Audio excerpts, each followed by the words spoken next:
My parents sabotaged my college acceptance so my sister could be the first in the family to graduate. I'm a 19-year-old who just discovered my parents deliberately sabotaged my college acceptance letters 2 years ago so my younger sister could be the first in the family to attend university. I'd applied to 8 universities my senior year of high school with a 3.9 GPA and strong test scores. My parents handled all mail while I worked part-time to save for college. They told me I'd been rejected from every school, that my applications weren't strong enough, and convinced me to take community college classes instead while working full-time to save money. My sister Emma applied to colleges this year as a high school senior. While helping her organize application materials at my parents' house, I found a box in their closet containing my original acceptance letters from 2 years ago, including a full scholarship offer. They'd hidden 6 acceptances and 1 full ride to prevent me from going to university before Emma. They wanted her to be the first in our family to attend a 4-year school, not me. I confronted them, and they admitted they'd done it for Emma's sake, because she's more college-oriented than me. I'm exposing what they did to my entire extended family, reporting them to the universities and cutting them off completely. They claim I'm overreacting and destroying the family over ancient history. I'm making sure everyone knows they stole 2 years of my education and my scholarship to protect my sister's special status. My name is Alex. I'm 19 years old, currently taking community college classes part-time while working full-time as a pharmacy technician. 2 years ago, I was a high school senior with big plans. 3.9 GPA, strong SAT scores, captain of the debate team, volunteer work, solid college essays.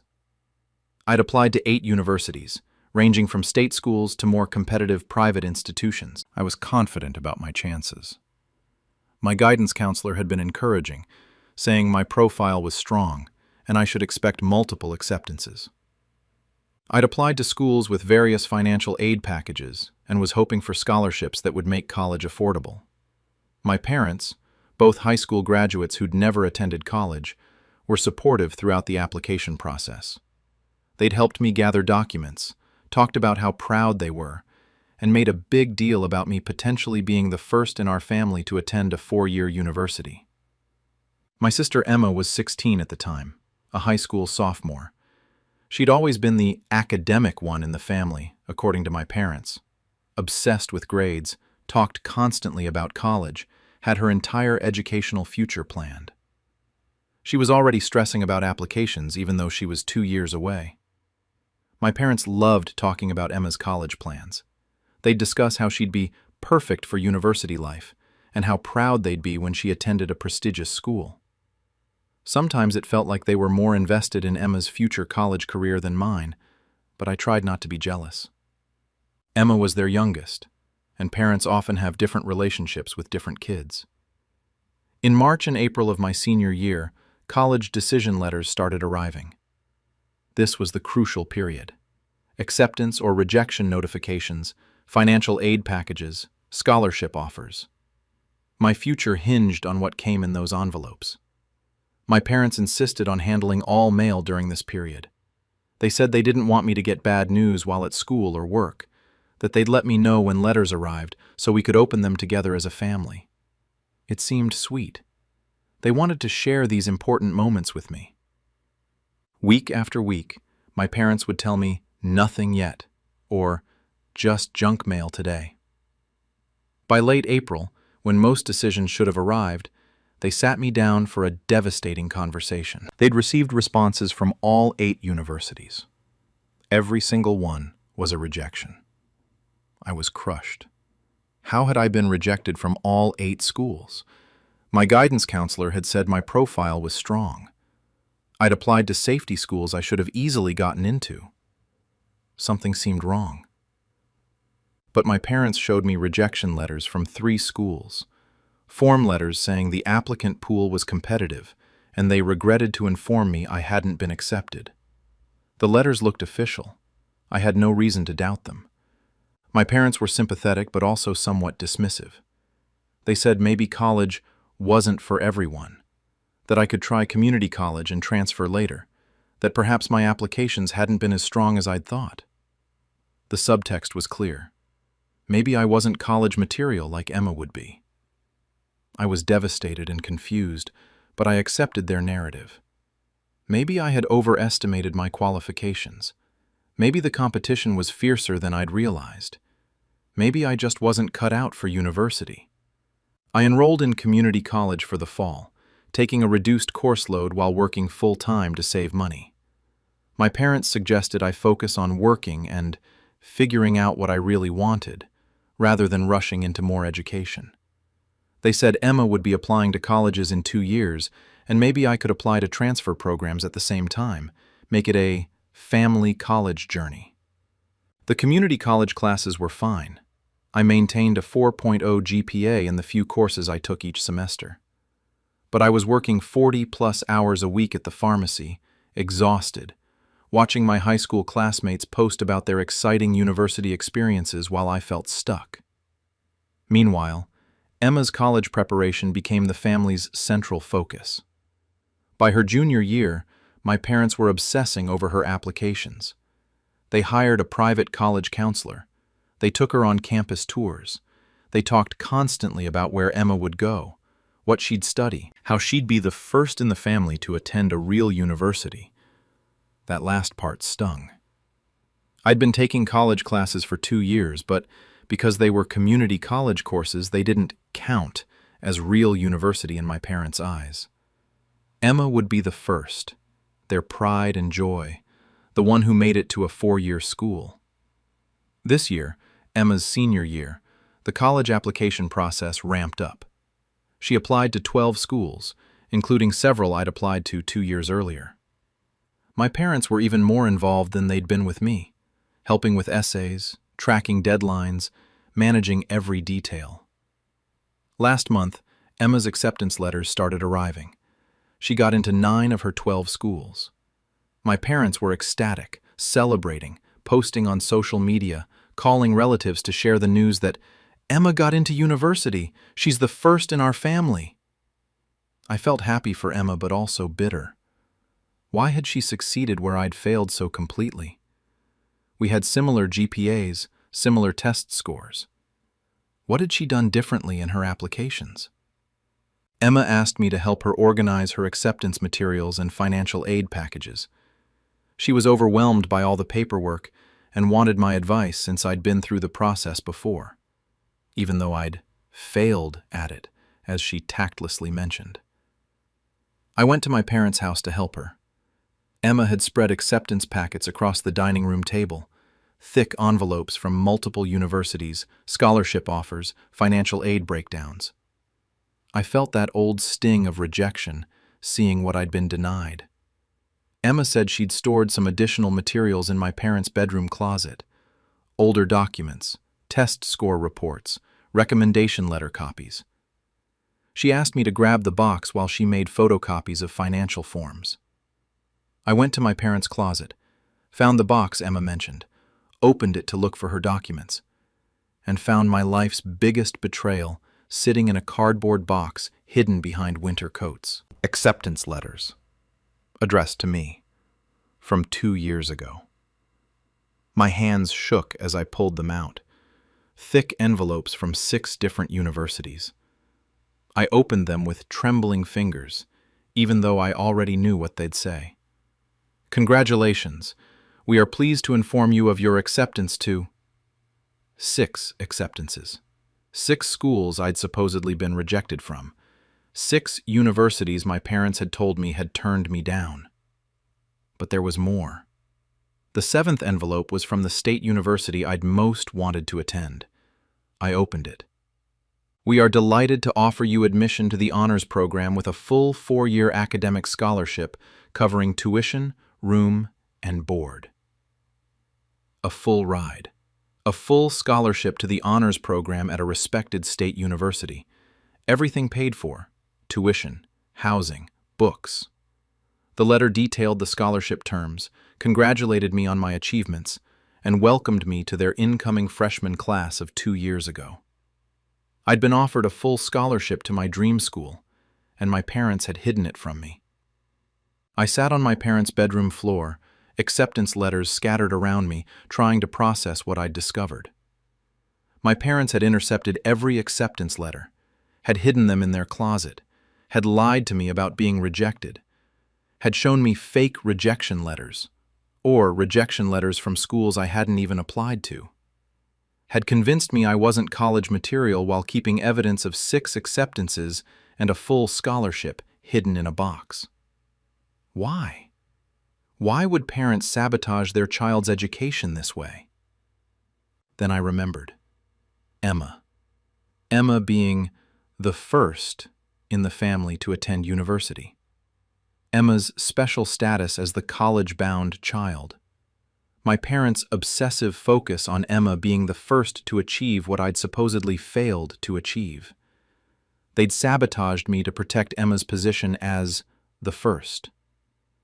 I heard Emma calling from downstairs, asking if I'd found her box. I gathered all my acceptance letters, stuffed them in my bag, and went downstairs in a daze. I didn't confront them immediately. I needed time to think, to process, to understand the full scope of what my parents had done. I told Emma I couldn't find her box. I'd grabbed the wrong one, made excuses, and left. Drove home to my tiny apartment, spread the acceptance letters on my coffee table, and started researching. The acceptance letters were 2 years old. The enrollment deadlines had long passed. The scholarship offer had expired after I failed to accept within the specified time frame. I'd missed my chance at 6 universities and a full ride because my parents had hidden the letters.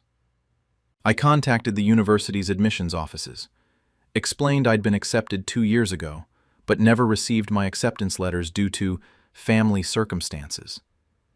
Asked if there was any way to defer enrollment or reapply with special consideration. Most schools were sympathetic but unhelpful. Acceptances from 2 years ago couldn't be reinstated. I'd need to reapply as a transfer student, which meant starting over with no guarantee of acceptance or scholarship money.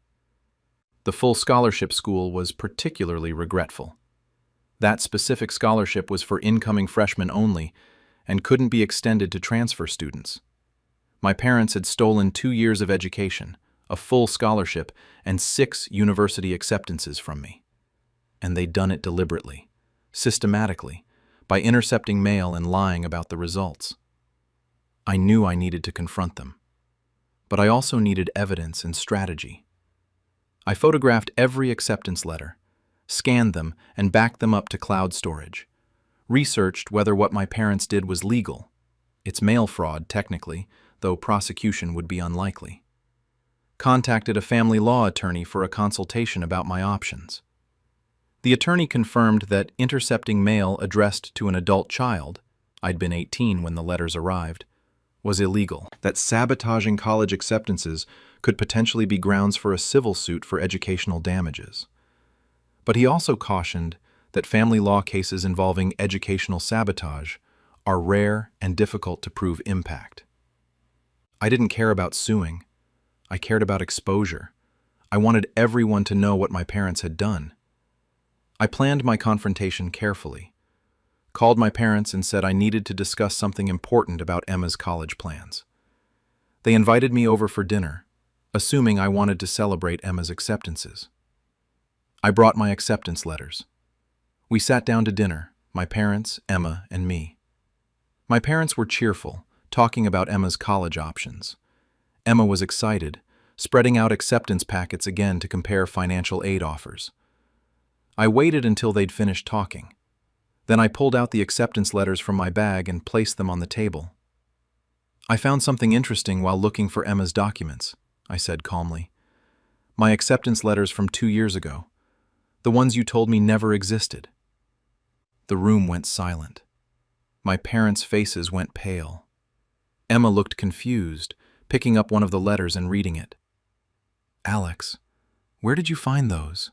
my mother asked, her voice tight. "In your bedroom closet, hidden in a box.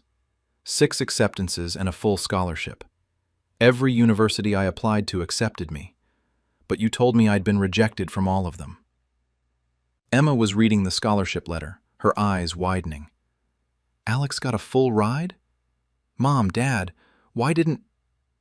Those letters are old, my father interrupted. The deadline's passed. It doesn't matter now. It matters, I said, my voice rising, because you sabotaged my education. You lied to me about being rejected. You hid acceptance letters.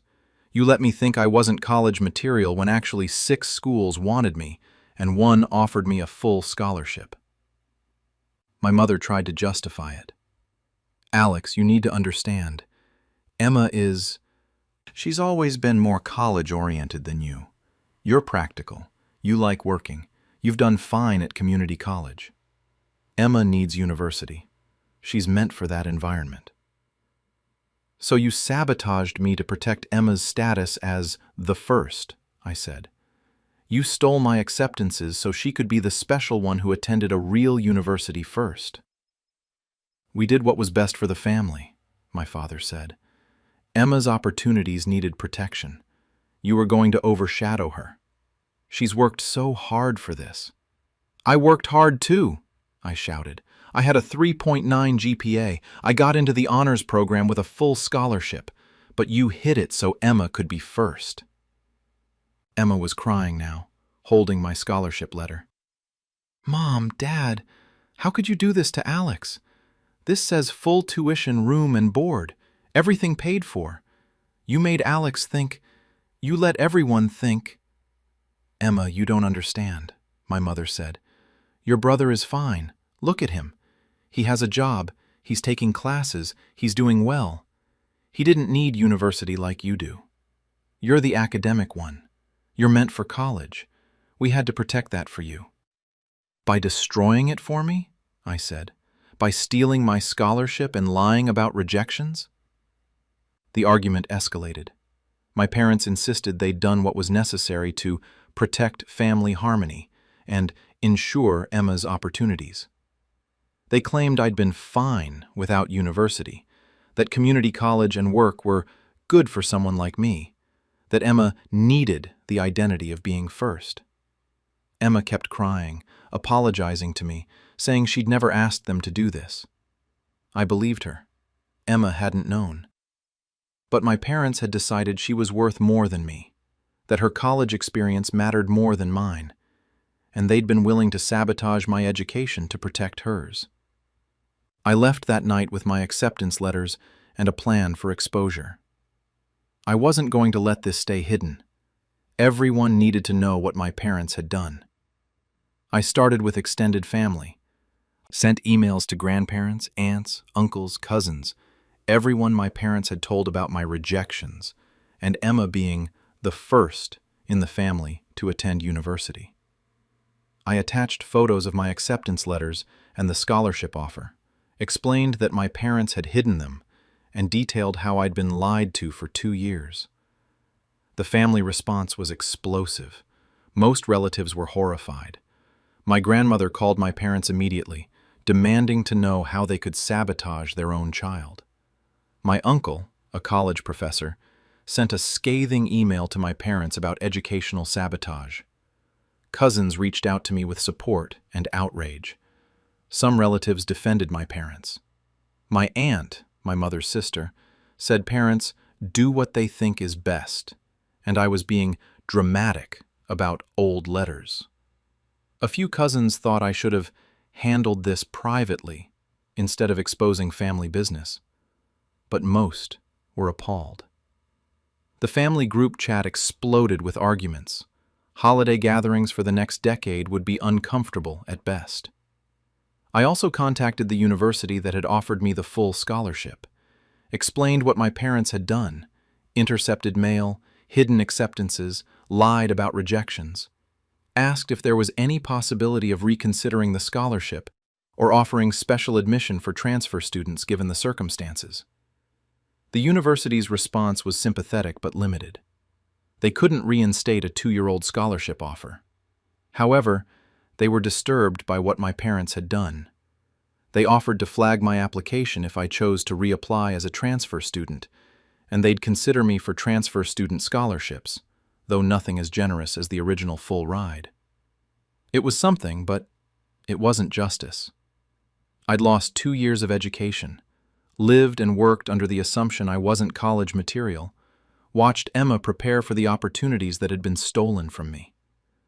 I reported the mail interception to postal authorities. It's a federal crime to intentionally intercept mail addressed to another person, even family. The postal inspector I spoke with said prosecution was unlikely in family cases, but they'd document the complaint. I posted about the situation on social media, not naming my parents specifically, but sharing the general story of parents sabotaging a child's college acceptances to protect another child's status. The post went viral in education and parenting forums. Thousands of people shared stories of parental sabotage, golden child dynamics, and families willing to sacrifice one child's future for another's. My parents' response to the exposure was predictable. They called me ungrateful, said I was destroying the family, claimed I was overreacting to ancient history. My mother sent a long text about how I was hurting Emma by making this public, how Emma now felt guilty about her college acceptances, as if that was my fault, not theirs. Emma actually reached out to me separately. She was horrified by what our parents had done. She offered to defer her college enrollment, to let me reapply and go first, to somehow make it right. I told her this wasn't her fault. Our parents had made these choices, not her. She should go to college and succeed. But our relationship was strained. How do you maintain a normal sibling relationship when your parents sacrificed your future for hers? I cut off contact with my parents completely, blocked their numbers, removed them from social media, made clear I wanted no relationship with people who'd sabotage my education to protect my sister's special status. Friends and extended family asked if I'd ever forgive them, if I'd reconcile, if family was worth preserving despite what they'd done. My answer was no. Some betrayals are unforgivable. Stealing someone's educational opportunities, lying about it for years, and sacrificing their potential to protect a sibling's status. That's not a mistake. That's calculated harm. That's a choice to value one child over another in the most devastating way. I'm 19 years old. I'm reapplying to universities as a transfer student. I'm working full-time while taking classes. I'm rebuilding the future my parents stole from me when they hid 6 acceptance letters and a full scholarship in their closet. Emma is going to college this fall. She'll be the first in our family to attend a university, just like my parents wanted. But everyone knows the truth now. She's only first because my parents sabotaged me. My parents claim I'm destroying the family over old letters. But they destroyed my education first. They stole 2 years of university, tens of thousands of dollars in scholarship money, and my belief in my own academic worth. They wanted Emma to be special. They got their wish. But they lost their oldest child in the process. I'm Alex. My parents sabotaged my college acceptances so my sister could be first. I found the hidden acceptance letters and exposed everything. Our family is fractured. My education was delayed 2 years, and I'll never forgive them. That's not overreacting.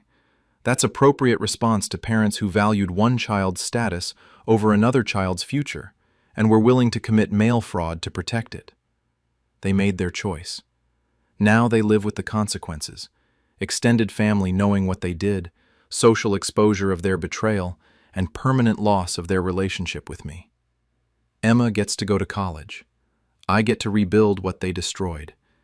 And my parents get to be known as the couple who stole their child's scholarship to protect their favorite's special status. That's justice. My family secretly moved across the country and left me homeless while I was hospitalized for mental health treatment. I'm a 24-year-old woman, and I just discovered that while I was in a 90-day inpatient psychiatric program for severe depression and anxiety, my parents and younger brother packed up our family home, moved to Florida without telling me, and deliberately left me homeless with no warning or resources when I was discharged. I'd been living at home while working and saving money after college, struggling with my mental health. 6 months ago, I had a severe breakdown, and voluntarily admitted myself to an intensive residential treatment program. My family visited me during the program, seemed supportive, never mentioned they were planning to move. When I was discharged 3 weeks ago after completing the program successfully, I took an Uber home to find the house completely empty, sold, with new owners moving in. My family had moved to Florida 2 weeks prior. They'd packed and taken all their belongings but left everything of mine in a storage unit I knew nothing about, with the first month's fee paid, and a note saying I needed to learn independence. I was discharged from mental health treatment to literal homelessness. I'm pressing charges for abandonment and elder abuse, suing for emotional distress and the cost of emergency housing, and I've exposed what they did to every person they know. They claim they were helping me stand on my own, and that I was too dependent on them. I'm making sure everyone knows they abandoned their mentally ill daughter the day she got out of psychiatric treatment. My name is Sage. I'm 24 years old. For the past 3 months, I was in an inpatient residential treatment program for severe depression and anxiety that had become debilitating. Getting treatment was the bravest thing I'd ever done. Coming home to discover I'd been abandoned was the cruelest thing my family had ever done to me. I've struggled with mental health issues since high school. Depression that would hit in waves, anxiety that made social situations exhausting, periods where getting out of bed felt impossible. I managed through college with therapy and medication, graduated 2 years ago with a degree in marketing, and moved back home while looking for full-time work. Living at home at 22 wasn't ideal, but it's increasingly common for young adults. The job market was tough, entry-level marketing positions paid poorly, and student loans consumed most of my income from part-time work. My parents said I could stay at home, save money, figure out my career path without the pressure of rent. But my mental health deteriorated over those 2 years. The depression got worse. I'd have panic attacks before job interviews. Social anxiety made networking events torture. I was stuck in a cycle, too anxious to succeed in job searches, too depressed to maintain motivation, increasingly isolated and hopeless. My parents' response was frustration disguised as concern. You just need to try harder. Other people manage anxiety and still work full-time. We didn't raise you to be this dependent. My younger brother Jason, 21 and thriving in college, would make comments about me lounging around the house when I was actually experiencing paralyzing depression. 6 months ago, I hit my lowest point. Suicidal ideation that scared me enough to tell my therapist, who recommended intensive treatment. We found a 90-day residential program, intensive daily therapy, medication management, skill-building groups, the whole package designed to help people with severe depression and anxiety. My parents agreed to support me through it, said they'd visit, that my room would be there when I got back, that focusing on my mental health was the priority. The program was hard, confronting trauma, learning coping skills, adjusting medications, doing the painful work of understanding my mental illness and building tools to manage it. But I did it. I engaged fully, attended every session, practiced every skill. After 90 days, my treatment team felt I was ready for discharge with a strong outpatient support plan. Throughout the program, my parents visited twice a month, seemed supportive, asked about my progress, brought me care packages with books and snacks. Never once mentioned they were planning to move. My brother Jason visited once, seemed uncomfortable the whole time, left early. Looking back, there were signs I missed. My parents asking detailed questions about my discharge plans, whether I'd be looking for my own apartment, whether I had friends I could stay with. I thought they were just checking that I had independence plans for the future, not that they were planning to eliminate my housing immediately upon discharge. The day before my discharge, my mom visited, gave me a hug, said she was proud of my progress, told me she'd see me soon. Said nothing about the fact that 24 hours later, I wouldn't have a home to return to. I was discharged on a Tuesday morning. The program arranged transportation back home for patients who needed it, but I declined, saying my parents would pick me up. Instead, I took an Uber, using money I'd saved from a part-time job I'd had before entering treatment. The Uber pulled up to my family's house, the house I'd lived in since I was 12 years old, the house I'd left 90 days earlier knowing I'd return to it. Except a "sold" sign was in the yard. I told the Uber driver to wait, walked up to the front door, knocked. A man I didn't recognize answered. "Can I help you?" "This is my house. I live here." "I think you're mistaken. We just bought this house 2 weeks ago. Closed escrow last Friday." My family had sold our house while I was in psychiatric treatment. I called my mother from the front lawn, hands shaking. "Where are you? The house is sold. There's someone else living here." "Sage, sweetie, didn't you get my letter? We left it with your things." "What letter? What things? Where are you?" "We're in Florida, honey. Your father got a job transfer that came up suddenly. We had to move quickly, put the house on the market, pack up, get settled. It all happened during your treatment program." "You moved across the country without telling me?" "We didn't want to stress you out while you were working on your mental health. The treatment program said you needed to focus on recovery without outside pressures." "Where am I supposed to live?" "Well, you're 24 now. You finished your treatment program. This is a good opportunity for you to find your own place. Start fresh. Be independent. We packed all your belongings and put them in a storage unit. You left me homeless the day I got out of mental health treatment. You're not homeless. Your things are in storage. We paid the first month. There's a letter with the address and access code in a box marked Important Documents. You have your job skills, your health insurance through our plan for another year, and you just completed intensive treatment. You're ready to stand on your own." I was standing on a lawn that used to be mine, discharged from a psychiatric hospital 3 hours ago, having a breakdown while my mother explained from 2,500 miles away that I was homeless by design. "I have no money. I have no place to stay. I was in a mental hospital for 3 months. You have your savings from your part-time work. I used that money to pay for things during treatment. I have maybe $300 in my account." "Then you'll need to figure it out. This is part of growing up, Sage. You've been too dependent on us. Sometimes people need tough love to push them toward independence." My mother hung up. I stood there trying to process. My family had deliberately coordinated moving across the country, selling our house and leaving me homeless, all timed perfectly to happen while I couldn't stop it because I was locked in a psychiatric program.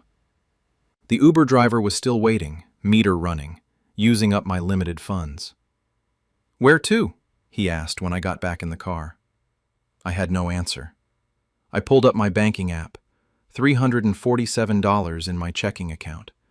Everything I'd saved from my part-time job, minus the Uber fare I was currently accruing. I called the only friend I'd maintained semi-regular contact with, Zara from college. "Can I stay with you for a few days? My family it's complicated. I'll explain everything, I just need somewhere to crash." Zara lived in a studio apartment but let me sleep on her couch. I spent that first night crying, trying to understand how my parents had abandoned me like this. The next day, I located the storage unit, 40 minutes away in a low-cost facility, found my belongings packed in boxes. My clothes, my books, my laptop, my childhood photos, all crammed into a 10 by 10 storage unit. On top of the boxes was an envelope, the letter my mother mentioned. "Sage, your father's job transfer to Florida came up suddenly and we decided this was the right time to make the move. We've packed your belongings carefully and paid the first month of storage. You're 24 now. You've completed intensive mental health treatment, and it's time for you to build your own independent life. We have confidence that you can do this. This is our way of encouraging you to stand on your own feet instead of relying on us. We love you and believe in your ability to succeed independently. Mom and Dad." They'd decided that the appropriate response to their daughter completing psychiatric treatment for severe depression and suicidal ideation was to immediately make her homeless as encouragement. I spent the first week in survival mode, sleeping on Zara's couch, applying frantically for any job that would hire immediately, looking for the cheapest possible rooms for rent. I found work as a barista within 3 days, hired on the spot at a coffee shop desperate for staff. Not the marketing career I'd envisioned, but it was income. Found a room for rent in a house with 3 other roommates. $600 per month, tiny room barely bigger than a closet, but it was housing. Used my first paycheck to pay Zara back for groceries and the storage unit's second month. Started rebuilding a life from absolute zero. But I was also angry, furious. My family hadn't just moved away. They deliberately timed it to leave me most vulnerable. Discharged from mental health treatment with no warning, no support, no safety net. I started documenting everything. Found emails from my parents during my treatment program where they'd asked detailed questions about my discharge date and plans. Saved the letter they'd left. Documented that I'd been discharged from psychiatric treatment to homelessness. Then I called Adult Protective Services. Reported that I'd been abandoned by my family immediately after discharge from mental health treatment. The social worker was appalled. They moved away and left you homeless while you were in inpatient psychiatric care? They timed the move to happen during my treatment so I couldn't stop it or prepare. I was discharged to find the house sold and them across the country. That's abandonment. Possibly elder abuse depending on your state's definitions. You were a vulnerable adult fresh out of psychiatric treatment. Adult Protective Services opened an investigation. While I wasn't elderly, I qualified as a vulnerable adult under the law, someone who'd just been discharged from mental health treatment and was clearly at risk. The investigation documented. My parents sold the family home during my 90-day psychiatric treatment. They moved to Florida 2 weeks before my discharge. They never informed me of these plans despite regular visits. They left me with minimal resources and no housing. I was discharged from mental health treatment directly into homelessness. The investigator concluded this constituted abandonment of a vulnerable adult and referred the case for prosecution. I also filed a civil lawsuit against my parents seeking cost of emergency housing for 3 months, $5,000. Therapy costs from trauma of abandonment, $8,000.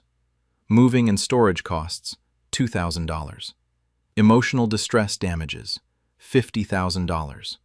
Punitive damages, $100,000. But more than legal action, I wanted everyone to know what they'd done. I posted on social media, on my accounts, but also tagging every family member, every friend of my parents, everyone who knew our family. 3 months ago, I voluntarily entered inpatient psychiatric treatment for severe depression. During my 90-day program, my parents sold our house, moved to Florida, and didn't tell me. When I was discharged from mental health treatment, I discovered I was homeless. They left a letter saying this would teach me independence. I'm sharing this so everyone knows. My parents deliberately abandoned me the day I got out of psychiatric care. I attached photos of the letter, the storage unit, and a screenshot of my discharge date from the treatment program, showing it coincided with when they moved. The response was immediate and overwhelming. Friends were horrified. Extended family members started commenting, many saying they'd had no idea my parents had moved, that they'd been told I was doing well and staying with friends. My aunt, my mother's sister, called me. "Your mother told us you'd decided to get your own apartment and were excited about independence. She never said they moved while you were in treatment or that you weren't prepared for it." My parents had lied to family about the circumstances, made it sound like a mutual decision rather than abandonment. I started contacting every relative individually, explaining what actually happened, showing them the timeline and documentation. My grandmother was horrified. "They left you homeless coming out of a psychiatric hospital? What were they thinking?" Church members from my parents' old congregation were shocked. Several reached out offering support, expressing disbelief that the family they'd known would do something so cruel. My parents' friends began questioning them. Their new church in Florida heard about it, my mother's book club, my father's colleagues. The story spread because it was genuinely shocking. Parents abandoning their mentally ill daughter upon discharge from psychiatric treatment to teach independence. My parents tried damage control, posted their own social media response. Were saddened by our daughter's characterization of our difficult decision to relocate during her treatment. We believed giving her space to build independence after completing her program was in her best interest. We paid for her storage unit and provided her with resources to begin her independent adult life. Sometimes, tough love is necessary to help adult children thrive. We love Sage and hope she'll eventually understand our decision was made with her well-being in mind. The comments on their post were brutal. You moved across the country while she was locked in a psychiatric hospital and didn't tell her? Tough love doesn't mean making someone homeless. She was discharged from mental health treatment and you'd sold her housing without warning. That's abandonment. What kind of parents do this? My brother Jason posted defending them. My sister is 24 years old and was living at home without paying rent, while the rest of us worked and supported ourselves. Our parents gave her a safe place to get treatment, and then gave her the push she needed to become independent. She's upset because she wanted to continue living rent-free indefinitely. I posted Jason's comment on my own page with a response. I was in psychiatric treatment for suicidal depression.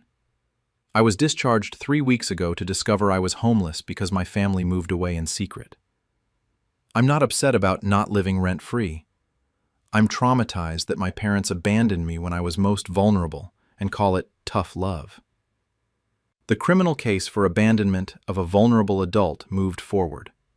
My parents faced misdemeanor charges, not serious enough for jail time, but enough for fines, probation, and a criminal record.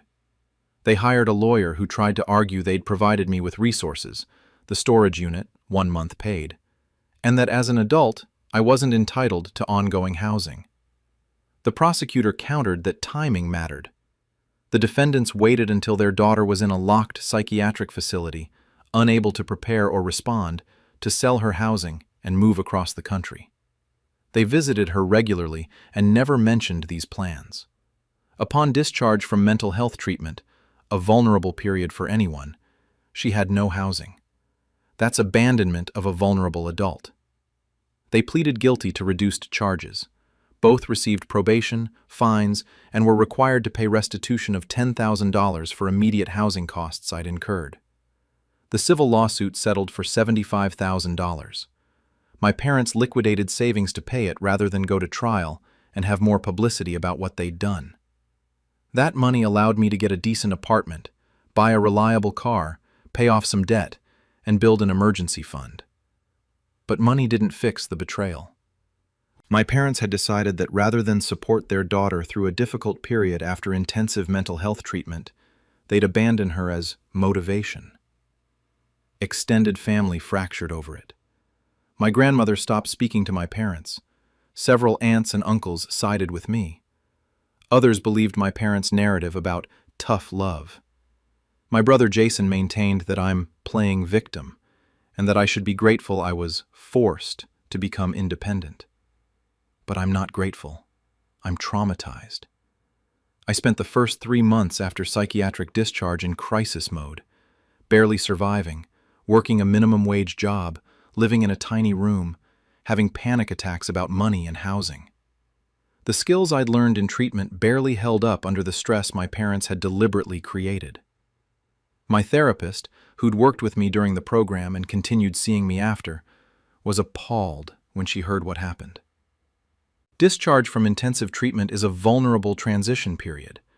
Patients need support and stability. Your parents created the opposite. They created a crisis situation that could have undone all your progress. I did almost relapse, had serious suicidal thoughts again in those early weeks of homelessness and desperation, called crisis hotlines, leaned heavily on the few friends who supported me. I survived despite my parents' abandonment, not because of it. I'm 24 years old. I completed 90 days of intensive psychiatric treatment for severe depression. My family sold our house, moved to Florida, and left me homeless without warning while I was in treatment, all timed perfectly to happen when I couldn't stop it. They called it tough love and teaching independence. I call it abandonment of a mentally ill person during their most vulnerable period. They paid $10,000 in criminal restitution and $75,000 in civil damages. They face probation. And they've lost relationships with extended family who are horrified by what they did. Some people say parents sometimes make hard decisions that seem cruel, but are ultimately beneficial. But nothing about making your daughter homeless the day she leaves psychiatric treatment is beneficial. I'm rebuilding my life. Better job now, stable housing, continuing therapy. But I'm rebuilding from zero because my parents decided the best response to my mental illness was abandonment disguised as encouragement. I'm Sage. My family abandoned me upon discharge from mental health treatment and called it helping me grow up. I've made sure everyone knows exactly what they did. They're facing criminal records, financial penalties, and social consequences. I'm surviving and eventually thriving despite their cruelty. That's not me being vindictive. That's me holding them accountable for endangering a vulnerable person, their own daughter, for what they called her own good. Independence forced through trauma isn't growth, it's abuse. And I made sure they paid for it. My uncle kidnapped my rescue dog and had her euthanized, claiming she was dangerous after she growled at his kid. I'm a 26-year-old man, and I just discovered my uncle took my rescue dog from my yard 2 weeks ago and had her euthanized at a vet clinic by lying that she was his dog and had become aggressive and dangerous after she growled at his 7-year-old son who was pulling her tail. My dog Sadie was a 4-year-old golden retriever I'd rescued from an abusive situation 3 years ago. She was the sweetest dog, but had trauma responses to rough handling. 2 weeks ago, my uncle and his family visited. His son Braden kept bothering Sadie despite me telling him to leave her alone. When Braden pulled her tail hard, Sadie growled as a warning. She didn't bite, didn't lunge, just growled. My uncle demanded I get rid of that aggressive dog before she hurt his child. I refused. Sadie had done nothing wrong. She'd just communicated boundaries. 3 days later, I came home to find my yard gate open and Sadie gone. I filed missing dog reports and searched everywhere. Last week, I got a call from a vet clinic saying they'd found Sadie's microchip information in their records from a euthanasia 2 weeks ago. My uncle had taken her from my yard, brought her to a vet clinic in another town, claimed she was his dog, said she'd attacked his child, and had her put down. I'm pressing charges for theft, animal cruelty, and fraud. I'm suing for emotional distress and the dog's value. He claims he was protecting his family from a dangerous animal. I'm making sure he's prosecuted to the fullest extent for murdering my dog. My name is Tyler. I'm 26 years old, work as a software engineer, live alone in a house with a fenced yard. 3 years ago, I adopted Sadie, a golden retriever who'd been surrendered to a rescue after suffering abuse in her previous home. Sadie came to me scared, skittish, with clear signs of trauma. She'd flinch when you raised your hand, cowered if you approached too quickly, showed fear responses to loud noises. The rescue explained she'd been hit, possibly kicked, definitely mistreated. I worked with a trainer who specialized in trauma recovery, spent hours building trust, teaching Sadie that not all humans hurt dogs, that she was safe with me. After months of patient work, Sadie transformed into a loving, gentle dog who followed me everywhere and slept curled against my legs. She still had triggers. Sudden movements near her face would make her duck. Loud yelling would send her hiding, and rough handling, grabbing, pulling, hitting, would make her growl as a warning. Not aggressive, just communicating, "Please stop, that hurts." My trainer said this was healthy. Growling is a dog's way of saying, "I'm uncomfortable, please back off." It's good that Sadie communicates before escalating to biting. Never punish a growl, it's her voice. For 3 years, Sadie was perfect. Friendly with people who respected her space, gentle with children who were taught to pet nicely, a complete sweetheart with anyone who treated her well. My extended family knew Sadie's history. I'd explained she was a rescue with trauma, that she needed gentle handling, that kids should be supervised around her and taught not to grab or pull. Most family members were great. My parents adored Sadie. My sister's kids had been taught proper dog etiquette, and Sadie loved them. No issues for 3 years. Then, 2 weeks ago, my Uncle Brad and his family visited. Brad, his wife Nicole, and their 7-year-old son, Braden. I'd seen them occasionally at family events, but we weren't close. Braden was not well supervised around dogs. When they arrived, he immediately ran at Sadie, yelling, grabbing at her face. Sadie retreated behind me. "Braden, you need to be gentle with Sadie," I said. "She's a rescue who doesn't like rough handling. Let her come to you. Don't grab her." "He's fine. He loves dogs," Brad said dismissively. For the next hour, I repeatedly had to redirect Braden. He'd chase Sadie when she tried to walk away. He'd grab her collar. He'd try to ride on her back. Each time I'd intervene, explain gentle handling, and Sadie would move away. Brad and Nicole barely supervised him. "He's just playing," they'd say when I asked them to redirect him. The situation came to a head when Braden grabbed Sadie's tail and pulled hard. Sadie yelped in pain, spun around, and growled. A clear warning. "That hurt. Stop it." She didn't snap, didn't show teeth, didn't lunge, just growled. Braden started crying.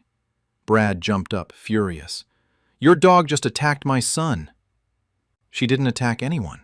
She growled because Braden pulled her tail hard enough to hurt her. That's her way of communicating boundaries. A dog that growls at children is dangerous. You need to get rid of her before she actually bites someone. Sadie has never bitten anyone in 3 years. She growled as a warning because your son was hurting her. If you'd been supervising him like I asked, this wouldn't have happened. Are you seriously blaming a 7-year-old child? Your aggressive dog shouldn't be around kids. My dog isn't aggressive. She's a trauma survivor who communicated pain and discomfort appropriately. Braden needs to learn not to hurt animals. The visit ended with Brad declaring I was irresponsible for keeping a dangerous animal, and that he'd take care of it if I wouldn't. I thought he meant he'd complain to family or avoid visiting. I didn't think he meant he'd literally take my dog. 3 days later, I came home from work to find my yard gate open and Sadie gone. The gate had been closed that morning. I always checked. Someone had opened it, and Sadie had either wandered out or been taken. I panicked, searched the neighborhood calling her name, put up missing dog posters, filed reports with animal control and local shelters, posted on social media, checked my security cameras, but they didn't cover the side gate angle well enough to show what happened. For a week, nothing. No sightings, no calls. Sadie had simply vanished. I was devastated. Sadie was my companion, my buddy, the dog I'd rehabilitated from trauma. The thought of her lost, scared, possibly hurt, was unbearable. 1 week after she disappeared, I got a call from a veterinary clinic 2 towns over, about 40 minutes from my house. "Hi, is this Tyler Morrison? We have you listed as the owner of a golden retriever named Sadie, microchip number... "Yes. Did you find her? Is she okay?" Silence. Then, "Mr. Morrison, I'm very sorry to tell you this, but Sadie was euthanized at our clinic 1 week ago." Everything stopped. "What? That's not possible. She's been missing for a week. Someone must have made a mistake. Our records show a man brought her in claiming she was his dog, that she'd become aggressive and dangerous, and that she'd attacked his young child. He requested euthanasia and provided what appeared to be ownership documents. We performed the procedure." "What man? What documents? She's my dog. I'm the microchip owner." "We're reviewing our records now. The microchip should have been scanned before the procedure, but it appears that protocol wasn't followed. The man had documents that appeared to show ownership, and we made a terrible error. Who was the man? What did he look like? She described him. Mid-40s, brown hair, about 6 feet tall. Brought in a golden retriever claiming she'd attacked his son and needed to be put down for safety. It was Brad. My uncle had stolen my dog and had her killed. I drove to the clinic immediately, demanded to see all records. The paperwork showed Brad Morrison had brought in his dog Sadie and requested euthanasia due to aggression. The documents he'd provided were forged, fake vaccination records, fake registration, all claiming he was the owner. The vet who'd performed the euthanasia was distraught. We're required to scan for microchips, but the client was insistent it was an emergency, that the dog was dangerous, and I made a terrible mistake. I should have scanned the chip first. You killed my dog because my uncle lied to you. She wasn't aggressive. She wasn't his dog. She was stolen from my yard and murdered. The clinic's liability was clear, but my immediate focus was Brad. I called him from the clinic parking lot. Did you take Sadie from my yard? I did what you wouldn't do. That dog was dangerous. She growled at Braden. I wasn't going to wait for her to bite him. You stole my dog and had her euthanized? I took care of a dangerous animal that you refused to handle responsibly. Braden's safety is more important than your attachment to an aggressive rescue dog. Sadie wasn't aggressive. She growled once as a pain response to being hurt. That doesn't justify stealing and killing her. I protected my son. If you want to press charges, go ahead.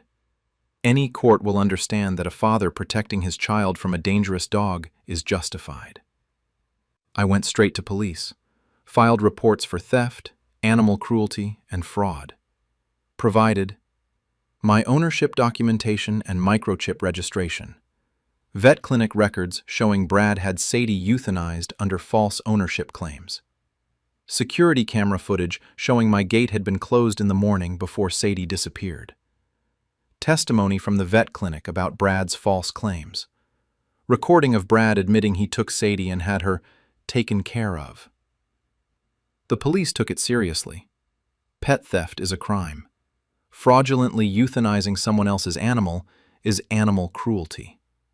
The combination was serious felony charges. Brad was arrested. Charged with grand theft, Sadie's value as a trained dog, $3,000. Animal cruelty, causing unnecessary death of an animal. Fraud, providing false ownership documents to the vet. Trespassing, entering my property to take Sadie. His defense was that Sadie was dangerous and he was protecting his son. But the evidence showed Sadie had no history of aggression, had never bitten anyone, and had only growled once as a pain response to tail pulling. Multiple witnesses testified to Sadie's gentle temperament. My trainer provided records of her training and behavior assessments. Veterinary records showed no aggression issues.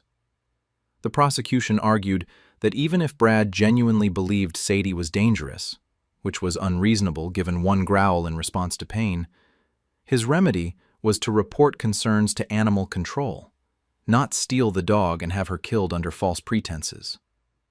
Brad was convicted on all charges, sentenced to 8 months in jail, 3 years probation, and ordered to pay restitution. I also sued Brad civilly for value of Sadie as a trained rescue dog, $3,000. Emotional distress from losing my companion, $50,000. Punitive damages for deliberate killing of my pet, $100,000. The civil case was strong. Brad had admitted to taking Sadie. Vet records proved he'd lied to have her euthanized. His actions were willful and malicious. The jury awarded me $85,000. Brad didn't have that money, but the judgment would follow him for life. I also sued the veterinary clinic for performing euthanasia without scanning the microchip first, which would have revealed I was the actual owner. They settled for $40,000 to avoid trial and implemented new protocols requiring mandatory microchip scans before any euthanasia. That money couldn't bring Sadie back. Nothing could. The family response was fractured. Brad's wife, Nicole, defended him initially. He was protecting Braden, but even she struggled to justify stealing someone's dog and having it killed. My parents were horrified. Brad murdered your dog over a single growl when his son hurt her? That's insane. Other relatives split. Some thought Brad had overreacted but meant well. Others recognized it as cruel and criminal. Braden, at 7, didn't fully understand what his father had done. He knew the dog that growled at him was gone, and that his dad was in trouble because of it. I hope someday someone explains to him that his father killed a gentle dog who'd been abused as a puppy, who'd spent 3 years learning to trust again, who'd done nothing wrong except communicate pain when a child hurt her. I hope he learns that dogs aren't objects to be disposed of when they set boundaries. That growling is communication, not aggression. That if an animal warns you that your behavior is hurting them, you stop hurting them. You don't have them killed. I'm 26 years old. I rescued and rehabilitated an abused dog over 3 years. She growled once when my cousin pulled her tail hard enough to hurt her. My uncle decided that meant she was dangerous, stole her from my yard, took her to a vet clinic in another town, lied that she was his dog and had attacked his son, and had her euthanized. He's serving jail time for theft and animal cruelty. He owes me $85,000. The vet clinic that failed to check the microchip paid $40,000. But Sadie is still dead. A gentle, loving dog who'd overcome so much trauma. Murdered because she communicated pain in the only way dogs can, by growling. Some people think I went too far prosecuting my uncle. That he genuinely believed he was protecting his son. That family should forgive. But Brad didn't report concerns to proper authorities. He didn't suggest training or behavior assessment. He didn't discuss rehoming options. He stole my dog from my yard and had her killed under false pretenses because she'd growled once after his unsupervised child hurt her. That's not protection. That's murder. I'm Tyler. My uncle killed my rescue dog because she growled after his kid hurt her. He's in jail for it and owes me $85,000. No amount of money or jail time brings Sadie back, but at least Brad faces consequences for deciding a single boundary-setting growl justified stealing and killing a dog who'd never harmed anyone. Sadie survived abuse from her first owner. She learned to trust again. She became a sweet, gentle companion. And my uncle murdered her for communicating pain when hurt. He'll serve his time and pay his fines, but he took something irreplaceable from me. A dog I'd rehabilitated, who'd become my family, who deserved so much better than being stolen and killed. That's unforgivable. If there's any justice, Brad will carry the weight of what he did for the rest of his life. And everyone who knows him will know he's the man who murdered his nephew's rescue dog because she growled once at a child who was hurting her. That's his legacy now. Dog killer. Over a growl. Over a gentle dog setting boundaries. Sadie deserved better. I made sure Brad paid the highest price the law allows. It's not enough, but it's something. My brother plagiarized my master's thesis and submitted it as his own doctoral dissertation. I'm a 29-year-old researcher, and I just discovered my younger brother copied my entire master's thesis from 5 years ago, changed some wording and formatting, and submitted it as his own doctoral dissertation at a different university, claiming it was original research he'd conducted. I completed my master's in environmental science 5 years ago with a thesis on coastal erosion patterns in the Pacific Northwest. The research took me 2 years: fieldwork, data collection, analysis, writing. I published portions of it in academic journals under my name. My brother Kyle is 26, in a PhD program in a related field at a university across the country. Last month, he defended his dissertation successfully and was awarded his doctorate. A colleague of mine who attended his defense as an external examiner contacted me saying Kyle's dissertation seemed remarkably similar to work she'd seen before. She sent me Kyle's dissertation. It was my thesis. Nearly word for word in places, with my field research data, my analysis, my conclusions, just reformatted and with slightly altered phrasing. He'd stolen 2 years of my work and passed it off as his own doctoral research. I reported him to his university, to academic integrity boards, and I'm pursuing legal action. His PhD has been revoked, and he faces academic fraud charges. He claims he built upon my work and didn't think he needed to cite me since we're family. I'm making sure he's blacklisted from academia for stealing my research. My name is Maya. I'm 29 years old, environmental researcher working for a coastal conservation organization. 5 years ago, I completed my master's degree in environmental science with a thesis I'm genuinely proud of. My thesis examined coastal erosion patterns in the Pacific Northwest, specifically looking at how rising sea levels, storm frequency changes, and human development were accelerating erosion along vulnerable coastlines. The research was intensive. 2 years of fieldwork measuring erosion rates at multiple sites, analyzing historical data, modeling future scenarios, drawing conclusions about conservation priorities. It was original research. I designed the methodology, collected the data personally, performed the analysis, wrote every word. My thesis committee called it exceptional work and encouraged me to publish portions in academic journals. I did publish 3 papers based on my thesis research in peer-reviewed journals over the following years. My name, my work, publicly available showing my research contributions. My younger brother Kyle was an undergrad when I was doing my master's research. He'd visit me at field sites occasionally, seemed interested in my work, asked questions about methodology and findings. I thought he was being a supportive brother, maybe getting ideas for his own academic path. Kyle went on to pursue a PhD in earth sciences at a university across the country, Oregon, while I'd done my master's in Washington. Related fields, different institutions, enough separation that our academic circles rarely overlapped. I knew Kyle was working on his dissertation. We'd talk occasionally about our research in general terms. He mentioned he was looking at coastal processes, but I assumed his focus was different from mine. Lots of researchers study coasts from various angles. Last month, Kyle defended his dissertation successfully, posted on social media that he'd earned his PhD, thanked his committee and advisors, celebrated his achievement. My parents were incredibly proud.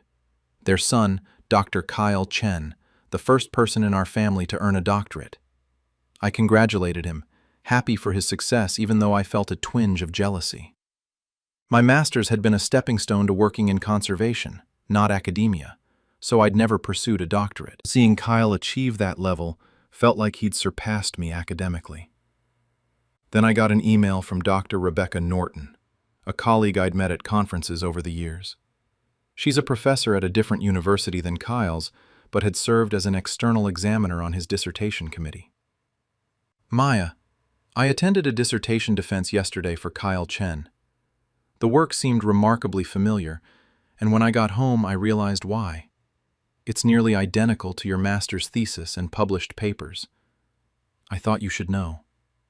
She attached Kyle's dissertation PDF. I opened it with confusion, turning to disbelief, turning to rage. The title was different. Anthropogenic Impacts on Coastal Erosion Dynamics in the Pacific Northwest, versus my thesis title, Coastal Erosion Patterns in the Pacific Northwest, a study of environmental and human factors. But the content was my work, my research sites, my data, my methodology, my analysis, my conclusions. Entire paragraphs were copied word for word from my thesis. Other sections had been paraphrased, changing significant erosion acceleration to notable increase in erosion rates. But the substance was identical. The figures and tables were my data, just reformatted. The maps showed my field sites. The graphs displayed measurements I'd personally collected. Kyle had taken my thesis, changed some wording, reformatted it to his university's dissertation style, added a few recent citations to make it seem current, and submitted it as his original doctoral research. He'd stolen 2 years of my work and claimed it as his own.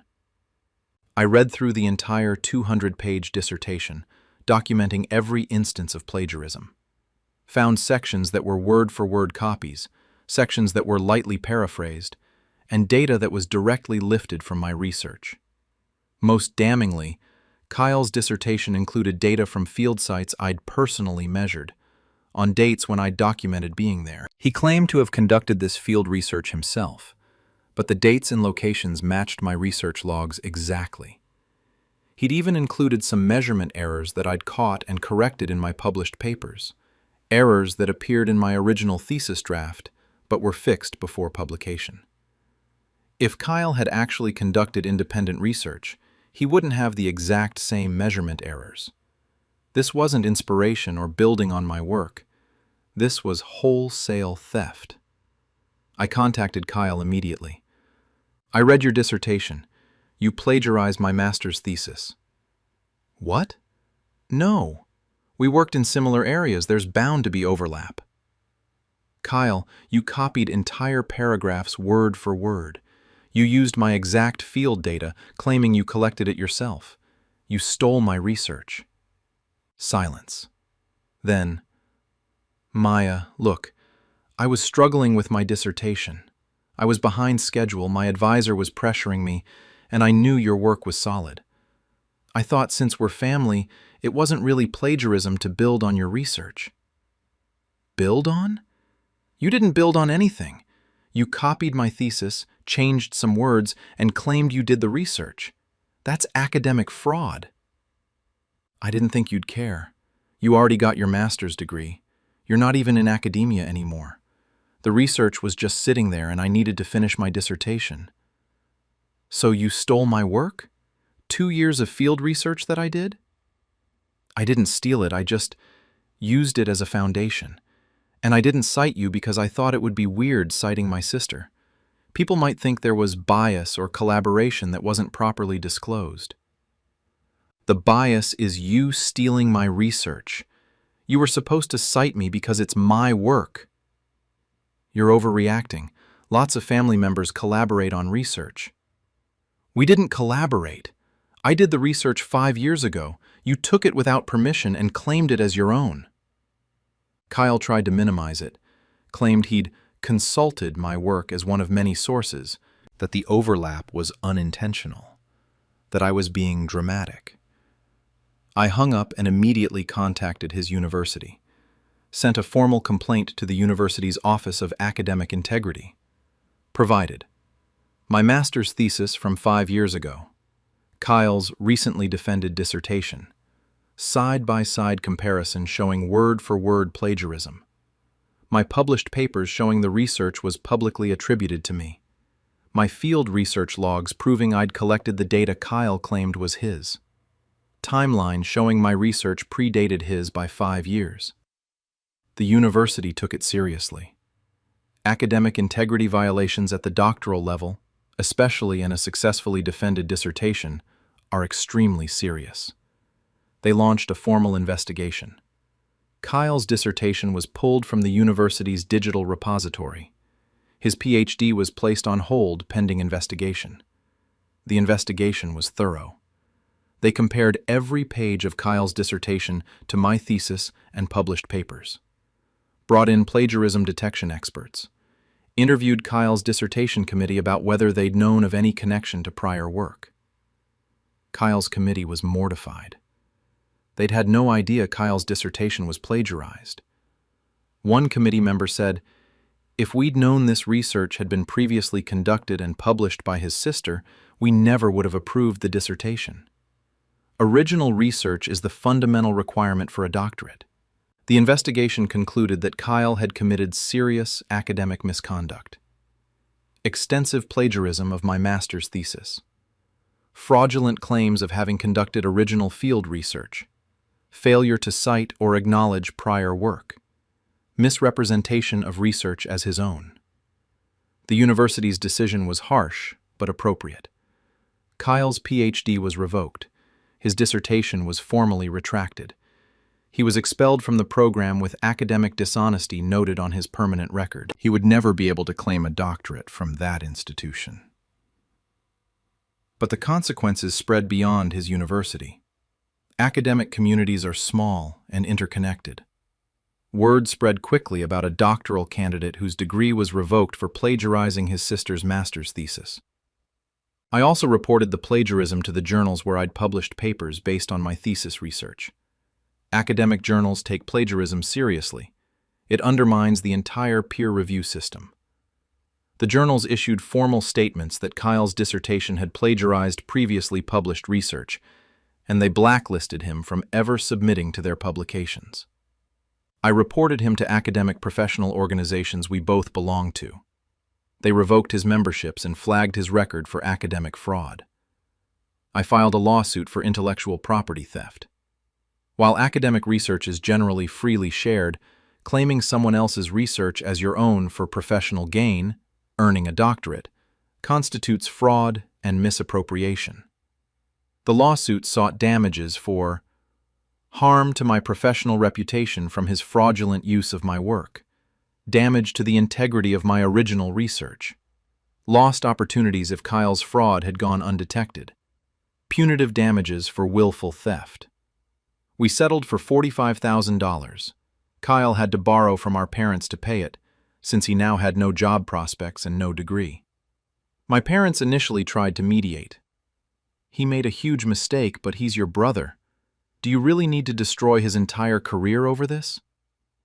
He destroyed his own career by plagiarizing my thesis. I spent 2 years on that research. He stole it and claimed he'd done it himself. That's not a mistake. That's deliberate academic fraud. He panicked about finishing his dissertation. He made a bad choice. He made many bad choices over many months. Writing a dissertation isn't a one-day task. He systematically copied my work, paragraph by paragraph, and submitted it as his own. That's not panic. That's calculated theft. My father tried a different approach. He's family. Can't you show some mercy? He didn't show me mercy when he stole 2 years of my work. He didn't think I'd find out. And he only admitted it when I confronted him. He was perfectly happy to accept a PhD based on stolen research. The family split over the situation. Some relatives thought I was being too harsh, that Kyle had learned his lesson and I didn't need to pursue legal action on top of losing his PhD. But others understood.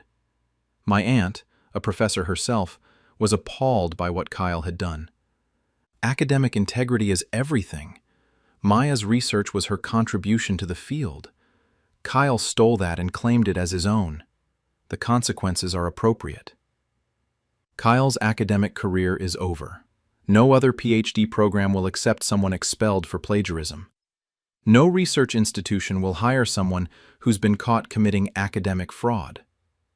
His name is associated with one of the more egregious plagiarism cases in recent years, stealing his own sister's master's thesis and claiming it as doctoral research. He's working retail now, trying to figure out a new career path without the doctorate he fraudulently earned and lost. Our relationship is destroyed. He expected me to be flattered that he valued my research enough to build on it. He genuinely didn't understand that stealing someone's work is theft, regardless of family relationships. I'm 29 years old. I spent 2 years conducting original research on coastal erosion for my master's thesis. I published papers on my research.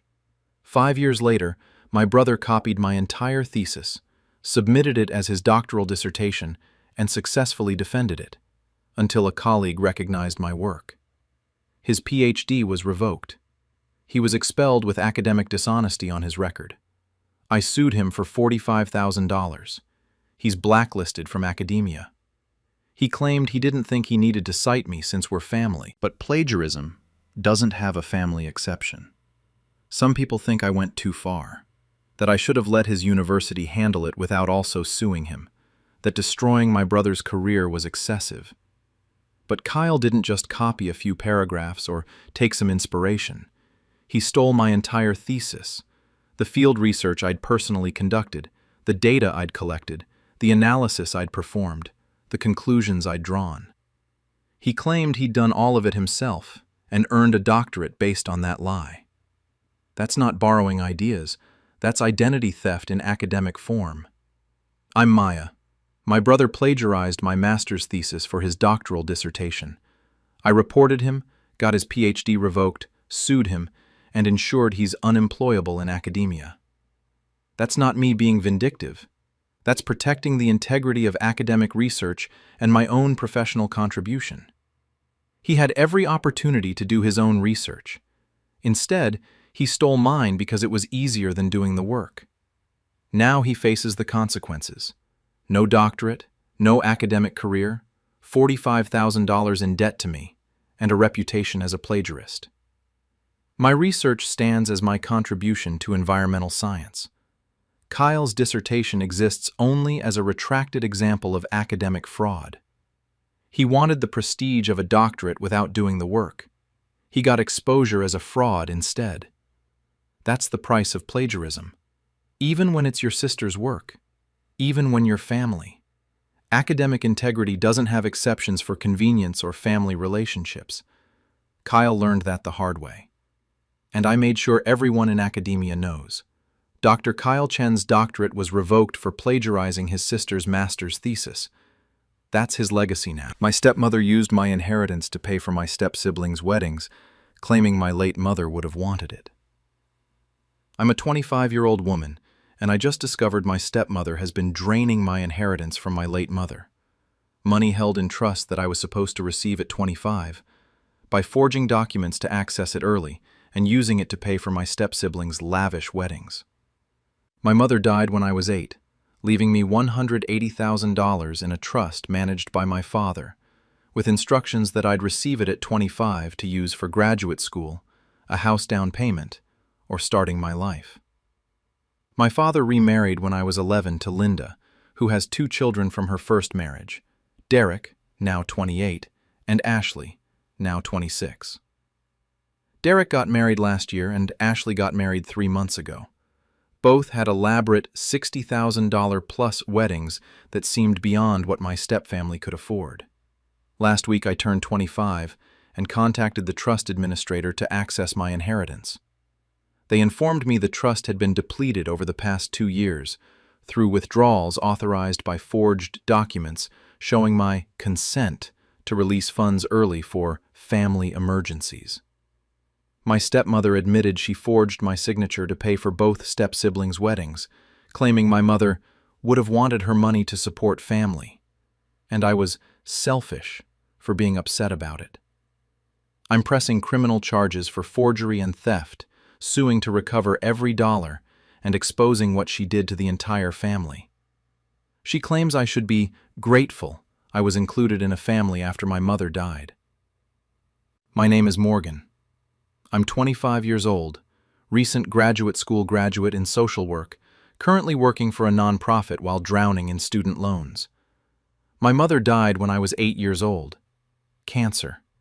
It was fast and devastating. One day she was my mom, healthy and present. 6 months later she was gone. Before she died, my mother made careful financial plans. She had a life insurance policy and some savings, about $180,000 total. She set it up in a trust for me, managed by my father but with specific instructions.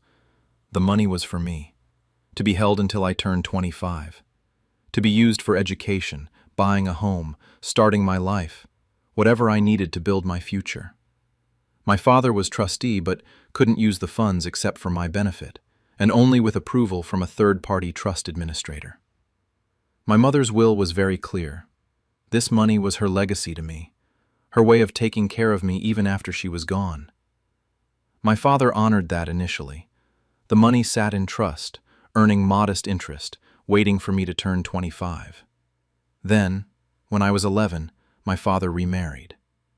Linda was a divorced mother of 2, Derek, 14 at the time, and Ashley, 12. We became a blended family.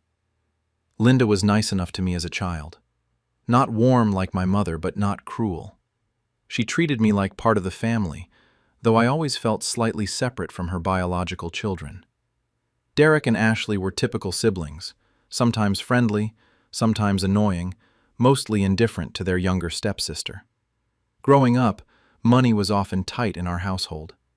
My father worked as an accountant, Linda as a receptionist. Supporting 5 people on those incomes meant careful budgeting. We lived comfortably but not extravagantly. I went to State University on scholarships and loans, took out about $60,000 in student debt for undergrad. My father said the trust money should be saved for graduate school or a house down payment, bigger expenses where it would have more impact. I agreed. Did my undergrad on loans, then got accepted to a master's program in social work. Took out more loans, another $45,000. Total student debt by graduation, $105,000. It was crushing, but I knew I had my mother's trust money coming at 25. $180,000 would wipe out my loans completely and leave me with a significant nest egg. I could start my career debt-free, save for a house, build the life my mother wanted for me. That knowledge kept me going through tough financial times during school. Meanwhile, my step-siblings were building their lives. Derek got engaged 2 years ago to his girlfriend Rachel. They planned a big wedding, venue, catering, open bar, photographer, the works. My father and Linda seemed stressed about costs, but Derek's wedding went forward as planned. It was beautiful, expensive. The venue alone must have cost $15,000. The wedding probably totaled $60,000, $70,000. I wondered how they afforded it, but assumed Derek and Rachel had saved money, or Rachel's parents contributed heavily. Last year, Ashley got engaged to her boyfriend Chris. Another big wedding in the works. Another expensive venue, another elaborate plan. Ashley's wedding was 3 months ago. Also beautiful, also expensive. Probably another $60,000 plus event. Again, I wondered about the cost, but didn't think deeply about it. Not my money, not my business. Last week was my 25th birthday, the day I'd been waiting for, the day I could finally access my inheritance. I contacted the trust administrator, Mr. Patterson, who'd been managing the trust since my mother's death. "Hi, Mr. Patterson. This is Morgan Hayes. I'm calling about my trust fund. I turned 25 last week, and I'd like to begin the process of accessing the funds." Silence on the phone. Then, "Morgan, I'm going to need to speak with you in person. Can you come to my office tomorrow?" His tone worried me. "Is something wrong?" "We need to discuss the status of your trust. Please come in tomorrow." I went to his office the next day, increasingly anxious. Mr. Patterson looked uncomfortable. "Morgan, I'm very sorry to have to tell you this. Your trust has been depleted. There are no funds remaining." My stomach dropped. "What? That's not possible. There was $180,000 plus interest." There was. However, over the past 2 years, the funds have been withdrawn through a series of authorized requests. I never authorized any withdrawals. The money was supposed to stay in trust until I turned 25. Mr. Patterson pulled out files. "We have documentation showing your authorization. Forms signed by you requesting early disbursement for family emergencies." He showed me the forms. 3 of them over 2 years, each requesting $60,000 withdrawal, each with a signature that looked like mine but wasn't. I didn't sign these. Someone forged my signature. Mr. Patterson looked stricken. "The signatures were verified against the signature we had on file from when you were 18. They appeared legitimate." "Who received the money?" "The funds were transferred to an account in your father's name as trustee. According to the documentation, you were authorizing early release for family medical emergencies." My father's account. Medical emergencies. But there hadn't been any medical emergencies. I drove straight to my father's house. He was at work, but Linda was home. "We need to talk about my trust fund," I said, walking into their living room. Linda's face went pale. "What about it?" "It's empty. Someone forged my signature on withdrawal forms. The money went to my father's account. Do you know anything about this? She was quiet for a long moment, then, Morgan, sit down. I don't want to sit down. I want to know where my inheritance went. It went to family, to Derek's wedding and Ashley's wedding. We couldn't afford to pay for their weddings, and you had all that money just sitting there doing nothing. That wasn't your money to use. It was mine, from my mother. Your mother would have wanted it to support family, Linda said, getting defensive. She would have wanted Derek and Ashley to have beautiful weddings. They're your siblings. They're not my siblings. They're your children, and that money was specifically left to me. You were only 8 when your mother died. She didn't know you'd become part of a bigger family. If she'd known, she would have wanted the money to benefit everyone. You forged my signature. You stole $180,000 from me. That's a crime. We didn't steal anything. We used money that was sitting unused to give your brother and sister the weddings they deserved. You should be happy for them. I'm not their mother. I didn't owe them weddings. That money was for my education, my future, my life. Linda stood up, angry now. You know what your problem is, Morgan? You've always been selfish. We welcomed you into our family when your mother died, and you've never been grateful. We gave you a home, a family, siblings, and all you care about is money. You stole from me. You forged documents. That's fraud. It's family helping family, something you clearly don't understand. I left before I said something I'd regret. Went straight to a lawyer. The lawyer reviewed the forged documents. This is clear fraud. Your signature was forged, funds were taken from your trust without your authorization, and they were used for purposes other than your benefit. You have grounds for criminal charges and civil recovery. I filed police reports that day, provided the forged documents, handwriting samples showing the signatures weren't mine, statements from the trust administrator confirming I'd never authorized withdrawals. The police investigated. Handwriting experts confirmed the signatures were forgeries. Bank records showed the money going to my father's account, then being used to pay wedding vendors. Both my father and Linda were arrested. My father claimed he'd trusted Linda when she said I'd authorized early release for family needs. Linda admitted she'd forged the documents, but insisted she'd been helping the family. Morgan's mother left that money for family, Linda told police. I am family. My children are family. The money went to family weddings. That's what it should be used for. The detectives weren't sympathetic. The trust explicitly stated the money was for Morgan's benefit. You forged her signature to access funds that weren't yours to use. That's theft, regardless of your claimed intentions. They were both charged with forgery, theft, and fraud. My father faced lesser charges since he'd been manipulated by Linda, but he'd signed the trustee authorizations allowing the money to be transferred. Linda faced more serious charges. She'd orchestrated the forgeries, knew they were illegal, and deliberately stole from me to fund her children's weddings. The criminal case proceeded, but I also filed a civil lawsuit demanding full restitution of the $180,000 plus interest, total of about $195,000 now. Derek and Ashley initially didn't know where their wedding money had come from. When they found out, their reactions differed. Derek was horrified. Mom, you stole from Morgan to pay for my wedding? How could you do that? Ashley was defensive. It's not like Morgan needed it immediately. She's doing fine. We needed help with our weddings. I told them both, that money was from my dead mother. It was supposed to help me start my life without crushing debt. Your mother stole it. The family fractured completely. Derek sided with me, offering to help repay money if it would help, though obviously he couldn't repay $60,000 he'd already spent on a wedding. Ashley sided with her mother. You're tearing this family apart over money. Mom was trying to help us. You always kept yourself separate from us anyway.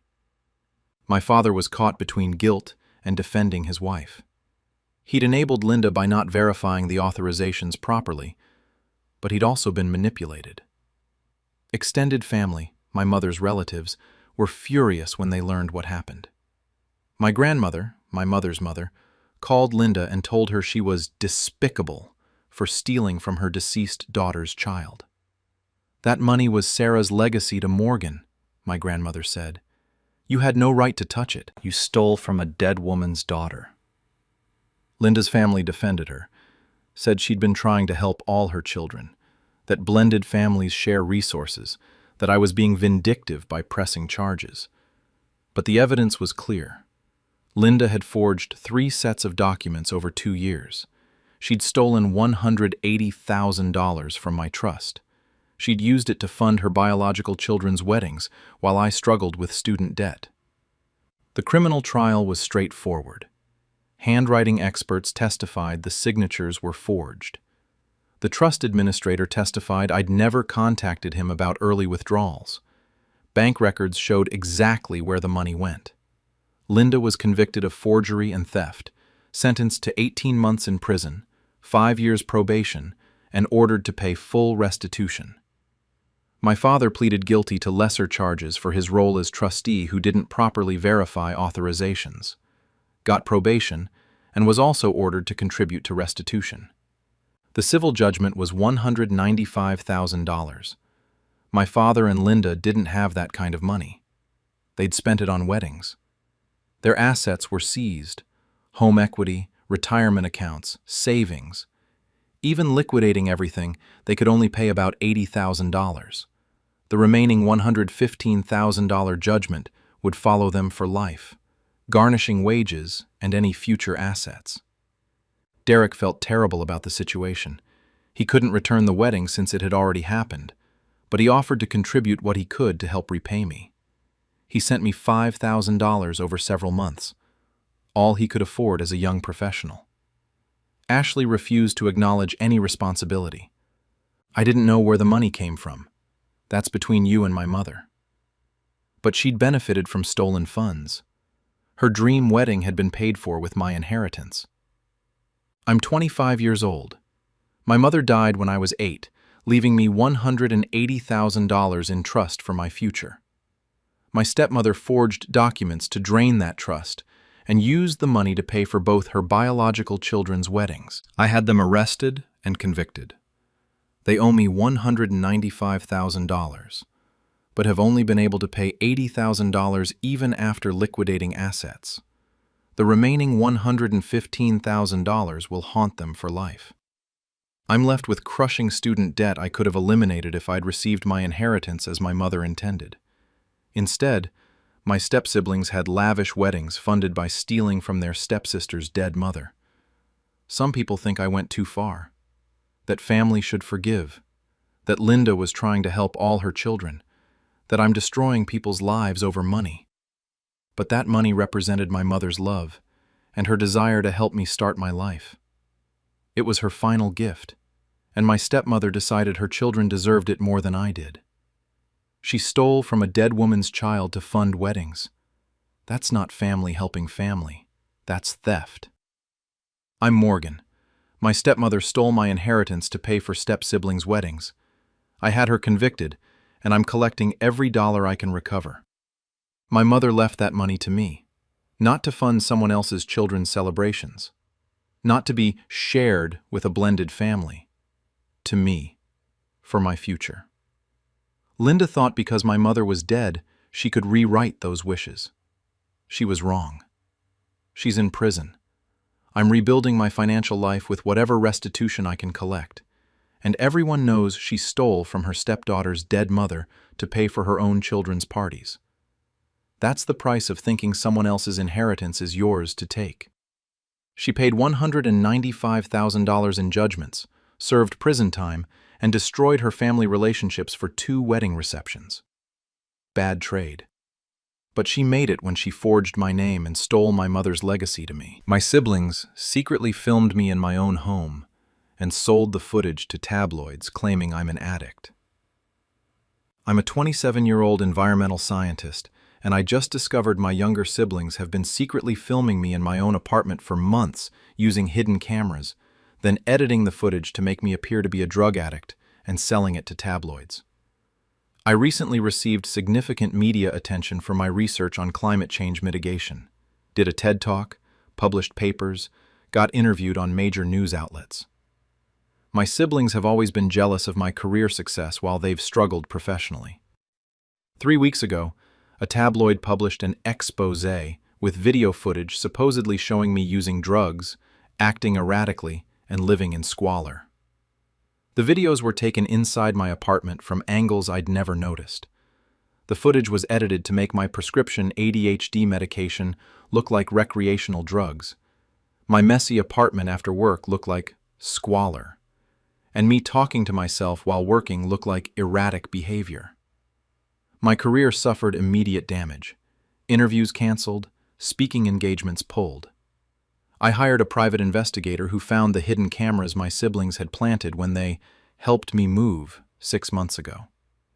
Text messages show them bragging about payment from tabloids and discussing what to film next. I'm pressing criminal charges for illegal surveillance and defamation, suing for damages to my career and reputation, and exposing everything publicly. They claim they were exposing my supposed addiction and trying to help. I'm destroying their lives like they tried to destroy mine. My name is Jordan. I'm 27 years old, environmental scientist specializing in carbon capture technology. I completed my PhD 2 years ago, work for a major research institute, recently published groundbreaking research that got significant media attention. My career breakthrough came 6 months ago. My research team developed a new approach to carbon capture that showed real potential for climate change mitigation.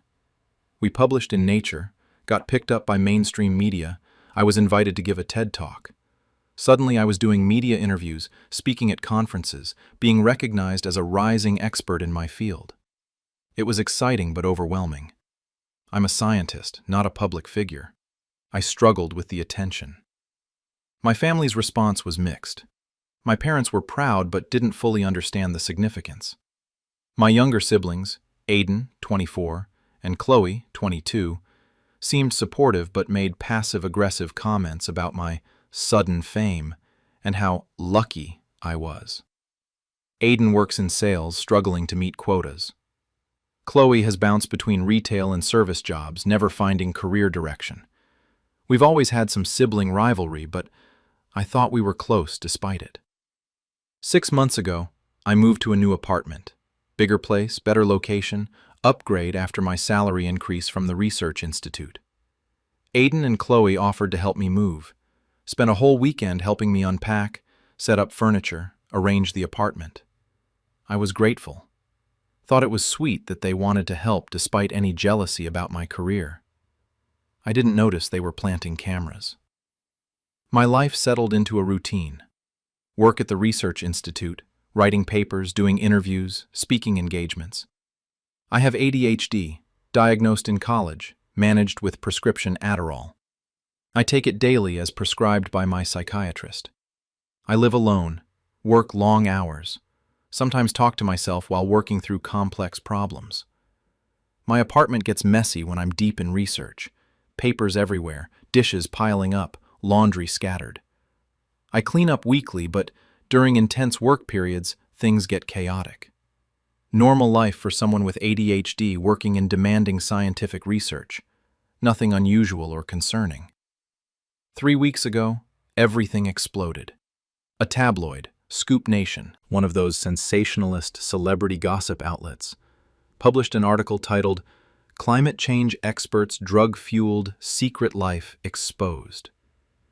The article claimed I was a secret drug addict, using my fame and scientific credentials to hide addiction issues.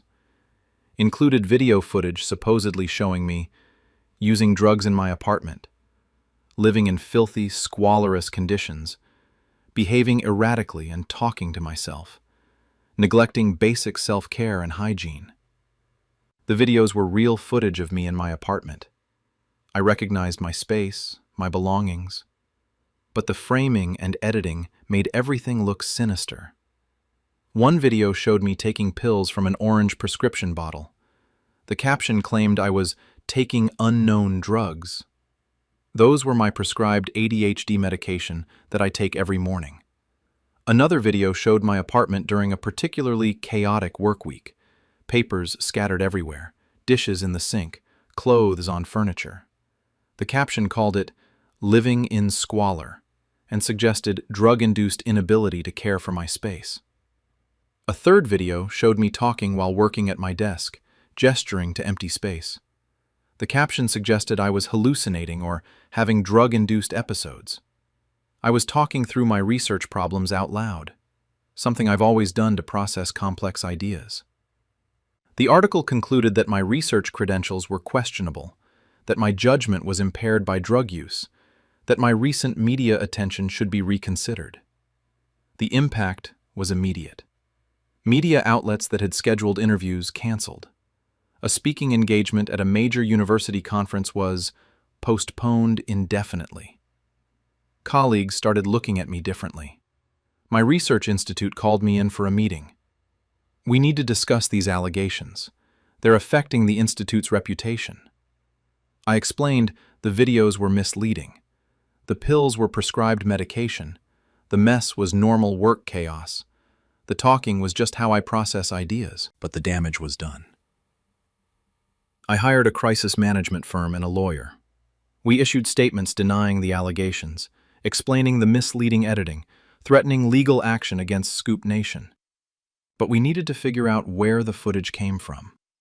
The videos were taken inside my apartment from multiple angles. Someone had been filming me without my knowledge. I hired a private investigator to sweep my apartment for surveillance devices. He found 4 hidden cameras. One in my living room, disguised as a phone charger plugged into an outlet. One in my kitchen, hidden in a decorative plant. One in my bedroom, concealed in an alarm clock. One in my bathroom, hidden in an air freshener unit. Professional-grade surveillance equipment, strategically placed to capture me throughout my apartment. Someone had planned this carefully. The investigator traced the purchase of the cameras. They'd been bought from an online retailer 6 months ago, shipped to Aiden's address. 6 months ago. Right when he and Chloe helped me move into this apartment. I called my siblings immediately. "Did you plant cameras in my apartment?" Aiden tried to lie. "What? No. Why would we do that?" "The private investigator found 4 cameras, purchased from your address, planted when you helped me move. The footage matches the videos in the Scoop Nation article." Silence. Then Chloe spoke up. "Jordan, we can explain. You've been filming me without my consent for 6 months? You sold footage to tabloids making me look like a drug addict." "We didn't sell it to hurt you," Aiden said. "We sold it because we needed money. And honestly, we thought people should know what you're really like." "What I'm really like? I take prescribed medication and work long hours. There's nothing scandalous about my life except what you fabricated through editing." Chloe jumped in. "You've gotten so much attention and opportunities while Aiden and I struggle." "We wanted to show people that you're not perfect. So you filmed me secretly in my own home and edited the footage to make me look like an addict?" "Scoop Nation paid us $25,000 for exclusive footage of the rising climate scientists' secret struggles," Aiden admitted. "We needed the money, and you can afford the bad publicity. You'll recover. You destroyed my professional reputation for $25,000? "Your reputation will be fine," Chloe said. "You're smart and talented. But Aiden and I are barely surviving. We needed that money." I hung up and immediately contacted police. Filed reports for illegal surveillance, invasion of privacy, and defamation. Provided the hidden cameras, purchase records linking them to Aiden, and recordings of our conversation where they admitted planting the cameras and selling footage. The investigator also accessed my siblings' text messages. They'd given him permission during initial questioning, not realizing it would incriminate them. The messages showed months of planning. Aiden: "Jordan's TED Talk comes out next week. Should we get footage of him taking his meds and caption it as drug use?" Chloe: "Yes, and I'll get footage of his apartment when it's messy. Can make it look like drug-induced neglect." Aiden: "Scoop Nation said they'll pay more if we have footage showing erratic behavior." Chloe: "He talks to himself all the time when working. can film that and frame it as drug-induced hallucinations. They'd been strategically planning what to film and how to edit it to appear most damaging. This wasn't them catching concerning behavior. This was them manufacturing a scandal from normal life. More messages showed them negotiating payment with Scoop Nation, discussing how to frame the footage, celebrating the $25,000 payment. "We finally got paid what Jordan's been making off his climate research," Aiden texted after receiving payment. They weren't concerned about me. They weren't trying to help. They were jealous of my success and wanted to profit from destroying my reputation. The police arrested both Aiden and Chloe. Charges included illegal video surveillance, felony in my state when done in private residences, invasion of privacy, defamation, libel, fraud, misrepresenting prescription medication as illegal drugs, conspiracy. The charges were serious. Illegal surveillance in someone's home, especially bathroom and bedroom, carries significant penalties. I also sued Scoop Nation for defamation and publishing illegally obtained material. The tabloid tried to claim journalistic privilege, but their own messages with my siblings proved they knew the footage was obtained through illegal surveillance and that the drug use claims were fabricated. Scoop Nation settled quickly to avoid trial publicity, paid me $500,000, published a retraction, admitting their article was based on misleadingly edited footage of legal prescription medication use, and issued public apology. The retraction helped my professional reputation, but couldn't undo all the damage. Some speaking engagements remained canceled. Some colleagues remained skeptical despite the retraction. But my research institute stood by me once they understood the full situation. You were the victim of illegal surveillance and deliberate defamation by family members. We're supporting you completely. My criminal case against Aiden and Chloe proceeded. Their lawyer tried to argue they'd been concerned about my well-being, and the footage was genuine, just misunderstood. But the text messages destroyed that defense. Aiden and Chloe had explicitly discussed how to edit footage to make me look worse, how to maximize payment from tabloids, how to profit from damaging my reputation. This wasn't concern. This was calculated exploitation and defamation for financial gain. The prosecutor was particularly focused on the bathroom camera. Installing hidden cameras in someone's bathroom is one of the most serious invasion of privacy offenses. Your siblings violated you in the most personal spaces of your home. Aiden and Chloe pleaded guilty to avoid trial, sentenced to 18 months in prison, likely serving 6 to 9 months, 5 years probation, substantial fines, and ordered to pay restitution to me. The civil lawsuit sought more substantial damages. Reputational harm to my scientific career, $200,000. Lost speaking engagements and opportunities, $100,000. Emotional distress from invasion of privacy, $150,000. Cost of private investigator and security upgrades, $25,000. Punitive damages, $300,000. Total seeking, $775,000. Aiden and Chloe didn't have that money. But the judgment would follow them for life, garnishing future wages and assets. More importantly, their faces and names were now associated with this case. They'd become known as the siblings who secretly filmed their successful family member and sold fabricated scandal footage to tabloids. Aiden lost his sales job when his employer learned about his criminal charges. Chloe was fired from her retail position. Both are essentially unemployable in professional roles now. Who wants to hire someone convicted of illegal surveillance and defamation? The extended family response was brutal. Most relatives were horrified by what Aiden and Chloe had done. Some defended them initially. They were just jealous. It got out of hand. But the bathroom camera changed everything. "They put a camera in Jordan's bathroom," my grandmother said. "That's not jealousy. That's violation." My parents were devastated. They tried to understand why Aiden and Chloe would do this. The answer in the text messages was clear: jealousy, resentment, and greed. "Jordan gets everything," Chloe had texted. "The career, the recognition, the money. We get nothing. Time to profit from his success since we can't achieve our own." They'd wanted to drag me down to their level. When they couldn't succeed on their own merits, they tried to destroy my success and profit from the destruction. I'm 27 years old. I'm an environmental scientist who worked hard for years to contribute to climate change research.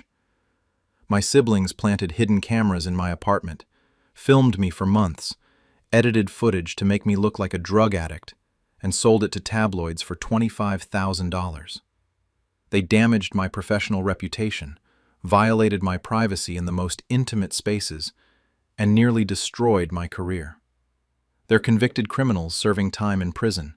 They owe me hundreds of thousands in judgments they'll spend their lives paying off. They're unemployable and known publicly for their crimes. I'm rebuilding my reputation, continuing my research, and advocating for stronger privacy laws around illegal surveillance. Some people say I went too far prosecuting my own siblings, that family should forgive, that they were just jealous and made bad decisions. But they planted cameras in my bathroom. They filmed me taking medication prescribed by my doctor and framed it as illegal drug use. They edited footage of normal life to manufacture a scandal. They sold it to tabloids for profit. That's not jealousy getting out of hand. That's criminal violation for financial gain. I'm Jordan. My siblings tried to destroy my career with fabricated scandal footage from illegal surveillance. They're in prison. I'm continuing my climate research. They wanted to profit from my success since they couldn't achieve their own. Instead, they destroyed their own futures trying to destroy mine. That's not me being vindictive. That's them facing consequences for seriously illegal actions motivated by jealousy and greed. My career survived their attack. Their lives were ruined by their own choices, and I make sure everyone knows what they did. Because people who plant cameras in their siblings' bathroom deserve to be known for that crime. They got $25,000 from tabloids. They'll spend the rest of their lives paying me hundreds of thousands while carrying criminal records for illegal surveillance. Bad trade. But they made it. My family stole my published novel and tried to claim my younger brother wrote it. I'm a 28-year-old author, and I just discovered my family has been systematically claiming that my younger brother actually wrote my published novel, telling anyone who will listen that I stole his manuscript and published it under my name because he was too young to navigate the publishing industry.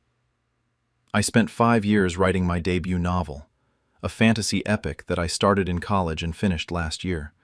It got picked up by a major publisher, came out 6 months ago, and has been moderately successful with strong reviews and decent sales. My younger brother Ethan is 19, still in college, and has never written anything longer than school essays. 3 weeks ago, I discovered my parents have been telling extended family, their friends, and even people in my hometown that Ethan is the real author, and I exploited him by taking his work. They've been showing people Ethan's high school creative writing assignments as proof he wrote the novel. They've contacted my publisher claiming fraud. They've been posting on social media that I'm a plagiarist who stole from my teenage brother. All because they think Ethan is more naturally talented and deserves the recognition more than I do. I have years of manuscripts, drafts, emails with my agent, and publishing contracts proving I wrote the novel. I'm suing my family for defamation and tortious interference, reporting them to authorities for fraud, and exposing their lies publicly. They claim they're protecting Ethan's intellectual property. I'm destroying their credibility like they tried to destroy mine. My name is Casey. I'm 28 years old, published author of a fantasy novel called The Seventh Kingdom. I work part-time as a bookstore manager while building my writing career. Writing has been my passion since I was young. I wrote constantly, short stories, fan fiction, attempts at novels that never quite worked. In college, I studied creative writing, took workshops, learned craft seriously. 5 years ago, at 23, I started writing what would become The Seventh Kingdom, a high fantasy novel about a reluctant heir to a fractured kingdom who who must unite 7 warring factions. I worked on it obsessively, writing during lunch breaks, on weekends, late at night after work. It took 3 years to write the first draft, another year to revise extensively based on beta reader feedback, then 6 months querying agents, sending out pitch letters, collecting rejections, refining my query. Finally, I landed an agent. She loved the manuscript, made some suggestions for revisions, and then went out on submission to publishers. After 4 months and several rejections, a mid-size publisher made an offer. Not huge money, $15,000 advance, but real publication with a real publisher. I signed the contract, did another round of edits with my editor, and last year, The Seventh Kingdom was published. Released 6 months ago with modest marketing, decent reviews, respectable sales for a debut author. I wasn't a bestseller, but I was a published author. My dream had materialized after 5 years of work. People were reading my book. Reviews praised my world building and character development. Some bookstores did local author events with me. It was everything I'd worked for. My family's response was lukewarm. My parents congratulated me but seemed underwhelmed. "That's nice, dear. We're proud of you." No big celebration, no excitement about the achievement. My younger brother Ethan was 19, finishing his freshman year of college studying business. He'd never shown much interest in creative writing, though he'd taken a creative writing elective in high school and gotten good grades. I didn't think much of my family's muted response. Not everyone understands the publishing world or appreciates how difficult it is to get a novel published. I was happy, and that was enough. 3 weeks ago, my cousin Michelle called me. "Casey, what's going on with your book? Your mom was telling everyone at Thanksgiving that Ethan actually wrote it?" "What? That's not true. I wrote it. Why would Mom say that?" She said Ethan wrote the manuscript in high school but was too young to navigate publishing, so you took it and published it under your name. She said you stole his work. I was stunned. That's completely false. I have years of drafts, emails with my agent and editor, contracts, everything proving I wrote it. I didn't think it was true, but your parents were really insistent. Your dad was showing people some of Ethan's old school papers claiming they were early drafts of your book. I called my mother immediately. "Michelle says you're telling people Ethan wrote my novel. That's not true and you know it." My mom sighed. "Casey, we've been discussing this as a family. Ethan is extremely talented. Those creative writing assignments he did in high school were exceptional. We believe he has the natural gift that you've had to work very hard to develop." What does that have to do with my novel? "We think it's possible that you were inspired by Ethan's early work, perhaps unconsciously. And since he's so young and you had the connections to agents and publishers, you took the opportunity that should have been his." I wrote that novel over 5 years. I have drafts dating back to when Ethan was 14. He never wrote anything remotely related to it. Ethan showed us some of his high school creative writing. The themes are very similar to your book. The writing style is comparable. We think there's been some appropriation of his intellectual property. This is insane. I wrote my book. Ethan wrote high school assignments. There's no connection. We've discussed it with Ethan, and he agrees there are concerning similarities.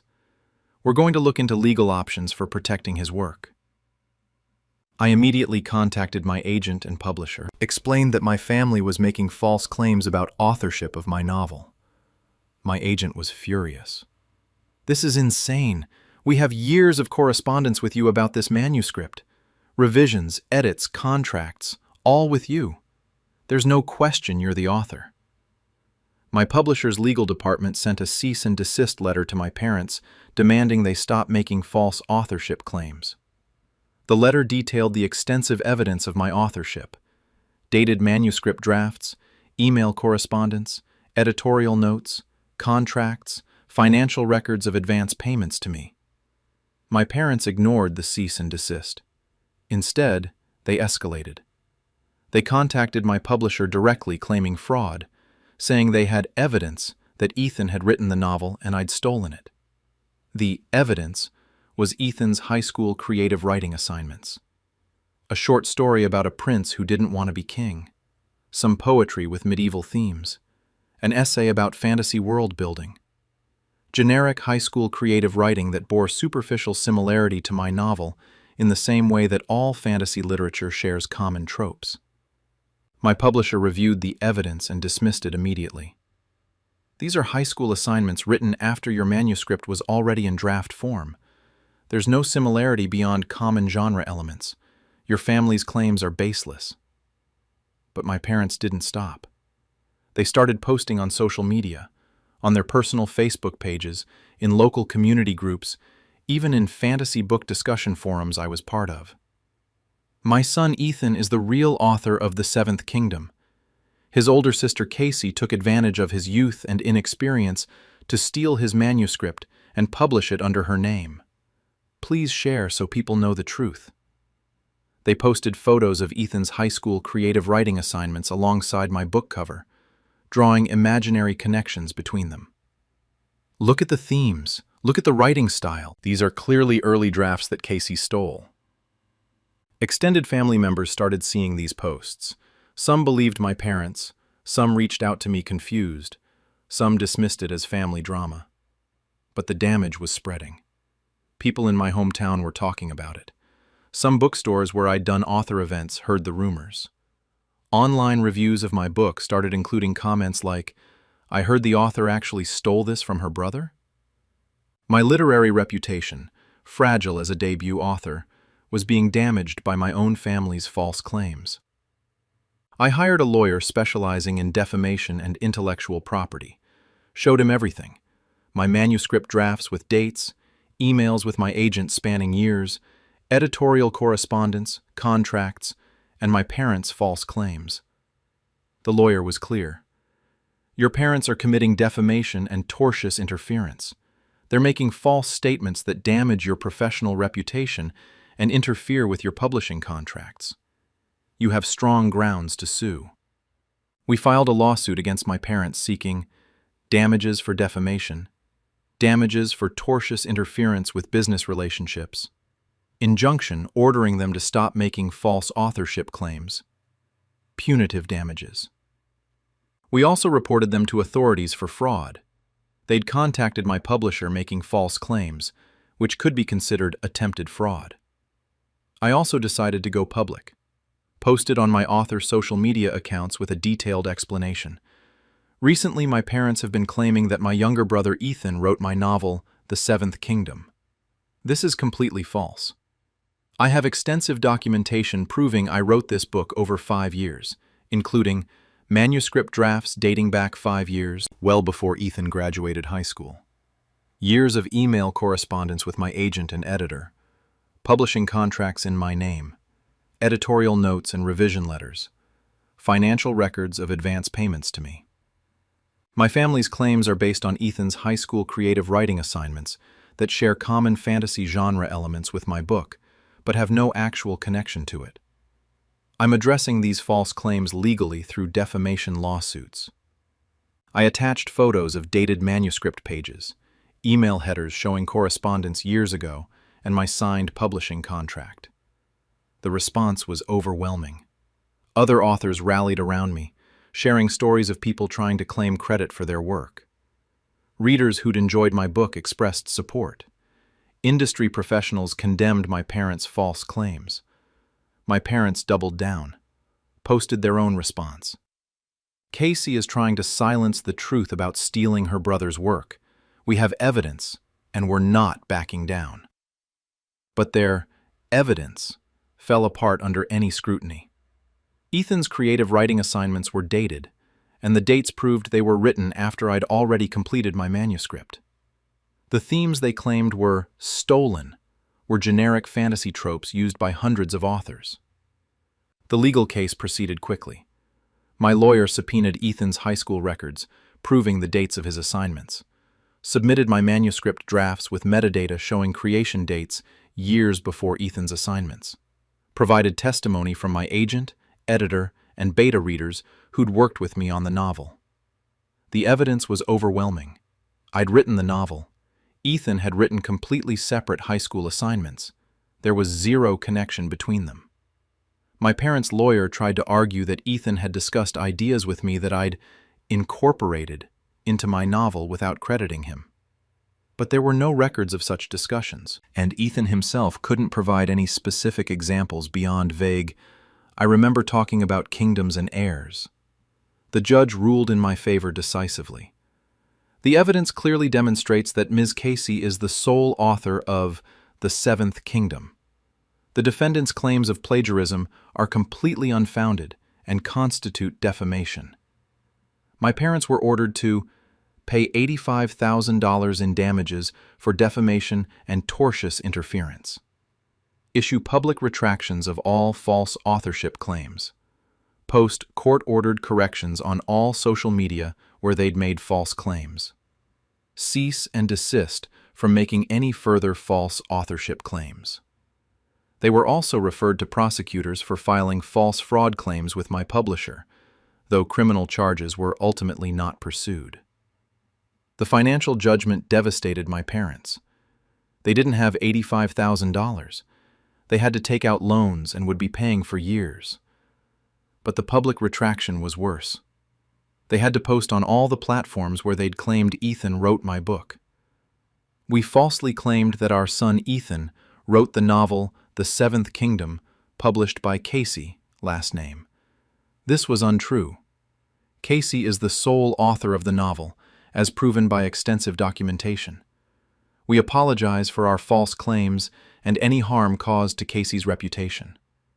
Their credibility was destroyed. Extended family who'd believed them felt betrayed. Friends distanced themselves from people who'd lie so extensively about their own daughter's work. Ethan himself came forward eventually. I never claimed to write Casey's book. I was uncomfortable with what Mom and Dad were doing, but I didn't know how to stop them. I wrote some creative writing in high school that they decided was similar to Casey's book, and they convinced themselves there must be plagiarism. I tried to tell them they were wrong, but they wouldn't listen. My relationship with Ethan survived. He'd been caught in our parents' delusion rather than actively participating. But my relationship with my parents was destroyed. They'd tried to steal credit for my greatest achievement and give it to my younger brother because they thought he was more naturally talented and deserved recognition more than I did. 5 years of work, hundreds of rejections, persistence through self-doubt and criticism, the joy of finally being published, and my parents decided to claim I'd stolen it all from my teenage brother. The publishing industry rallied around me. My publisher increased marketing support. Book bloggers and reviewers signal-boosted the truth. Sales actually increased because of the publicity around the false claims and my vindication. The Seventh Kingdom ended up on some bestseller lists months after the controversy. My agent sold my second novel for a much larger advance. My writing career, which my parents tried to destroy, ended up strengthened. Meanwhile, my parents are known in our community as the people who lied about their daughter stealing her brother's work. They're paying off $85,000 in damages. They've lost relationships with extended family who can't forgive the lies. I'm 28 years old. I spent 5 years writing a novel that got published to good reviews and decent sales. My parents decided my younger brother, who'd never written anything longer than high school assignments, was the real author, and I'd stolen his work. They contacted my publisher with fraud claims. They posted on social media calling me a plagiarist. They showed people Ethan's high school papers as proof I'd stolen from him. I proved I wrote every word with years of documented drafts and publishing records. I sued them for defamation. They paid $85,000 and had to publicly retract their lies. My writing career thrived despite their attempt to destroy it. Their reputation was ruined by their own false claims. I'm Casey. My family tried to steal credit for my novel and give it to my brother. I proved they were lying and made them pay for defamation. That's not me being vindictive. That's me defending 5 years of work from people who decided my achievement should belong to someone they considered more deserving. I wrote every word of the Seventh Kingdom. I have the drafts, the emails, the contracts, the editorial notes proving it. My parents had some high school assignments and delusions about their son being a secretly brilliant writer. They chose lies over celebrating their daughter's achievement. Now they're paying for that choice, financially and reputationally. And I'm writing my second novel, free from people who think I don't deserve credit for my own work. Some families celebrate your success. Mine tried to steal it and give it to someone else. That's unforgivable. They wanted Ethan to be the published author. Instead, they destroyed their own credibility and strengthened my career. I won. They lost. And every book I publish going forward is a reminder of what they failed to take from me. My family replaced my epilepsy medication with vitamins because they think seizures are spiritual warfare. I'm a 23-year-old with epilepsy, and I just discovered my parents have been secretly replacing my seizure medication with vitamin supplements for the past 3 months because they believe my epilepsy is demonic oppression that should be treated with prayer instead of medicine. I was diagnosed with epilepsy at 16 after a severe seizure. I've been on medication ever since. It controls my seizures completely as long as I take it consistently. 3 months ago, I started having breakthrough seizures again after years of being seizure-free. My neurologist was confused since my blood work showed I was taking my medication. Last week I had a seizure while driving and crashed my car.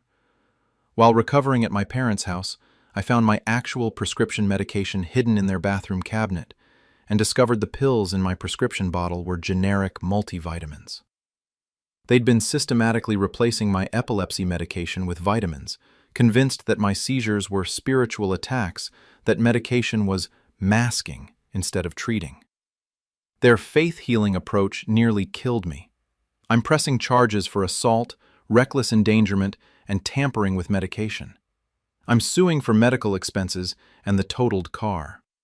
They claim they were freeing me from pharmaceutical dependence and trusting God to heal me.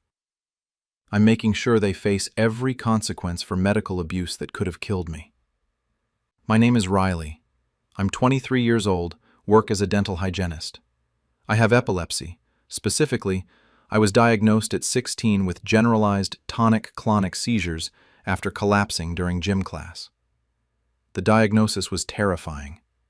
I'd had no warning signs, no family history of epilepsy, just suddenly experiencing violent seizures that knocked me unconscious. After extensive testing, my neurologist prescribed anti-seizure medication, Keppra, a common epilepsy drug, that the medication worked perfectly. Within weeks of starting it, my seizures stopped completely. I took 1 pill twice daily, never missed doses, lived a completely normal life. Drove, worked, exercised, no limitations as long as I maintained my medication regimen. My parents struggled with the diagnosis. They're evangelical Christians who believe strongly in faith healing and are skeptical of medication for anything beyond acute illness. They'd always been against long-term pharmaceutical use, preferring prayer and natural remedies. When I was first diagnosed, they fought the neurologist on medication. Can't we try prayer first? What about dietary changes? Isn't there a natural approach? My neurologist was firm. Epilepsy is a serious neurological condition. Without medication, Riley will continue having seizures that could cause brain damage or death. This isn't something you pray away. Eventually, they agreed to let me start medication, but they weren't happy about it. They'd make comments about trusting God more than pills, and pharmaceutical companies profiting from making people dependent. But the medication worked so well that even my parents couldn't deny its effectiveness. 7 years seizure-free. I graduated high school, attended college, started my career, all while managing my epilepsy with daily medication. I moved out at 21, got my own apartment, maintained my independence. Visited my parents regularly, but lived my own life. 3 months ago, something changed. I started having breakthrough seizures again, small ones at first, just brief episodes of confusion or staring spells. Then, a full tonic-clonic seizure that left me unconscious for several minutes. I was terrified. I'd been seizure-free for so long that I'd almost forgotten what seizures felt like. Why were they returning? I contacted my neurologist immediately. She ordered blood work to check my medication levels, thinking maybe I needed a dosage adjustment. The blood work came back showing therapeutic levels of Keppra in my system. I was taking my medication correctly, and it was being absorbed normally. So why was I having seizures? My neurologist increased my dosage, thinking maybe I needed more medication to maintain control. The seizures continued. She added a second medication, Lamictal, to supplement the Keppra. Still, breakthrough seizures every few weeks. I was frustrated and scared. After 7 years of perfect seizure control, suddenly nothing was working. 2 weeks ago, I had a seizure while driving. I was on my way to work, stopped at a red light, when the seizure started. I lost consciousness, my foot slipped off the brake, and my car rolled into the intersection and collided with another vehicle. I woke up in the hospital with a concussion, broken ribs, and cuts from shattered glass. The other driver was also injured. Broken arm, whiplash. My car was totaled. The hospital neurologist was deeply concerned. You're having seizures despite being on 2 medications at therapeutic levels. We need to figure out what's causing breakthrough seizures after such a long period of control. She ordered more tests. MRI to check for structural changes, EEG to monitor brain activity, more blood work. Everything came back normal except for the seizures themselves. I was discharged to my parents' house to recover from the accident injuries. I couldn't stay alone in my apartment with broken ribs and a concussion. My parents insisted on taking care of me. During my second day at their house, I needed to take my medication. I'd brought my prescription bottles with me. I took the pills from the bottles, took my Keppra twice daily as prescribed, took my Lamictal once daily. Later that day, I went to my parents' bathroom looking for pain medication. Opened their medicine cabinet and saw bottles hidden in the back behind other items. 2 prescription bottles with my name on them, Keppra and Lamictal. Full bottles, dated from 3 months ago. My actual medication. In my parents' bathroom cabinet. While I'd been taking pills from bottles in my apartment that I thought contained my medication. I grabbed the bottles and compared them to the ones I'd brought from my apartment. The bottles from my apartment had the correct labels, correct pharmacy information, but when I opened them, the pills inside weren't Keppra or Lamictal. They were generic-looking white tablets and capsules that didn't match my usual medications. I took one of the pills to my laptop and Googled the imprint code. It came back as a generic multivitamin. The capsules were vitamin D supplements. My parents had been replacing my epilepsy medication with vitamins. I confronted them immediately. "What the hell did you do to my medication?" My mother looked guilty but defiant. "Riley, sit down. We need to talk about this. You've been replacing my seizure medication with vitamins. I've been having seizures because you took away my actual medication." My father jumped in. "We've been praying about this for months. Your mother and I believe strongly that your seizures aren't a medical condition. They're spiritual attacks. The medication has been masking the spiritual problem instead of addressing it. Seizures are neurological. They're not spiritual. They're electrical misfires in my brain that medication controls." "We don't believe that," my mother said. "We've been researching, talking to our pastor, praying for guidance. Epilepsy is often caused by demonic oppression. The medication doesn't heal anything. It just suppresses the symptoms and makes you dependent on pharmaceuticals for life. The medication works. I was seizure-free for 7 years. But you weren't healed," my dad insisted. "You were medicated. There's a difference. We decided 3 months ago that we needed to help you break free from pharmaceutical dependence and trust God to actually heal you." "How did you even replace my medication?" My mother explained. "You gave us a spare key to your apartment when you moved in, remember? in case of emergencies. 3 months ago, while you were at work, we went to your apartment. We found your medication, brought it here, and replaced the pills in your bottles with vitamins. We've been doing this monthly, going to your apartment when you're at work, checking your medication, keeping the real pills here. You've been breaking into my apartment and tampering with my medication? We weren't breaking in, we had a key. And we weren't tampering, we were helping. We've been praying over you every day. We believe God is going to heal you completely once the medication is out of your system. I've been having seizures. The seizures came back because you took away my medication. I crashed my car. I could have died. We're sorry about the accident, my father said, but we truly believe this is spiritual warfare. The seizures are the enemy fighting back against our prayers. But we're not giving up. God is going to heal you. I was shaking with rage and fear. My parents had been systematically replacing my medication with vitamins for 3 months. They'd watched me start having seizures again, seen me struggle and scared, and continued their faith-healing approach while I suffered. You could have killed me, I said. Untreated epilepsy can cause brain damage or death. I had a seizure while driving because of what you did. I crashed my car. Someone else was injured. I have broken ribs and a concussion. This is your fault. This is the enemy's fault, my mother insisted. Satan is attacking you because we're close to breakthrough. We just need to keep praying. I called my neurologist from my parents' living room, explained what I'd discovered, that my parents had been replacing my medication with vitamins for 3 months without my knowledge. My neurologist was horrified. Riley, that's assault. That's medical abuse. They put your life in danger. You need to report this to police immediately. I called 911, told them my parents had been tampering with my prescription medication, causing me to have seizures, including one that led to a car accident.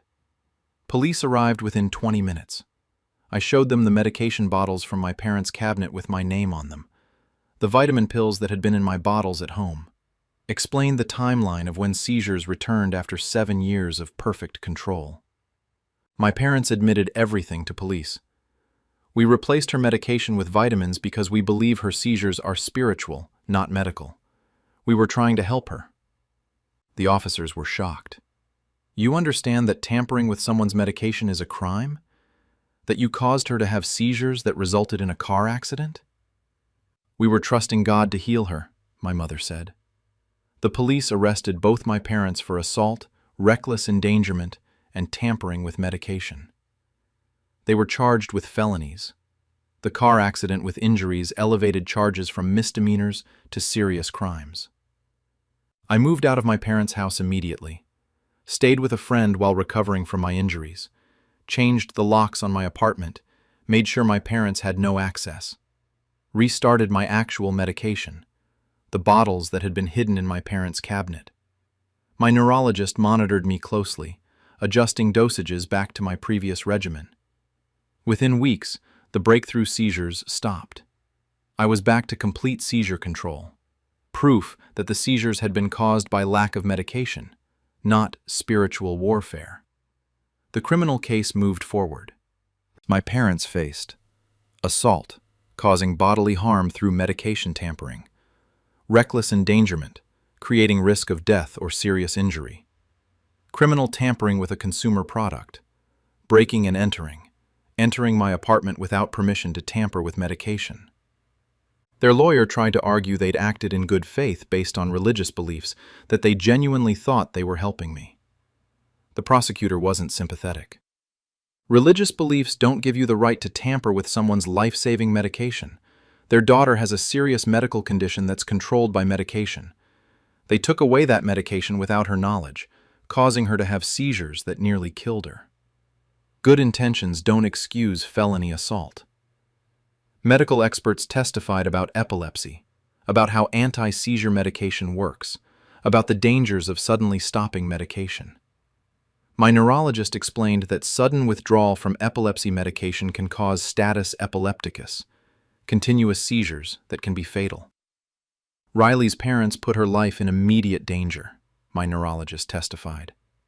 If she'd had status epilepticus or a seizure in a more dangerous situation, drowning in a bathtub, falling downstairs, she could have died. This wasn't spiritual healing. This was medical neglect bordering on abuse.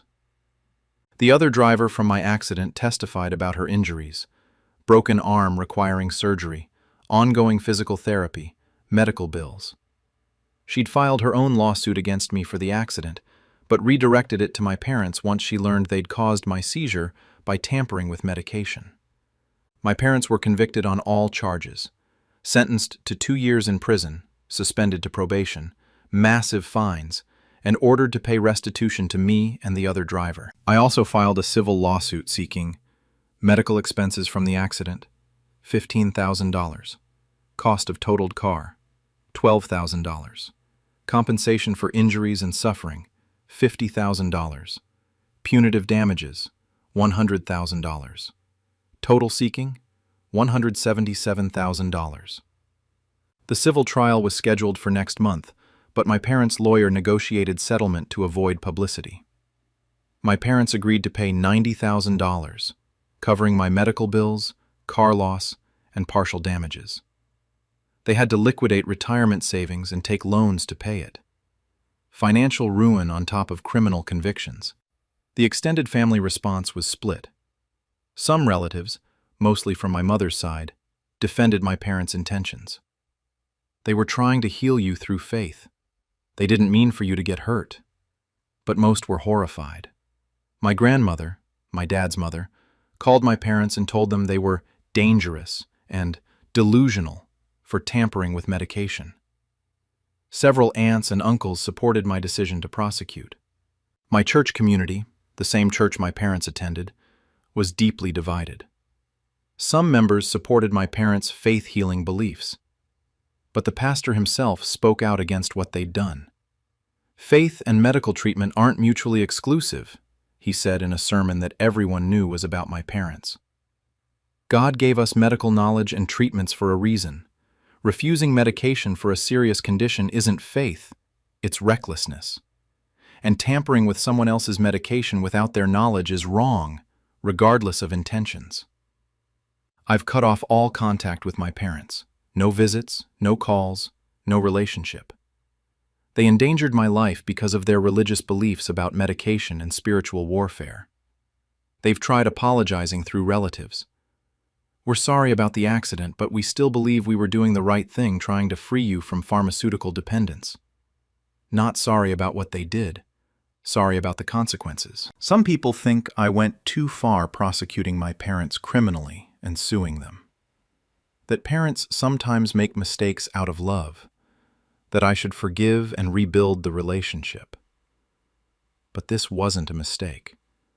For 3 months, my parents systematically broke into my apartment, replaced my medication with vitamins, and watched me suffer seizures while insisting it was spiritual warfare.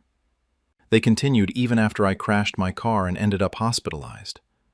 That's not love. That's dangerous religious extremism that nearly killed me.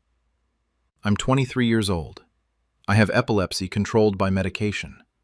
My parents replaced my medication with vitamins for 3 months because they believe seizures are demonic and medication is wrong. I started having seizures again, crashed my car, injured another person. My parents were convicted of assault and reckless endangerment. They paid $90,000 in damages. They have criminal records.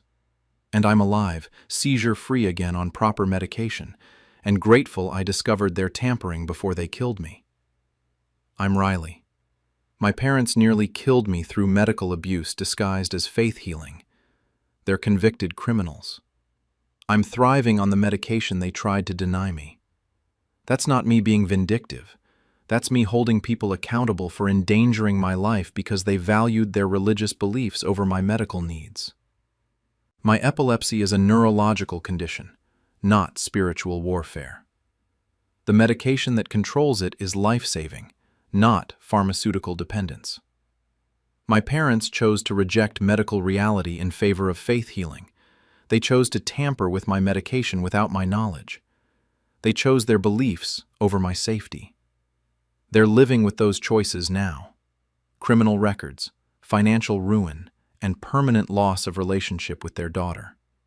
I'm living seizure-free, independent, and safe from people who think prayer is a substitute for anti-seizure medication. Some betrayals involve stealing money. Some involve emotional manipulation. This one involved literally taking away the medication keeping me alive because my parents thought they knew better than neurologists. They were wrong. And I made sure they faced every consequence for that dangerous delusion. My aunt used my identity to rack up $150,000 in debt, then convinced my family I was the addict who did it. I'm a 25-year-old teacher, and I just discovered that my aunt has been using my stolen identity for the past 3 years to open credit cards, take out loans, and accumulate $150,000 in debt. Then convinced my entire family that I'm a secret gambling addict who destroyed my own credit, and am now trying to blame her. I started getting calls from debt collectors 2 months ago for accounts I'd never opened. When I pulled my credit report, I found 23 fraudulent accounts, credit cards, personal loans, even a car loan, all opened using my information over the past 3 years. The addresses on the accounts led back to my Aunt Diane, my mother's sister, who'd asked to borrow my driver's license and social security card 3 years ago when she was applying for an apartment and needed extra documentation. I reported the identity theft to police and credit bureaus. Then Diane told my entire family that I'm the one who opened all those accounts to fund a gambling addiction, that I'm now trying to frame her to escape responsibility, and that my accusations against her are proof I need rehab. My family believes her. They've staged an intervention demanding I admit my addiction and stop blaming Diane. I have forensic evidence proving she committed the fraud, her handwriting on applications, surveillance footage of her using cards in my name, IP addresses from her devices. I'm pressing charges, suing for damages, and exposing every detail. She claims I'm a sick addict in denial. I'm sending her to prison for identity theft. My name is Ivy. I'm 25 years old, elementary school teacher earning $48,000 a year. I live simply, pay my bills, save what I can. I've never been in debt, never missed a payment, maintained good credit since graduating college 3 years ago. 2 months ago, I started getting calls from debt collectors. At first, I thought it was a mistake or a scam. This is regarding your account with First Bank Credit. Your payment is 90 days overdue. We need to discuss payment arrangements. I don't have an account with First Bank. According to our records, you opened this account in May 2022 with a $15,000 credit line. The balance is now $15,847 with interest and late fees. I never opened that account. This is fraud. Ma'am, I'm looking at the application with your name, social security number, date of birth, and signature. If you're claiming this is fraud, you'll need to file a police report. I hung up confused. Got another call the next day from a different collector about a different account. Then another. And another. In 1 week, I got contacted by debt collectors for 7 different accounts I'd never opened. Total debt, over $60,000. I pulled my credit report immediately. What I saw was devastating. My credit score had dropped from 740 to 520. There were 23 accounts in my name that I'd never opened, 14 credit cards with balances ranging from $3,000 to $18,000, 5 personal loans totaling $45,000, 2 retail store accounts, 1 auto loan for $28,000, 1 payday loan for $5,000. Total fraudulent debt, $150,000. Every single account had been opened over the past 3 years. Most were maxed out and in collections. I was facing financial ruin from debt I didn't create. I examined the details on the credit report. The accounts listed various addresses. None were my current address. But I recognized one of them. My Aunt Diane's address. Then I remembered. 3 years ago, Diane had asked to borrow my driver's license and social security card. She said she was applying for an apartment, and the landlord required extra documentation for reference purposes or something. I was 22 and didn't think much of it. Diane was family. I gave her my documents. She returned them the next day. I'd handed her everything she needed to steal my identity. I called the credit card companies and loan providers. I'm reporting identity theft. I never opened these accounts. Each company required me to file police reports and fraud affidavits. I spent days at the police station documenting every fraudulent account. The detective assigned to my case, Detective Martinez, took it seriously. Identity theft by a family member is unfortunately common. Do you have suspicions about who did this? My Aunt Diane. Most of the addresses on the accounts are hers, and she borrowed my ID 3 years ago right when the accounts started opening. Detective Martinez obtained records for the fraudulent accounts. Credit applications, purchase records, payment history, started building evidence. Meanwhile, I contacted my mother to let her know what Diane had done. Mom, I need to tell you something about Aunt Diane. She's been using my identity to open credit accounts. I'm over $150,000 in debt because of fraud she committed. Silence. Then, Ivy, that's a very serious accusation. Are you sure you didn't open those accounts yourself and are now embarrassed about the debt? What? No. I would never open 23 credit accounts. This is identity theft. Diane mentioned you'd been having some problems. She said you'd been gambling and got yourself into debt. She was worried about you. That's not true. I don't gamble. Diane stole my identity. Why would Diane do that? She's family. If you're struggling with addiction, we want to help you, but you need to be honest about it. I realized Diane had been preemptively building a narrative. She'd told my family I had a gambling problem before I even discovered the fraud. Now, when I accused her, it looked like I was trying to shift blame. I called Diane directly. I know you opened all those accounts in my name. I've filed police reports for identity theft. Ivy, honey, I'm worried about you. Your mother told me you're having money problems. This gambling addiction is serious. You need help. I don't have a gambling addiction. You stole my identity and opened accounts using my information. That's the addiction talking. You're in denial. I understand. Addiction makes people do desperate things like blame others for their own mistakes. I have proof you did this. The accounts list your address. Because you were using my address when you opened them. You asked me to receive your mail because you were embarrassed about the debt. Now you're trying to make it seem like I'm responsible? That's manipulative and concerning. She'd thought of everything. Every piece of evidence that pointed to her, she had an explanation for. I hung up and focused on building my case. Detective Martinez was collecting evidence, credit applications for the fraudulent accounts. Many had handwriting that would be compared to Diane's. Surveillance footage from stores where cards in my name had been used would show who was actually using the cards. IP addresses from online applications would trace back to devices used. Purchase records showing what the fraudulent accounts bought, items shipped to Diane's address. It would take time, but we were building a criminal case. Meanwhile, my family was building a case against me. My mother called a week later. Ivy, your father and I want you to come to dinner this Sunday. We need to talk as a family. I agreed, thinking we'd discuss the identity theft. Instead, I walked into an intervention. My parents, my Aunt Diane, my uncle, my 2 cousins, and even my grandmother were there. They sat in a circle with one empty chair, clearly for me. Sit down, Ivy, my mother said. We're all here because we love you. I sat, confused. My father spoke first. We know about the debt. We know about the gambling. We're not here to judge you. We're here to help. I don't have a gambling problem. Denial is part of addiction, my mother interrupted. But we have evidence. Diane has shown us the credit card statements, the loan documents, all opened by you. Those were opened by Diane using my stolen identity.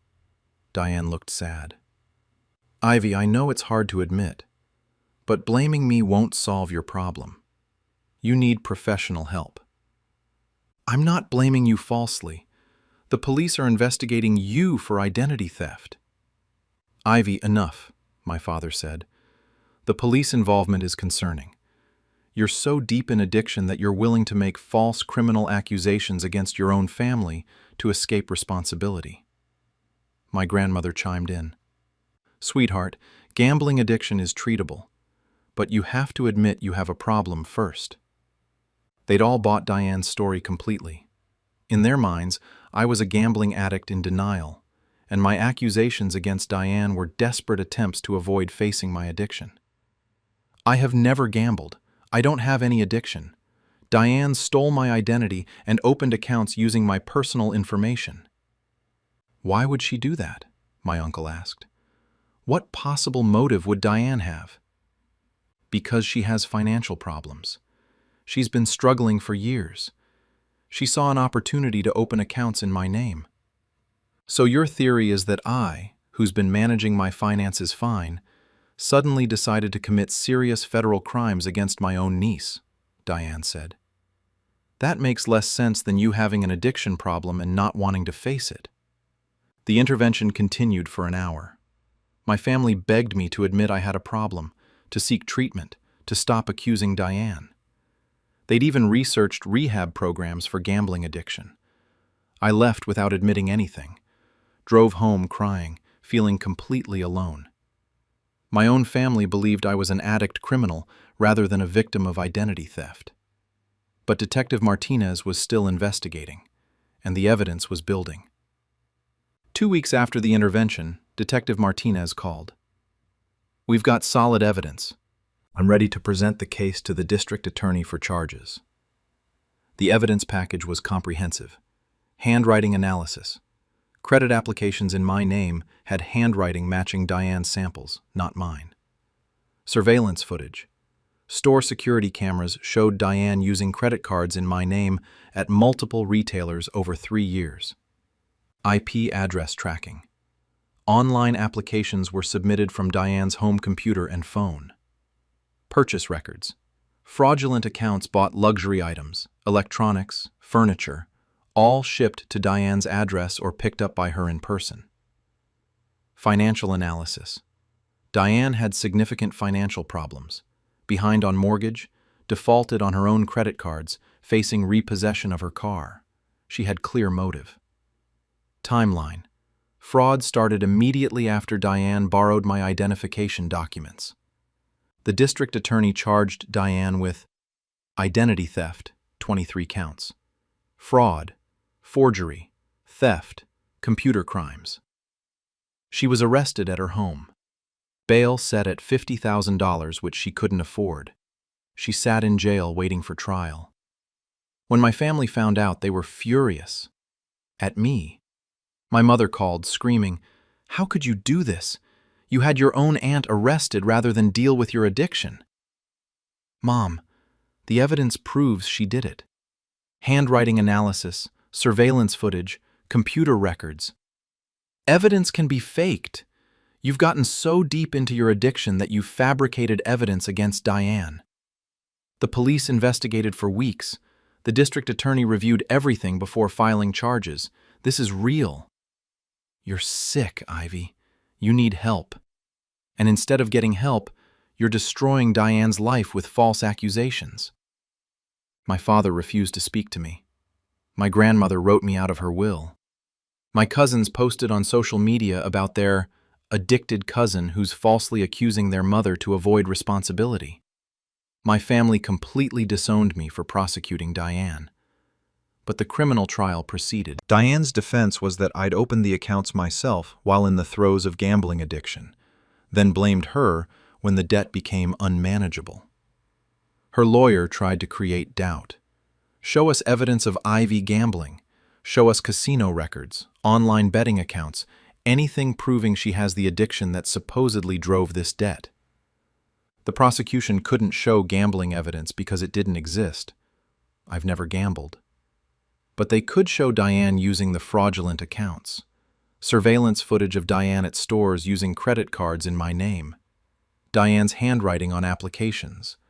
Diane's computer showing IP addresses for online applications. Diane's address receiving items bought with fraudulent credit. The evidence was overwhelming.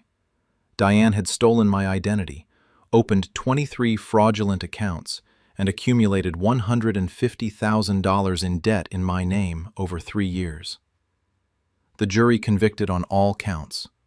Diane was sentenced to 4 years in federal prison for identity theft, ordered to pay full restitution of $150,000, and her financial life was destroyed.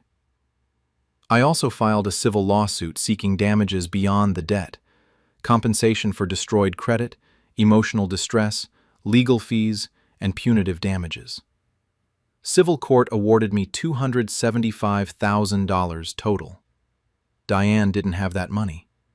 The judgment meant garnishment of any future wages, seizure of any assets, permanent financial destruction. Credit bureaus removed all fraudulent accounts from my report. My credit score recovered. The $150,000 debt was cleared. I was financially whole again. But my family relationships were destroyed. Even after Diane's conviction, my parents insisted I'd manipulated the justice system and fabricated evidence. They refused to accept that Diane had committed identity theft. My grandmother died still believing I was a gambling addict who'd framed my aunt. Left me nothing in her will. My cousins haven't spoken to me since Diane's arrest. Social media posts still paint me as the villain who sent their mother to prison over her own mistakes. But some extended family saw through it. My father's brother, Uncle James, reached out after the trial. I watched the evidence. I saw the surveillance footage of Diane using those cards. I know she did this. I'm sorry the rest of the family can't see the truth. A few other relatives quietly contacted me, believed the evidence, maintained relationships despite the family drama. But my immediate family, mother, father, grandmother, aunt's children, they chose to believe Diane's lies over documented evidence of identity theft. I'm 25 years old. My aunt stole my identity, opened 23 fraudulent accounts, and accumulated $150,000 in debt in my name over 3 years. Then she convinced my family I'm a gambling addict who's falsely accusing her. She's serving 4 years in prison. She owes me $275,000. My credit is restored and the debt is cleared. But my family still thinks I'm the criminal who framed an innocent woman. Some people say I should work on repairing family relationships, that Diane has been punished enough with prison time, that holding on to anger hurts me more than anyone. But Diane didn't just steal my money. She stole my identity, destroyed my credit, and then stole my family's trust by convincing them I was an addict framing her. She committed crimes, then manipulated everyone I loved into believing I was the criminal. That's beyond financial fraud. That's deliberate destruction of someone's life and relationships. I'm Ivy. My aunt committed identity theft against me, then convinced my family I'm an addict who's lying about it. She's in prison and owes me $275,000. My credit is restored, but my family relationships are destroyed. That's not me being vindictive. That's me prosecuting identity theft and letting evidence speak for itself. Diane made choices to steal my identity, to open accounts in my name, to manipulate my family. Now she lives with consequences. Prison time, massive debt, criminal record. My family made choices too, to believe her lies over evidence. Now they live with consequences. Estrangement from me, knowledge that they supported a convicted identity thief. I rebuilt my credit and my financial life. I can't rebuild relationships with people who chose to believe I'm a criminal despite evidence proving my innocence. Diane stole $150,000, but she also stole my family's trust. She's paying for the first theft. The second theft has consequences too, just not ones that benefit her. She's in prison. My family thinks I'm a villain, and I'm financially stable but emotionally isolated. That's the full cost of identity theft committed by family. Not just money, but destroyed relationships that may never heal. Justice was served. But justice doesn't fix everything. My family filed false restraining orders against me so my brother could steal my business partner slot. I'm a 26-year-old entrepreneur, and I just discovered that my parents and older brother coordinated filing multiple false restraining orders against me, claiming I'd threatened and harassed them, specifically timed to force me out of a partnership in a startup company worth millions so my brother could take my place. I co-founded a tech startup 2 years ago with my college friend Mason. We'd built it from nothing to a company valued at $8 million, with venture capital funding secured and a major acquisition offer on the table. My brother Derek works in finance and had been asking to invest in our company for months. I kept saying no. Derek has a history of taking over projects and pushing people out.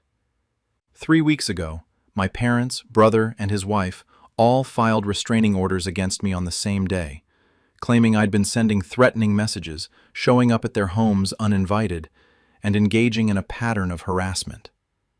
Every allegation was completely false, but the temporary orders were granted immediately. Those restraining orders triggered a morality clause in our partnership agreement. I was suspended from company operations pending resolution. While I was legally fighting the false orders, Derek approached Mason claiming he wanted to help save the company from the drama I was causing, offering to buy out my stake at a massive discount and take over my role. I found emails proving my family coordinated this to create an opening for Derek. I'm pressing criminal charges for filing false reports, suing for defamation and tortious interference, and exposing their conspiracy. They claim the restraining orders were legitimate safety concerns. I'm destroying all of them for conspiring to steal my company. My name is Jordan. I'm 26 years old, co-founder and COO of a tech startup called Streamline AI. 2 years ago, my college friend Mason and I started this company in his garage with $10,000 in savings and a dream. We'd developed software that uses AI to optimize supply chain logistics. Sounds boring, but it's revolutionary for the industry. Companies can reduce shipping costs by 30%, improve delivery times, minimize waste. We had a product that solved real problems. For 2 years, Mason and I worked insane hours, pitched to investors, landed our first clients, refined the product, grew the team to 15 employees, secured $3 million in venture capital funding, got the company valued at $8 million. Last month, we received an acquisition offer from a major logistics company, $25 million. Mason and I each owned 40% of the company. We'd given 20% to early investors. If the deal closed, we'd each walk away with roughly $10 million after taxes and investor payouts. Life-changing money. Validation that our 2 years of 80-hour weeks had paid off. Financial security that would let us start other ventures or retire at 26 if we wanted. My family knew about our success. I'd kept them updated, not bragging, just sharing my life. Told them about the valuation, the acquisition offer, how close we were to a major exit. My older brother Derek is 29, works as a financial analyst, makes decent money but nothing like startup founder money. He started asking questions about Streamline AI. Could he invest? Could he advise on the acquisition deal? Could he join the company in some capacity? I said no to all of it. Derek has a pattern. He inserts himself into opportunities, takes credit for others' work, and pushes people aside. He'd done it with our cousin's restaurant, invested, then gradually took over management until our cousin was marginalized in his own business. He'd done it with a friend's real estate venture, became a partner, then forced the friend out. I wasn't letting Derek do that to Streamline AI. This was mine and Mason's company. We'd built it. We were closing the deal. Derek keeping our success from the survival from the sidelines, but he wasn't getting involved. Derek didn't take no well. Started making comments about how I was shutting out family and forgetting where I came from. My parents echoed it. "Derek just wants to help. Why are you being so closed off?" I held firm. This was my company, my work, my future. Derek had no claim to it. 3 weeks ago, everything exploded. I was at the office when I got served with legal papers. A restraining order filed by my mother, claiming I'd been harassing her with threatening phone calls and text messages, showing up at her house uninvited and behaving aggressively, making her fear for her safety. Every single allegation was false. I hadn't been to my parents' house in weeks. I'd called my mom maybe twice that month. Normal conversations. No threatening messages, no harassment, nothing that would justify a restraining order. But the temporary order was granted immediately. That's how restraining orders work. The accuser makes claims, a judge grants a temporary order, then there's a hearing later to determine if it should be permanent. The temporary order meant I legally had to stay away from my mother pending the hearing. I was confused and upset, but I figured it was some kind of misunderstanding. Maybe someone was impersonating me, or my mother had been confused by something. We'd sort it out at the hearing. Then I got served with 3 more restraining orders, all filed the same day. One from my father, claiming the same pattern of harassment and threats. One from Derek, claiming I'd been sending him threatening messages about ruining his life and showing up at his workplace making scenes. One from Derek's wife, Melissa, claiming I'd threatened her and she feared for her safety. 4 restraining orders filed against me on the same day, all claiming harassment and threats. All completely false. I immediately contacted my lawyer. Not just a personal lawyer, but the corporate attorney who handled Streamline AI business. Explained what was happening. "This is clearly coordinated," she said after reviewing the 4 restraining orders. "Filed on the same day, similar language, escalating pattern of allegations. Either they're telling the truth about serious harassment, or this is a strategic attack. I haven't harassed anyone. I haven't sent threatening messages. I haven't shown up anywhere uninvited. All of this is fabricated." Then we fight it. "But Jordan, you need to check your partnership agreement. Some contracts have morality clauses that suspend partners facing legal issues." My stomach dropped. Our partnership agreement did have a clause. If either partner faced legal action involving violence, threats, or harassment, they could be suspended from company operations pending resolution to protect the company's reputation and relationships. 4 restraining orders claiming harassment would trigger that clause. I called Mason immediately. "Did you get contacted about the restraining orders?" "Yeah. Our lawyer just sent me the notification. Jordan, what's going on? Your family filed restraining orders saying you threatened them?" "It's all false. I haven't done anything they're claiming. This is some kind of setup. The partnership agreement requires we suspend you pending resolution. I'm sorry, but legally, I have to.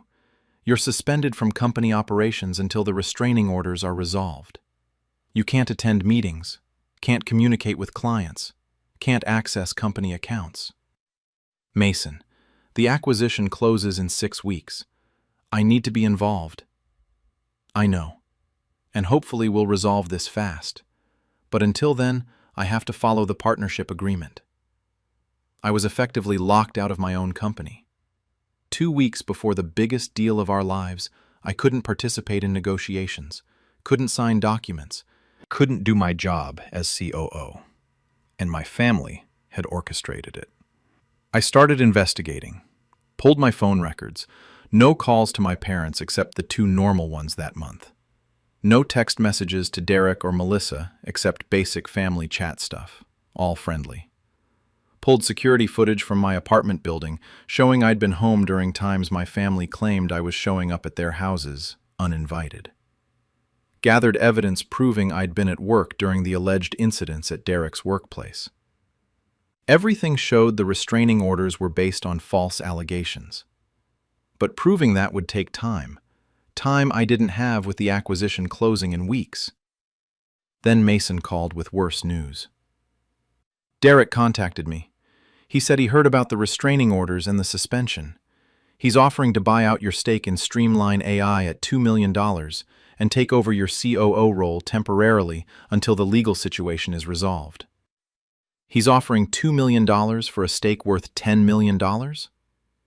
He says it's a fair price given the uncertainty around your legal issues and the risk you're creating for the acquisition. He says he has the experience to step in, keep the deal on track, and save the company from being derailed by your personal drama. Derek had orchestrated this entire thing. Filed false restraining orders to get me suspended from the company, then swooped in offering to rescue it by buying my stake at a massive discount and taking my role. Don't even consider his offer, I said. This is exactly what he's been trying to do, get into Streamline AI. He manufactured this crisis to create an opening. I'm not selling your stake to him, Mason said. But Jordan, if we can't resolve this before the acquisition closes, we might lose the deal. The acquiring company is already asking questions about the restraining orders. I hired a private investigator to dig into my family's coordination. Within 3 days, he'd found explosive evidence. Email thread between Derek, my parents, and Melissa, dated 2 weeks before the restraining orders were filed. Derek, Jordan's being stubborn about letting me into Streamline AI. We need to create a situation that forces him out temporarily so I can step in. My father, what kind of situation? Derek, restraining orders would trigger the partnership agreement's morality clause. If we all file on the same day claiming harassment, he'd be suspended immediately. Then I can approach Mason about buying Jordan's stake while he's locked out and saving the company. My mother, you want us to lie about Jordan harassing us?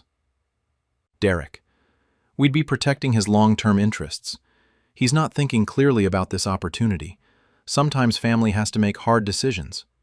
Once I'm in the company and the acquisition closes, everyone benefits, Jordan included, eventually.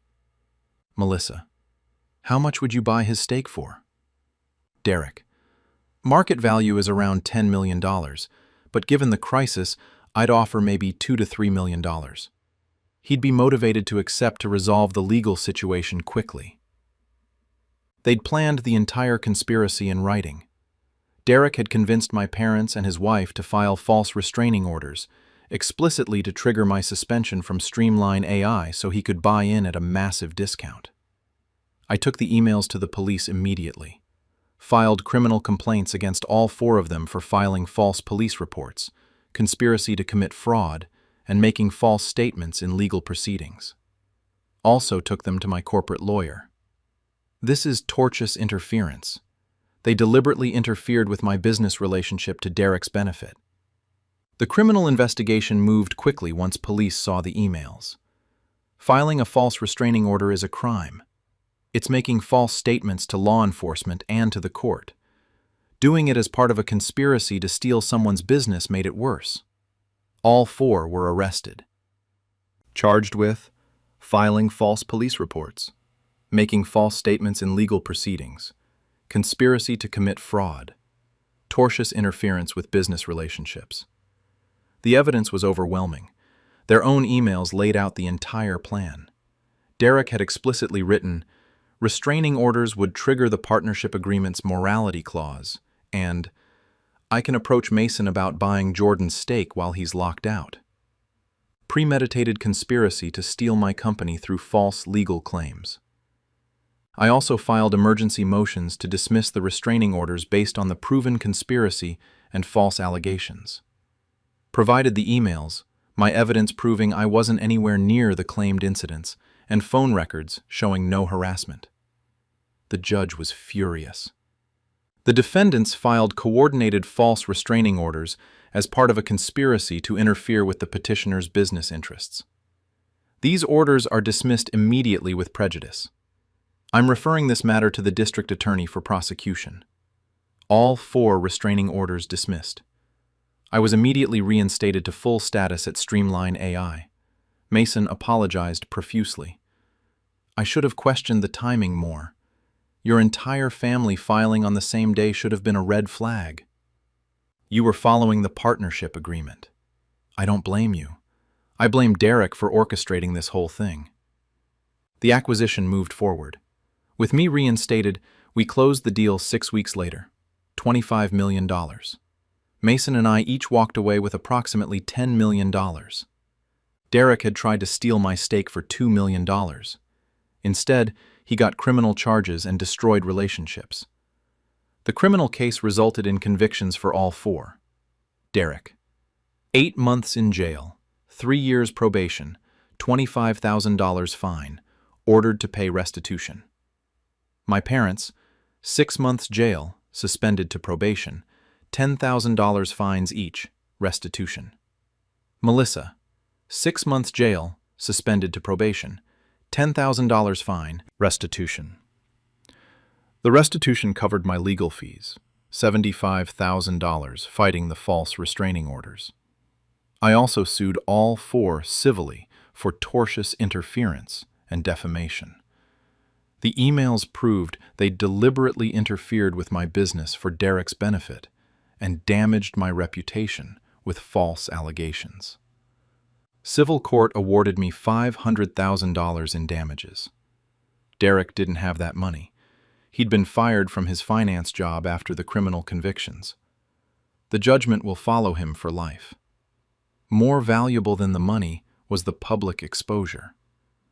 I posted about the case on LinkedIn and industry forums, didn't name names, but shared what happened when family members tried to steal my startup through false restraining orders. The story went viral in startup communities. Business publications picked it up. It became a cautionary tale about family interference in business and the dangers of partnership agreement morality clauses. Derek's name got attached to it through public court records. He's now known in our industry as the guy who filed false restraining orders to try stealing his brother's startup. He's unemployable in finance or any business role. No company wants someone convicted of business fraud. My relationship with my parents is destroyed. They enabled Derek's scheme, filed false legal documents, and were willing to destroy my business opportunity to give Derek an opening. My mother tried apologizing after the convictions. Derek convinced us it would all work out in the end, that you'd benefit too once he was involved in the company. You filed a false restraining order claiming I threatened you. You participated in a conspiracy to steal my business. That's not forgivable. Extended family split. Some sided with my parents. They made a mistake. You're destroying them over it. But most recognized this wasn't a mistake. They'd planned it in writing, executed it deliberately, and nearly cost me $10 million. I'm 26 years old. I co-founded a tech startup worth $8 million. My brother wanted in, and I said no. So he orchestrated a conspiracy where my parents, his wife, and him all filed false restraining orders against me on the same day to trigger my suspension from the company, then offered to rescue it by buying my stake at 20% of its value. I found emails proving the conspiracy. They're all convicted criminals now. I closed the acquisition deal for $25 million and walked away with my $10 million. Derek got criminal convictions, fired from his job, $500,000 in civil judgments, and industry blacklisting for trying to steal my company through false legal claims. Some people say I went too far prosecuting my own family, that criminal charges were excessive for what was just a business dispute. But they didn't just compete with me in business. They filed false restraining orders, legal documents claiming I threatened and harassed them. They manufactured a legal crisis designed to force me out of my own company so Derek could steal my stake. That's not a business dispute. That's conspiracy to commit fraud. I'm Jordan. My family filed false restraining orders to steal my startup. I exposed their conspiracy, closed my $25 million acquisition, and got them all criminally convicted. Derek wanted my company. He got a criminal record and industry blacklisting instead. My parents enabled him. They lost their son and their reputations. And I walked away with $10 million and my company intact. That's justice for conspiracy to steal someone's business through false legal claims, even when the conspirators are family. Derek thought 4 coordinated restraining orders would force me out long enough for him to swoop in and take over. Instead, those restraining orders became evidence of criminal conspiracy. Bad strategy. But he committed to it. Now he lives with the consequences: criminal record, massive debt from judgments, and being known as the person who tried to steal his brother's startup through fake restraining orders. I built my company through hard work. Derek tried to steal it through lies. Only one of those approaches had a chance of succeeding. Mine did. His destroyed him. My family sold my egg donation rights to a fertility clinic without consent while I was unconscious from surgery. I'm a 23-year-old woman, and I just discovered that during a routine surgery I had last year, my mother forged consent documents to have my eggs harvested and sold to a fertility clinic for $45,000, which she kept. Meaning, I now have biological children somewhere in the world that I never agreed to create. I had emergency appendix surgery 14 months ago. While I was under anesthesia, my mother, who's a nurse and had accompanied me to the hospital, convinced the surgical team that I'd previously expressed interest in egg donation and that she had my power of attorney to consent on my behalf during the procedure. She forged documents showing my consent for egg retrieval during the appendectomy. The hospital harvested 18 eggs, which were sold to a fertility clinic. My mother received $45,000, which she used to pay off her debts. I only discovered this when the fertility clinic contacted me about donated genetic material, resulting in 3 live births over the past year, meaning I have 3 biological children being raised by strangers because my mother sold my eggs without permission. I'm suing the hospital for performing an unauthorized procedure, pressing charges against my mother for fraud and assault, and demanding the fertility clinic cease using my genetic material. My mother claims she did me a favor since I wasn't using the eggs anyway and she needed the money. I'm making sure she faces every legal consequence for selling my biological reproductive capacity without consent. My name is Sierra. I'm 23 years old, working as a graphic designer. 14 months ago, I had what I thought was a routine medical emergency that would change my life in ways I never could have imagined. I woke up one morning with severe abdominal pain. Went to the emergency room where doctors diagnosed acute appendicitis. I needed emergency surgery, appendectomy, fairly standard procedure. My mother came with me to the hospital. She's a nurse, so I felt reassured having her there. She could translate medical jargon, ask the right questions, make sure I was getting good care. I signed the consent forms for the appendectomy.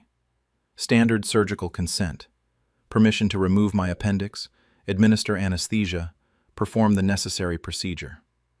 Then I was wheeled into surgery. I woke up a few hours later in recovery, groggy from anesthesia, sore from surgery, but the appendicitis pain was gone. My mother was there when I woke up. Everything went fine. The surgery was successful. You'll be back to normal in a few weeks. I recovered normally. Took 2 weeks off work, followed post-surgery instructions, healed without complications. Never suspected anything unusual had happened during the procedure. For 14 months, I lived my normal life. Worked, spent time with friends, dated casually. No idea that my body had been violated in ways I hadn't consented to. Then last week, I got a letter from a fertility clinic I'd never heard of, Pacific Reproductive Services. Dear Ms. Sierra Chen, we are writing regarding genetic material you donated to our clinic in date 14 months ago. We wanted to inform you, as our policy requires, that your donated eggs have resulted in 3 successful pregnancies and live births over the past year. As the genetic donor, you have the right to request non-identifying information about the recipient families if you wish. Please contact our office if you have any questions. I read the letter 3 times, not understanding. Donated eggs? I'd never donated eggs. I'd never even considered it. Had never contacted a fertility clinic. Never gone through the donation process. There had to be a mistake. I called the clinic immediately. Hi, I received a letter about egg donation, but I've never donated eggs to your clinic. I think there's been an error. The receptionist put me through to a coordinator. Ms. Chen, let me pull up your file. Yes, you donated in. We have your consent forms on file. I never donated. I've never been to your clinic. The donation was coordinated through St. Mary's Hospital. You underwent egg retrieval during a surgical procedure there. We received 18 viable eggs from you. St. Mary's Hospital, where I'd had my appendix surgery. I had an appendectomy, just an appendectomy. I didn't consent to egg retrieval. I'm looking at the consent forms now, signed by you and countersigned by your medical power of attorney, your mother, who facilitated the donation on your behalf while you were undergoing surgery. My mother, who'd been with me at the hospital, who's a nurse and would know how to navigate medical systems, who had access to me while I was unconscious. Can you email me those consent forms? She did. I opened them with shaking hands. The forms showed my signature, or something that looked like my signature, consenting to egg donation and retrieval during my appendectomy surgery, and another signature as my medical power of attorney, authorizing the procedure on my behalf. My mother's signature. I'd never given my mother power of attorney. I'd never consented to egg donation. I'd certainly never agreed to have eggs harvested during emergency appendix surgery, but according to these forms, I had. And 18 eggs had been taken from my body without my knowledge. I called my mother immediately. Did you authorize egg donation during my appendix surgery? Silence. Then, Sierra, we should talk about this in person. Answer the question. Did you sign forms consenting to egg retrieval while I was unconscious? I did what was best for everyone. You weren't using those eggs. You're young, not planning to have children anytime soon. The fertility clinic pays well for egg donation. I had debts that were drowning me. You had my eggs harvested without my consent? While I was under anesthesia? You would have said no if I'd asked. But there's no harm done. You still have plenty of eggs. These eggs would have just gone to waste. They didn't go to waste. The clinic just told me 3 babies were born using my eggs. I have biological children I never agreed to create. So 3 families who desperately wanted children got to have them. That's a good thing. It's not a good thing when it happened without my consent. You violated my body and my reproductive rights for money. I got $45,000 from the fertility clinic. It paid off my credit card debt and my car loan. We both benefited. You helped families, and I got out of debt. I didn't help anyone.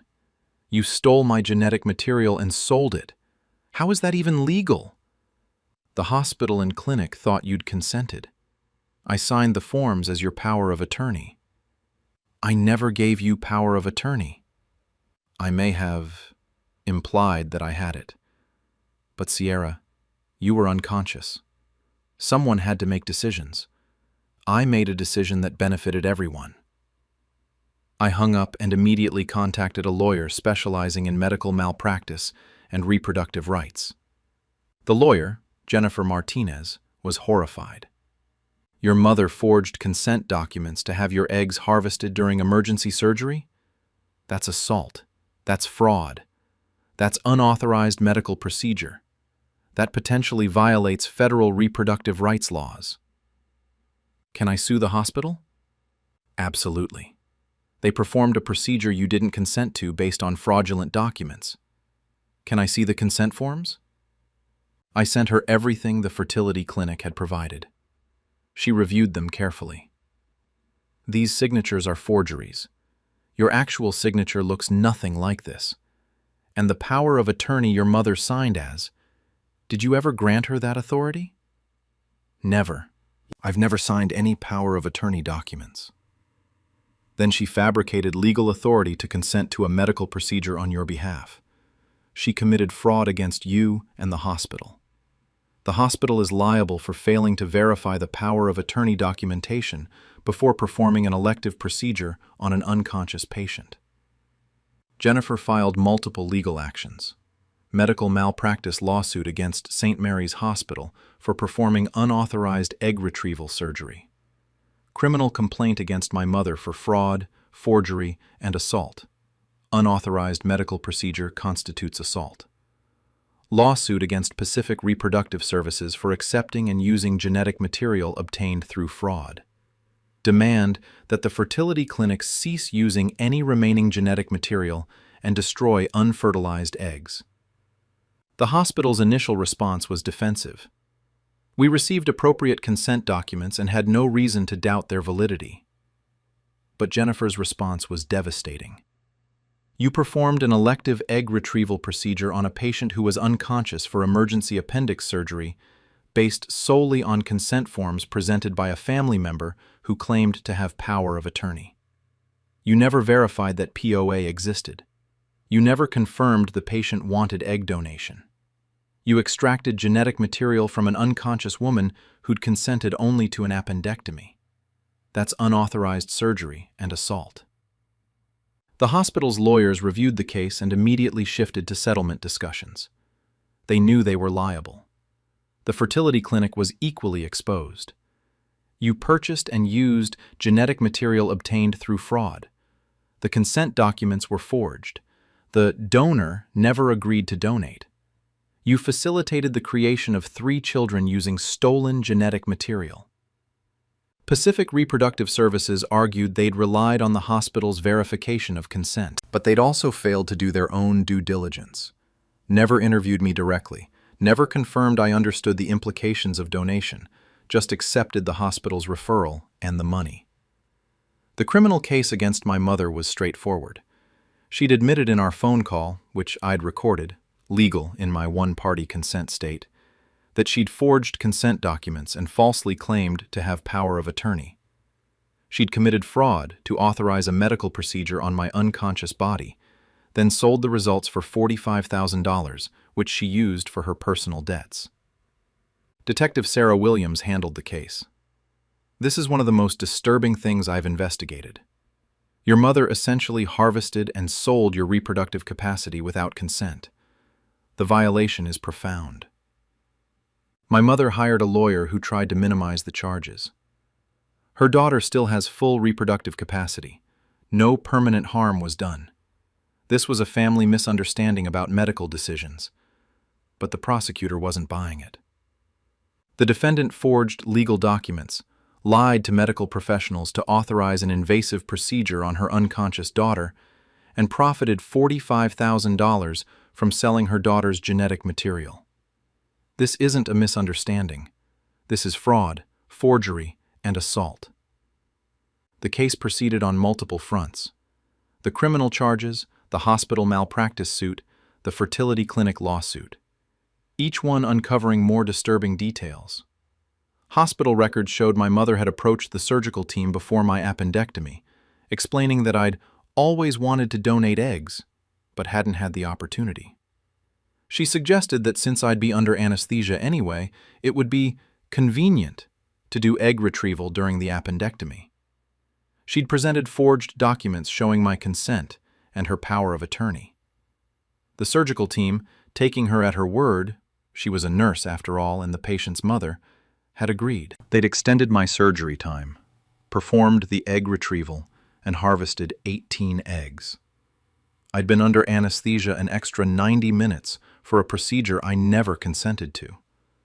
My body had been violated while I was unconscious and helpless. The fertility clinic records showed they'd paid my mother $45,000 for the eggs. Standard compensation for egg donation, but this wasn't donation. This was theft. Those 18 eggs had been fertilized and used in IVF treatments for couples struggling with infertility. 3 pregnancies resulted. 3 babies born. I have 3 biological children in the world. Children I never agreed to create. Children being raised by families who thought they'd received ethically donated eggs. The emotional impact was devastating. I spent weeks in therapy processing the violation. My body had been used without consent. My genetic material had been stolen and sold. I had biological children who would never know me, who I would never know. And my mother had done it all for $45,000 to pay off credit cards and a car loan. The criminal trial was quick. The evidence was overwhelming. Forged documents, my mother's recorded admission, hospital records showing the unauthorized procedure. My mother was convicted of fraud, forgery, and assault, sentenced to 3 years in prison, ordered to pay full restitution of the $45,000 she'd received, plus my legal fees. She appealed, arguing the sentence was excessive for a family matter where no permanent harm was done. The appellate court upheld the conviction and sentence, noting, "The defendant violated her daughter's bodily autonomy and reproductive rights in the most profound way by authorizing the harvesting and sale of genetic material while her daughter was unconscious and helpless. This is not a family matter. This is serious criminal conduct." The civil cases settled. St. Mary's Hospital paid $850,000 for performing an unauthorized procedure based on unverified consent documents. Pacific Reproductive Services paid $400,000 for accepting and using fraudulently obtained genetic material. Total, $1.25 million. The money couldn't undo what happened, but it acknowledged the severity of the violation. Both the hospital and fertility clinic also implemented new protocols: mandatory verification of power of attorney documents, direct patient confirmation before any elective procedures, enhanced consent procedures for egg donation. My case became a landmark in reproductive rights law. Legal journals wrote about it. Medical ethics boards cited it as an example of consent violations. It influenced new legislation requiring stricter verification for reproductive procedures. But for me, it was personal tragedy disguised as legal precedent. I still have 3 biological children somewhere. The recipient families don't know the eggs were obtained through fraud. Pacific Reproductive Services decided not to disclose that information to avoid traumatizing families who'd done nothing wrong. Those children will never know their biological mother didn't choose to create them, that their very existence stems from a violation. I think about them sometimes. 3 children. They'd be 8 months, 11 months, and 13 months old now. Do they look like me? Do they have my smile, my eyes, my creative tendencies? I'll never know. The donation was anonymous and will remain so, even though it wasn't really a donation. My relationship with my mother is destroyed. She's in prison, and I've made clear I never want contact again after her release. Extended family split over the situation. Some relatives thought I was overreacting. She did violate your consent, but 3 families got children they desperately wanted. Is that really so bad? Yes, it is. Because consent matters. My body, my choice. Those eggs were mine. The decision to create biological children was mine to make. My mother stole that decision for $45,000. Other relatives understood the gravity. My grandmother was horrified. She harvested your eggs without permission? That's monstrous. I'm 23 years old. During routine appendix surgery, my mother forged documents to have my eggs harvested and sold to a fertility clinic without my knowledge or consent. I found out 14 months later when the clinic informed me my eggs had resulted in 3 live births. I have 3 biological children in the world that I never agreed to create. My mother is in prison. I received $1.25 million in settlements.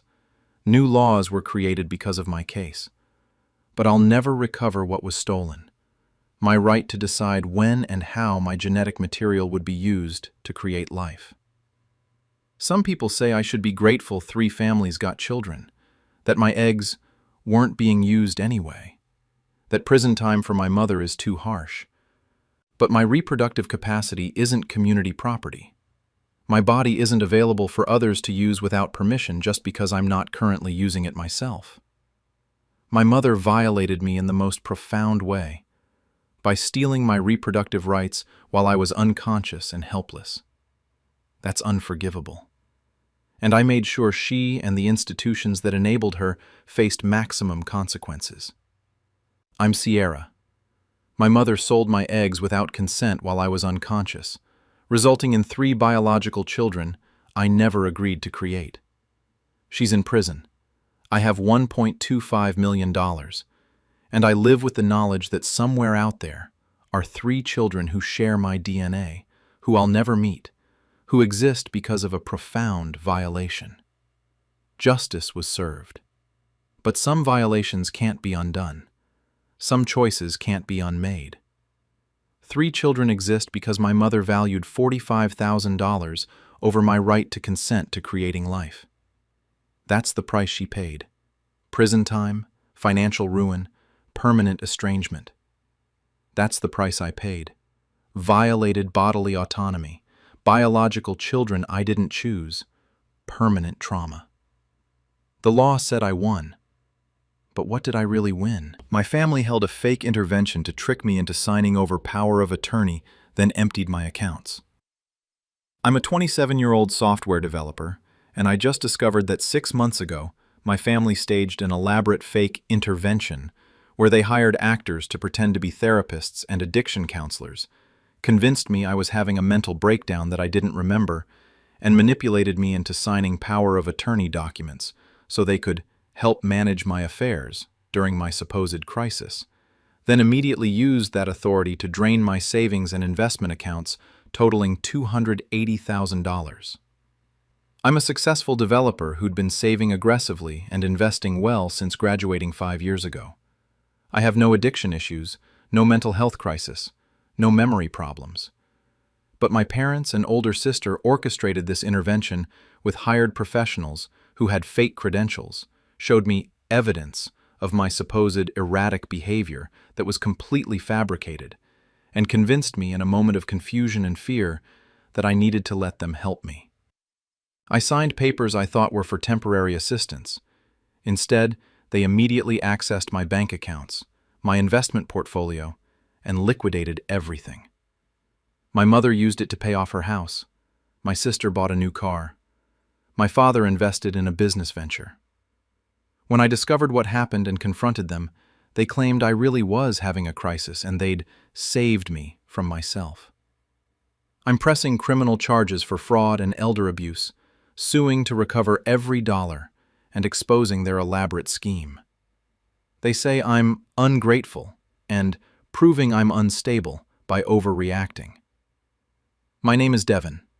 I'm 27 years old, software developer at a tech company earning $145,000 a year. I'm good with money, always have been. Graduated college with minimal debt, landed a solid job, lived below my means, saved and invested aggressively for 5 years. By age 27, I'd built up significant savings. $180,000 in investment accounts, $100,000 in high-yield savings. Total liquid assets of $280,000. I was on track to retire early, maybe start my own company, have the financial freedom to take risks. My family knew I'd done well financially. I'd mentioned my investments casually, helped my parents understand retirement planning using my own portfolio as an example, given my sister some basic financial advice when she asked. I didn't realize I was making myself a target. 6 months ago, I got a call from my mother sounding panicked. "Devin, we need to talk. It's serious. Can you come to the house right now?" "What's wrong? Is someone hurt?" "Just please come. Your father and I need to talk to you about something urgent. Vanessa is here too." My older sister. I drove to my parents' house confused and worried. When I arrived, my mother, father, and sister Vanessa were in the living room with 2 people I didn't recognize. A woman in professional attire and a man in a suit. "Devin, sit down," my father said. "We've asked Dr. Sarah Chen and Counselor Michael Barrett to be here for this conversation." "Who are they? What's going on?" The woman, Dr. Chen, spoke. "Devin, I'm a psychiatrist specializing in early intervention for mental health crises. Your family reached out to me because they're concerned about some behaviors they've been observing.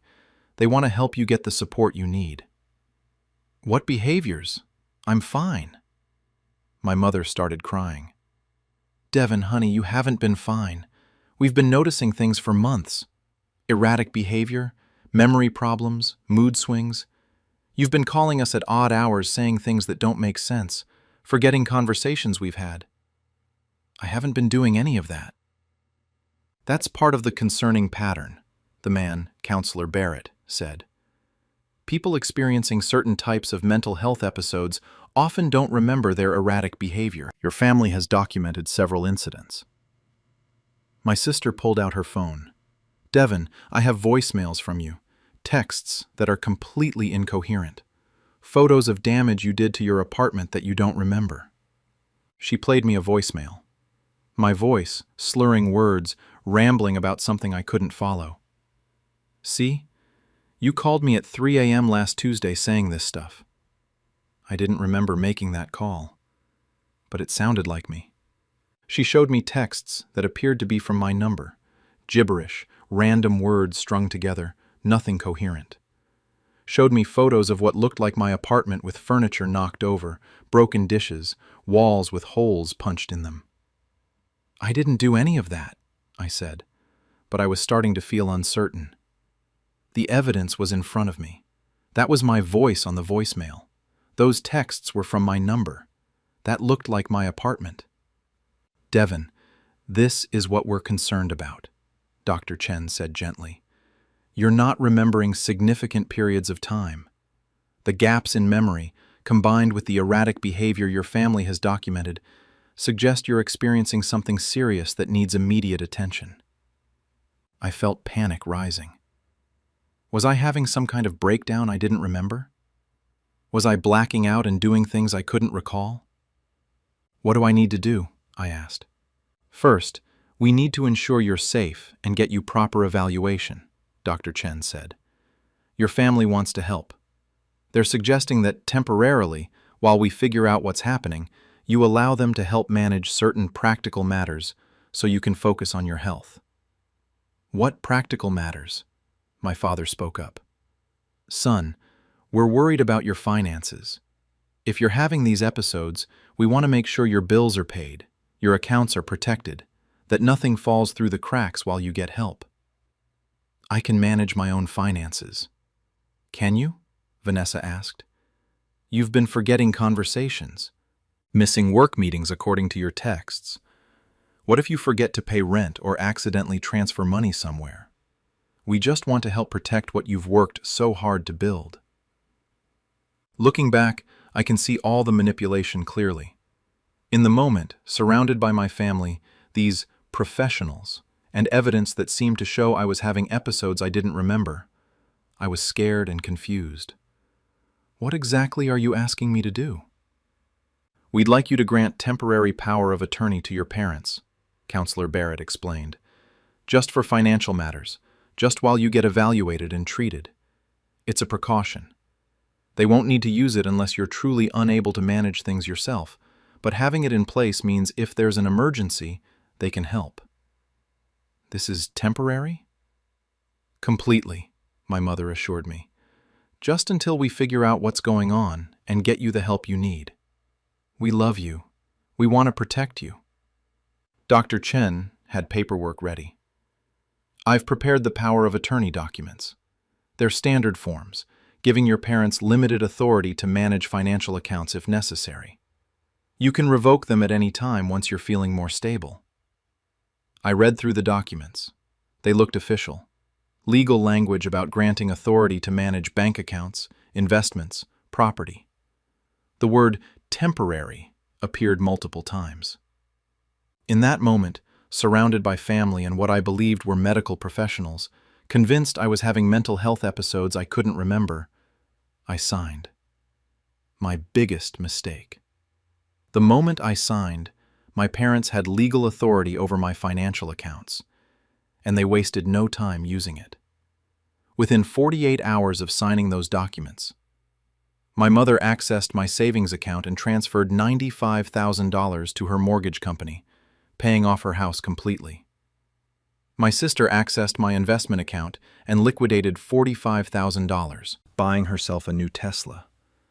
My father moved $60,000 into a business account for his friend's startup he wanted to invest in.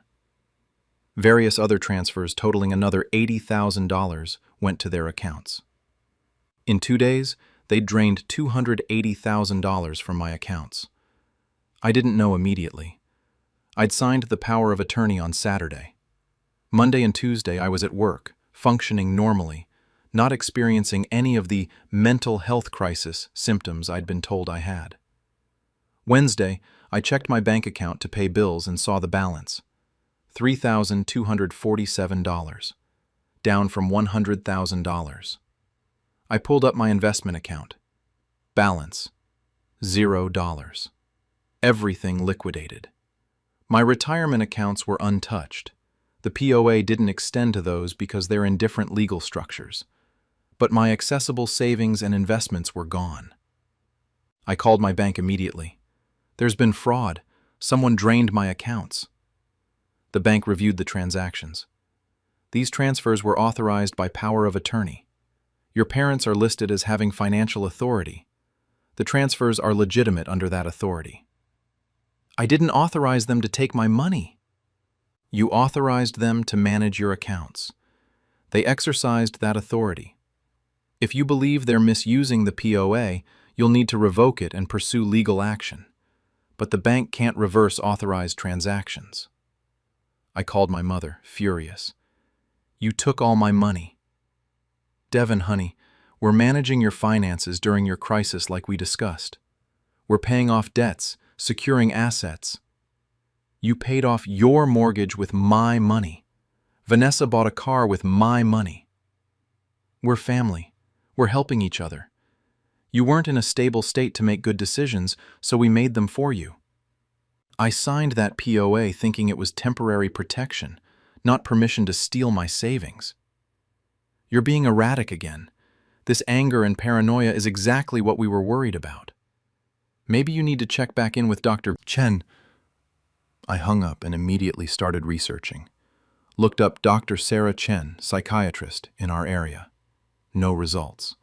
Checked medical licensing databases. No Sarah Chen licensed as a psychiatrist in our state. Searched for Michael Barrett, counselor. Nothing. I found the business cards they'd given me at the intervention. Called the phone numbers. Both disconnected. My family had hired actors to impersonate medical professionals. I went back through my phone records. The voicemail Vanessa had played. She'd shown me her phone, but I couldn't verify it had actually come from my number. The texts she'd shown me looked like my number, but could have been spoofed or faked. The photos of my apartment damaged. I looked at them more carefully. The furniture wasn't quite right. The wall color was slightly off. It wasn't my apartment. It was staged to look like mine. Everything about the intervention had been fabricated. There was no mental health crisis. There were no episodes I couldn't remember. There was no erratic behavior. My family had orchestrated an elaborate fraud to trick me into signing power of attorney so they could steal my life savings. I contacted a lawyer specializing in fraud and elder abuse. Showed him the POA documents, the bank records showing the massive withdrawals, and my documentation that the professionals who'd facilitated the signing were fake. The lawyer was shocked. Your family hired actors to impersonate doctors and convinced you to sign POA under false pretenses. That's fraud. That's potentially criminal conspiracy. Can I get my money back? We'll pursue every avenue. First, we immediately revoke the power of attorney. Then, we file police reports. Then civil suits for fraud and return of the funds. This is one of the most elaborate family theft schemes I've seen. I filed police reports that day. Detective assigned to the case was equally shocked as I explained the fake intervention. So your family hired people to pretend to be psychiatrists, showed you faked evidence of mental health episodes, and tricked you into signing financial documents?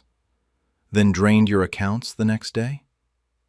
Yes, $280,000 in 2 days. The investigation moved quickly. Police interviewed the actors my family had hired, found them through the talent agency that had provided them. Both admitted they'd been hired to play doctor and counselor at a family meeting, told it was for a surprise party planning video or something innocuous. "We were given scripts," one actor said, "told what to say, shown the documents to present. We didn't know it was for fraud. We thought it was some kind of family video project." They identified my sister Vanessa as the one who'd hired them, paid them $500 each, and provided the fake credentials and business cards. Police obtained records of the voicemail and texts Vanessa had shown me during the intervention. The voicemail was voice clips of me taken from other contexts and edited together to sound incoherent. The texts were sent from a spoofing service that made them appear to come from my number. The photos of the damaged apartment were staged in a similar apartment Vanessa had rented for the purpose. Everything about the intervention was fabricated to manipulate me into signing away access to my money. Police arrested my parents and sister. Charges: conspiracy to commit fraud, elder abuse of vulnerable adult. I qualified as vulnerable because they'd convinced me I was having a mental health crisis. Theft, identity theft, for the fake doctor credentials, and conspiracy. The criminal case was strong. They'd left a trail: payments to actors, rental of the fake apartment, text records showing them planning the scheme. My sister had texted my mother 2 weeks before the intervention. "I found actors who can play the doctors. Gonna cost us $1,000, but if Devin signs the POA, we can each take what we need, and he'll never know until it's too late." My mother's response: "Make sure the documents look official. We need him convinced this is real." Premeditated conspiracy to defraud me of my life savings. Their defense was that they'd genuinely believed I was having mental health issues and were trying to protect my assets. But the text messages proved they'd planned to take what we need, steal from me, not protect me. And the fake doctors destroyed any claim of good intentions. If they'd really been concerned about my mental health, they'd have taken me to a real doctor, not hired actors. My parents and sister all pleaded guilty to reduced charges to avoid trial. Each received 18 months in prison, likely serving 6 to 9 months. 5 years probation. Ordered to pay full restitution of $280,000 plus interest. But they didn't have $280,000 to return immediately. My mother's house, paid off with my money, was seized and sold. My sister's Tesla was repossessed and sold. My father's business investment was recovered. Even liquidating everything, they could only return about $175,000. The remaining $105,000, plus legal fees and damages, were subject to the civil lawsuit. Civil court awarded me $450,000. The $105,000 still owed, plus compensation for financial losses, emotional distress, legal fees, and punitive damages. My family couldn't pay it all immediately. The judgment will garnish their wages for years, take any tax refunds, claim any assets they acquire. Extended family fractured over the situation. Some relatives defended my parents and sister. They made a mistake, and family should forgive. But my grandmother was horrified. They staged a fake intervention with actors to steal Devin's life savings? That's not a mistake. That's elaborate fraud. Most family members sided with me once they understood the full scope. My family hadn't just asked to borrow money. They'd orchestrated a sophisticated fraud involving fake medical professionals, fabricated evidence, and legal documents obtained through deception. Friends were shocked when I explained what happened. Several said, "I kept wondering why you suddenly gave your parents so much money. This makes way more sense. You didn't give them anything. They stole it." I'd been telling people I was helping family with some financial issues because I was embarrassed about what happened. Once I explained the truth, that I'd been tricked through an elaborate fraud, people understood. I'm 27 years old. I'd saved and invested $280,000 over 5 years of working in tech. My family hired actors to stage a fake mental health intervention, convinced me to sign power of attorney, thinking I was having a crisis I didn't remember, then immediately drained all my accounts. They're serving time in prison. They owe me $450,000 in judgments. They've lost their house, car, and any assets they stole my money to purchase. Some people say I should forgive family, that prison time and financial penalties are too harsh for people who made mistakes. But this wasn't a mistake. They planned this for weeks, hired professional actors, created fake evidence, manipulated me into signing legal documents under false pretenses, then immediately stole everything I'd worked for. That's not a family mistake. That's organized fraud that happens to involve relatives. I'm Devin. My family staged an elaborate fake intervention to trick me into giving them access to my money. They stole $280,000 in 2 days. I'm prosecuting them fully and collecting every dollar I can recover. That's not being vindictive. That's holding criminals accountable for sophisticated fraud, even when those criminals are family. They saw my savings as an opportunity to solve their financial problems. They were willing to destroy my trust, my mental stability, and my financial security to take what I'd earned. Now they face the consequences: prison time, criminal records, massive judgments, and family relationships destroyed. I'm rebuilding my savings from the $175,000 recovered so far, still pursuing the remaining $275,000 in judgments. And I've learned the hardest lesson. Sometimes the people who pose the biggest threat to your well-being aren't strangers. Sometimes they're family, who see your success and decide they deserve it more than you do, and they're willing to commit fraud to take it. My family made that choice. Now they're living with it, from prison cells and under wage garnishments that will follow them for decades. That's the price of staging a fake mental health intervention to steal your son's life savings. Even family isn't exempt from consequences for fraud. My siblings convinced my elderly grandmother I was dead to take control of her estate while I was deployed overseas. I'm a 27-year-old military officer, and I just discovered that while I was deployed in Japan for 18 months, my 2 older siblings convinced my 82-year-old grandmother that I died in a training accident, held a fake memorial service, and manipulated her into changing her will to leave her entire $1.2 million estate to them instead of the 3-way split she'd originally planned. I'm an officer in the Navy, stationed overseas. My grandmother and I have always been extremely close. She helped raise me, paid for my college, supported my military career. Her original will split her estate equally between me and my 2 siblings. Last month I returned from deployment and tried to visit my grandmother.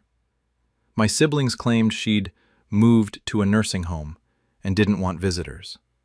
When I tracked down which facility and visited anyway, my grandmother started crying and saying she thought I was dead.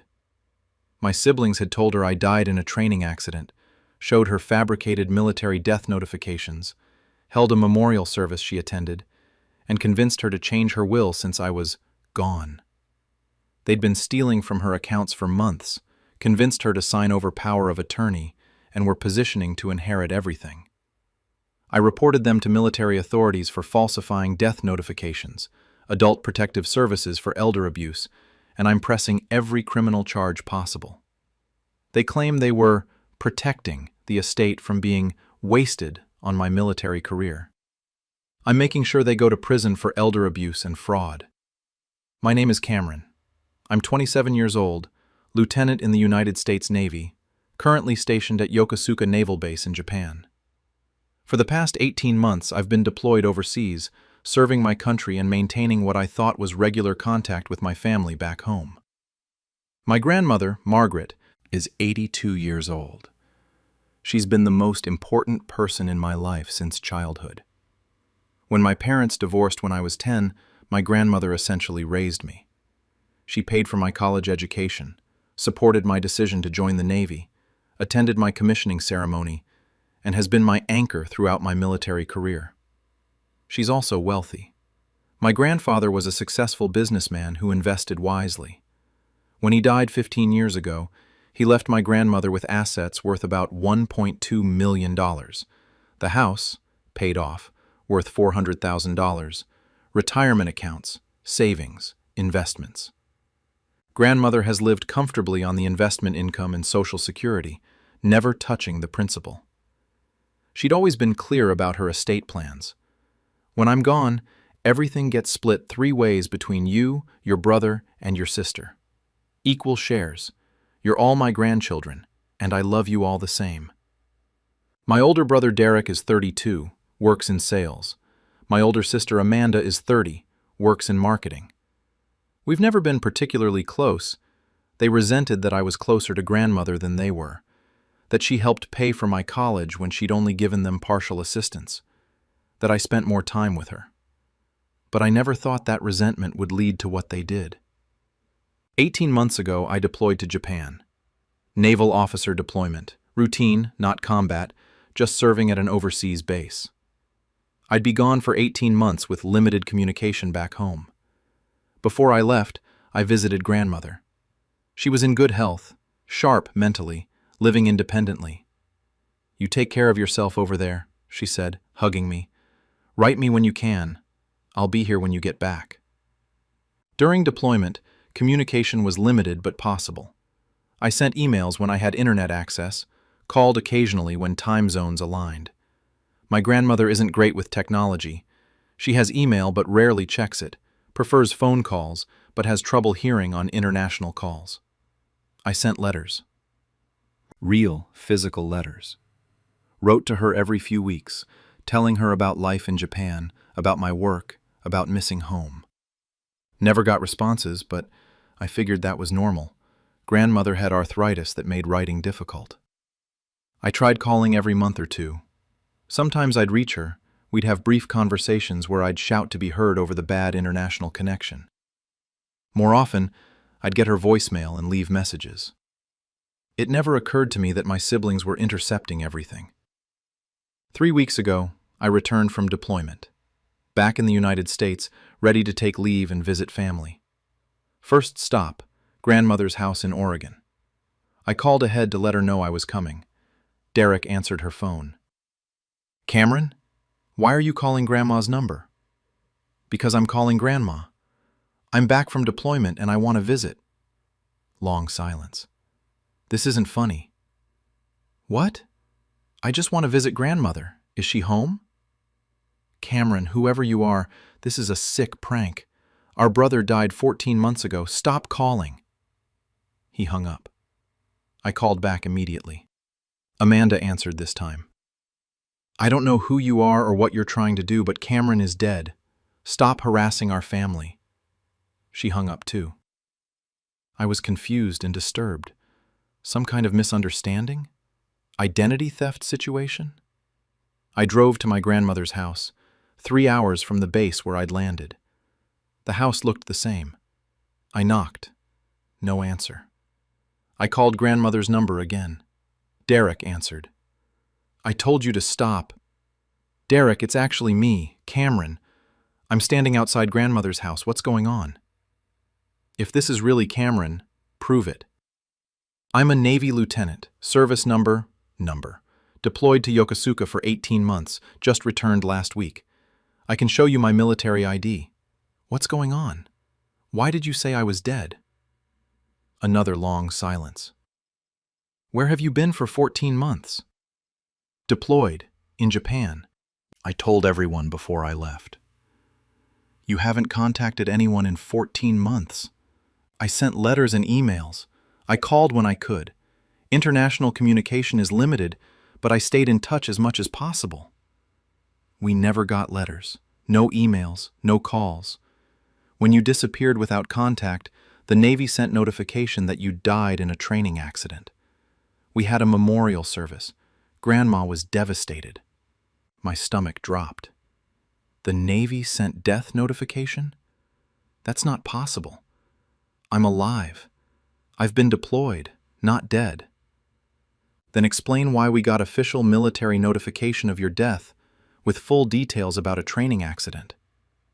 I don't know, but I need to see grandmother. Where is she? She's not living in the house anymore.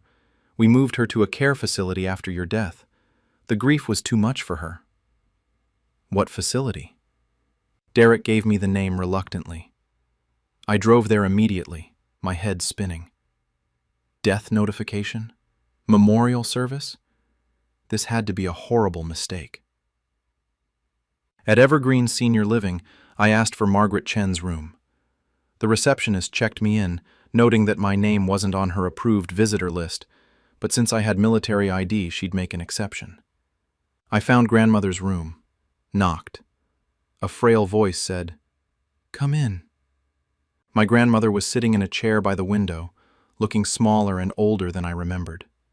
When she saw me, her face went white. "Cameron?"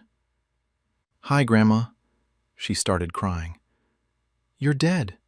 You died. I went to your memorial service. This is a dream or I'm finally losing my mind." I knelt beside her chair. "I'm not dead. I'm right here. I've been deployed in Japan. I came back and found out Derek and Amanda told you I died. But I'm alive. I'm here." She touched my face with shaking hands. "You're real?" "I'm real." She cried harder. "They said you died in a training accident, that there was an investigation, that your body was, that there couldn't be an open casket. I was so devastated. My baby grandson, gone. And I didn't even get to say goodbye. I'm so sorry you went through that, but I promise I'm alive. There was no accident. Someone lied to you." Derek and Amanda showed me papers, official military documents saying you died. They planned the memorial service. I was there. We all were. Half the town came. They said you died serving your country and I should be proud, but all I felt was grief. "Can I see those documents?" She pointed to a folder on her desk. Derek gave me copies. "For closure," he said. I opened the folder. Inside were documents designed to look like official military death notifications. They had the Department of Defense letterhead, official-looking seals, formal language about "regret to inform you" and "death in the line of duty." They were completely fake. I'd never seen anything like them in actual military correspondence. The format was wrong, the language wasn't quite right, the signatures were fabricated. Derek and Amanda had created fake military death notifications. "Grandma, these are forgeries. The Navy didn't send these. I've been alive the whole time." But why would they lie about something like this? That's when I noticed other documents in the folder. A new will, dated 13 months ago, 1 month after my supposed death. In this version, grandmother's estate was split only between Derek and Amanda. I wasn't mentioned because I was deceased. There were also power of attorney documents giving Derek control over grandmother's finances, dated around the same time. My siblings had faked my death, convinced my grandmother I was gone, manipulated her into changing her will to exclude me, and taken control of her finances. I checked her bank statements, also in the folder. Over the past 13 months, there had been numerous large withdrawals. $15,000 here, $20,000 there. Thousands of dollars moving out of accounts Derek now controlled. They'd been systematically stealing from our grandmother while she grieved my fake death. "Grandma, I need to take these documents. Derek and Amanda have been lying to you. I'm going to fix this." I made copies of everything, then called Naval Criminal Investigative Service, NCIS, from grandmother's room. "I'm Lieutenant Cameron Chen. I've just discovered that during my deployment, someone created fake military death notifications claiming I died, which were used to defraud my elderly grandmother." The NCIS agent took my report seriously. Falsifying military death notifications is a federal crime. This falls under our jurisdiction. I also called Adult Protective Services. My grandmother is 82 years old. While I was deployed, my siblings convinced her I was dead using fake documents, manipulated her into changing her will and signing over power of attorney, and have been stealing from her accounts. This is elder abuse and financial exploitation. APS sent someone that same day. They interviewed grandmother, reviewed the documents I'd copied, and opened an emergency investigation. Then I called Derek. "I've been to see grandmother. I know what you did. Faking military death notifications, manipulating her into changing her will, stealing from her accounts." "Cameron, look, we can explain. You told an 82-year-old woman her grandson was dead. You forged federal documents. You stole thousands of dollars. You're going to prison. We were protecting the estate. You're never around because of your military career. Grandma needed someone local to help manage things. We weren't stealing. We were managing her money and ensuring it stayed in the family instead of being wasted. You faked my death and robbed our grandmother. That's not management, that's elder abuse and fraud." I hung up and contacted a lawyer specializing in elder abuse and estate law. The investigation unfolded quickly. NCIS agents reviewed the fake death notifications, confirmed they were forgeries with fabricated seals and signatures, traced the creation of the documents to a print shop Derek had used, where he'd paid for memorial service materials. They found the planning. Emails between Derek and Amanda from 16 months ago. Derek: "Cameron's deployment is our opportunity. He'll be out of contact for over a year. If we convince Grandma he died, we can get her to change the will before he comes back." Amanda: "How do we convince her he's dead?" Derek: "Military death notification. I'll create official-looking documents. She's 82. She won't know they're fake. We hold a memorial service, make it real. By the time Cameron returns, the will is changed and we control her finances." Amanda: "What if he contacts her while deployed?" Derek: "I've got access to her phone and email. I'll intercept anything from him. She'll think he's gone silent because he's dead." They'd planned the entire fraud in writing. Adult Protective Services documented the financial exploitation. Over 13 months, Derek had withdrawn $87,000 from grandmother's accounts. Amanda had taken another $43,000. Total theft, $130,000. They'd also found a care facility that was far more expensive than necessary, moved grandmother there, and were billing her estate $8,500 per month when she could have stayed in her own home with minimal assistance. The estate lawyer reviewed grandmother's capacity. Despite her age and grief, she was mentally competent. "Your grandmother was manipulated through fraud, told you were dead when you weren't. She changed her will based on false information. That will is invalid. We filed to invalidate the new will and restore the original, filed for emergency removal of Derek's power of attorney, petitioned to have grandmother moved back to her own home with proper care support." The criminal charges were extensive. Federal charges through NCIS, falsifying military documents, fraud using false military credentials, wire fraud using fake documents to obtain money. State charges: elder abuse and financial exploitation, fraud, forgery, theft, conspiracy. Both Derek and Amanda were arrested. Bail set at $100,000 each, which they couldn't make. They sat in jail waiting for trial. Their defense was that they'd been helping manage grandmother's estate and had misunderstood my deployment status. But the emails proved they'd deliberately planned the fraud. The fake death notifications proved they'd knowingly created false documents. The financial records proved they'd stolen $130,000. The trial was devastating for them. Military officials testified about the authenticity of real death notifications and how the fake ones were obvious forgeries. Grandmother testified about the grief and trauma of believing I was dead. Financial experts documented the systematic theft. Both were convicted on all charges. Sentencing was harsh. Derek: 6 years federal prison, 4 years state prison, to run consecutively. Ordered to pay full restitution of $130,000 plus grandmother's legal fees. Amanda. 5 years federal prison, 3 years state prison consecutively. Ordered to pay her share of restitution and fees. Total. Derek faces 10 years in prison. Amanda faces 8 years. The estate was restored. The fraudulent will was invalidated. The original three-way split was reinstated. Grandmother's power of attorney was revoked, and a professional fiduciary appointed to prevent future exploitation.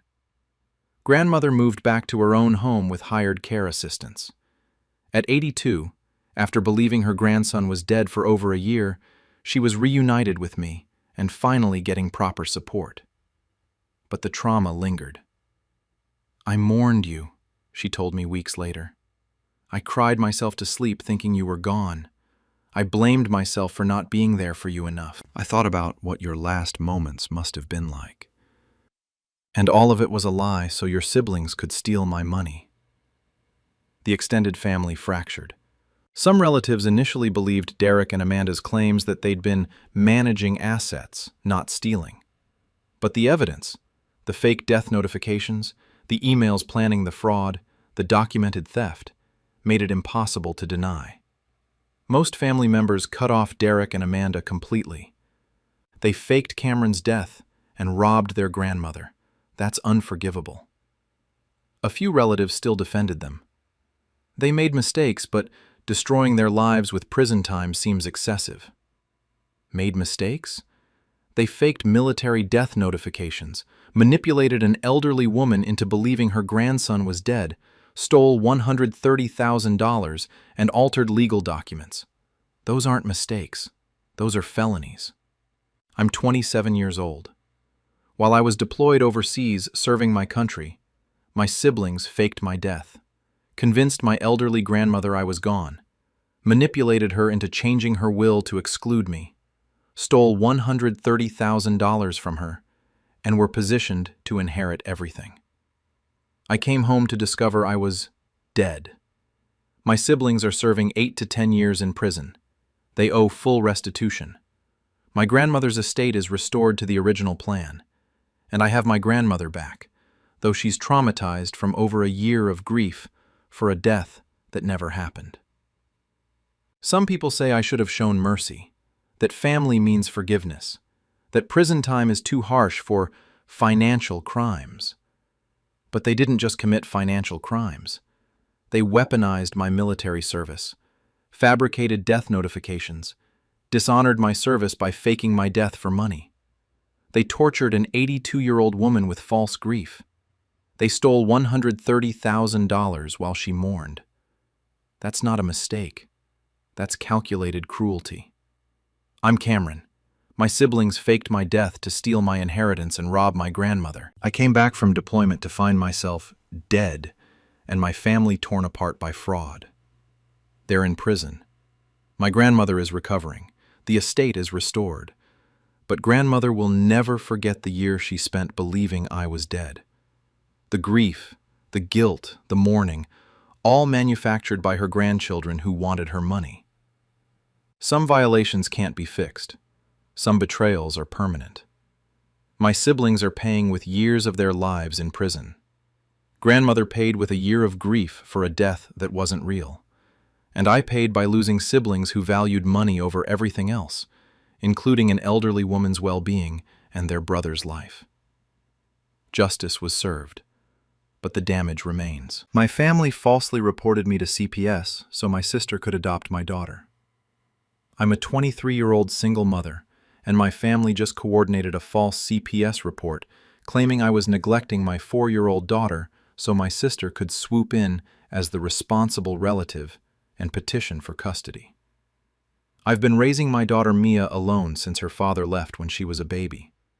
I work full-time as a nurse. Mia's in a good daycare. We have a stable apartment. She's healthy and thriving.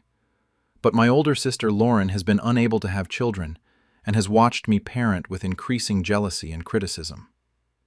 2 weeks ago, CPS showed up at my door investigating anonymous reports that Mia was being neglected, left alone, living in filthy conditions, not properly fed, exposed to dangerous people. Every allegation was false, but CPS had to investigate. During the investigation, Lauren filed emergency paperwork to become Mia's temporary guardian, claiming she was rescuing her niece from a dangerous situation. The CPS investigator cleared me completely, and I found evidence proving Lauren filed the false reports herself. Now I'm pressing charges for filing false reports, suing for defamation and attempted custodial interference, and cutting off my entire family who supported her scheme. They claim Lauren was genuinely worried, and I'm being vindictive. I'm making sure everyone knows they tried to steal my daughter with false abuse allegations. My name is Casey. I'm 23 years old, work as a registered nurse at a pediatric hospital. I'm a single mother to Mia, who's 4 years old. Her father abandoned us when she was 6 months old. Haven't heard from him since. No child support, no contact. It's been hard raising Mia alone, especially while working full-time night shifts. But I've made it work. Mia goes to an excellent daycare while I sleep during the day. I work 3 12-hour night shifts a week, which gives me 4 days home with Mia. We have a clean 2-bedroom apartment. Mia has everything she needs. She's happy and healthy. My pediatrician documents Mia's well-child visits. She's meeting all developmental milestones, properly vaccinated, no signs of neglect or abuse. Her daycare teachers describe her as social, engaged, well-adjusted. Anyone who actually knows us can see Mia is well cared for. But my family has a different narrative. My older sister Lauren is 29, married to a successful lawyer. They have a big house in the suburbs. They've been trying to have children for 5 years, multiple rounds of IVF, miscarriages, fertility treatments that didn't work. It's been devastating for Lauren, and it's made her obsessed with Mia. From the moment Mia was born, Lauren inserted herself into our lives. She'd show up unannounced, criticize my parenting, suggest Mia would be better off in a stable 2-parent home. She'd make comments about how hard it must be for me to manage alone, how Mia deserved more than I could give her, how she and her husband could provide so much more. I tried to be understanding. Lauren was grieving her fertility struggles and projecting onto my situation. I set boundaries, asked her to call before visiting, told her to stop criticizing my parenting, made clear that Mia was my daughter and I was handling things fine. Lauren's response was to escalate. She started documenting perceived problems with Mia's care. She'd take photos if Mia had a stain on her shirt or looked tired. She'd interrogate Mia about what she ate or whether Mommy was nice to her. She'd inspect my apartment looking for mess or safety hazards. "I'm just making sure Mia's okay," she'd say when I confronted her. "You work so much. Someone needs to be paying attention." My parents supported Lauren. They'd echo her concerns. Maybe I was overwhelmed. Maybe Mia needed more stability. Maybe Lauren and her husband could help more. The subtext was clear. Maybe Mia should live with Lauren. I started limiting contact. Stopped inviting Lauren over. Stopped attending family events where she'd criticize me in front of everyone. My parents were hurt, said I was being defensive, that Lauren was just trying to help. 2 weeks ago, everything exploded. I was getting Mia ready for daycare when someone knocked on my door. 2 CPS workers with badges and a police officer for safety. "We've received reports of child neglect at this address," the lead investigator said. "We need to inspect your home and interview your daughter." My stomach dropped. "Reports from who? There's no neglect. My daughter is fine." The reports were anonymous, but we're required to investigate all allegations. "May we come in?" I let them in because I had nothing to hide. Showed them Mia's clean bedroom, the stocked refrigerator, the safe living conditions. They interviewed Mia in private, asking if Mommy hurt her, if she was scared, if she had enough food. Mia, bless her, was confused but honest. "Mommy's nice. We play and read books. I'm not scared." The investigators seemed satisfied with Mia's responses, but they laid out the allegations they were investigating. Mia frequently left alone for extended periods. Apartment in filthy, unsafe condition. Mia not properly fed or clothed. Drug use in the home. Dangerous people around Mia. Mia showing signs of physical abuse. Every single allegation was false. Complete fabrications. Who reported this? I demanded. Because none of it is true. Mia's never left alone. She's either with me or at licensed daycare. My home is clean. She's well fed and clothed. There's no drug use, no dangerous people, no abuse. The investigator said they'd verify my claims. Check with Mia's daycare, her pediatrician, my employer. Standard procedure for investigating neglect reports. I called out of work for my next shift, too stressed to function. Waited while CPS interviewed Mia's daycare director, who said Mia was always dropped off on time, clean, happy, well cared for. While they reviewed Mia's medical records, all well child visits current, no signs of abuse or neglect. While they did home visits to verify living conditions. 3 days into the investigation, my sister Lauren called. "Casey, I heard CPS is investigating you," she said, her voice dripping with fake concern. "I'm so worried about Mia. I think maybe she should stay with me and Daniel while this gets sorted out. You know, just temporarily, until you can prove everything's okay." Something clicked. "How did you know about the CPS investigation, Lauren?" "I didn't tell anyone."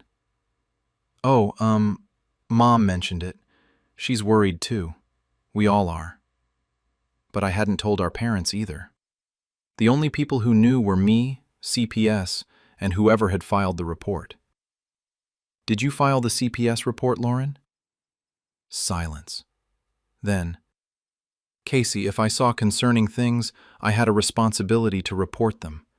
Mia's safety is more important than your feelings." "What concerning things? Name one actual thing you've seen that would warrant a CPS report." "You work nights. Who's watching Mia? You can't afford proper childcare on a nurse's salary. The apartment is small. I've seen Mia in the same clothes multiple days. She told me once she was hungry. She's in licensed daycare. The apartment is fine. Kids wear favorite clothes multiple times. And Mia says she's hungry when she wants a snack, not because I'm starving her." "I'm just trying to protect my niece," Lauren said. "If you were a better mother, CPS wouldn't be investigating." She hung up. I immediately called the CPS investigator. "I think I know who filed the report. My sister Lauren. She's been trying to convince me to let her take Mia for months. She called today knowing about the investigation, even though I didn't tell her." The investigator couldn't confirm who filed the report. That information is confidential. But she said, "If someone filed a false report with malicious intent, that's a crime. If your investigation concludes with no findings of neglect, you can request information about the reporter to pursue legal action." The CPS investigation concluded 5 days later. No findings of neglect or abuse. Every allegation was determined to be unfounded. Mia was safe, well cared for, and thriving. Case closed. But during those 5 days, Lauren had been busy. She'd filed emergency paperwork with family court requesting temporary guardianship of Mia. Her petition claimed, "I was under CPS investigation for child neglect. Mia was in immediate danger in my care. As a responsible relative, Lauren should be granted emergency custody while the investigation proceeded." Lauren and her husband could provide a stable, 2-parent home Mia desperately needed.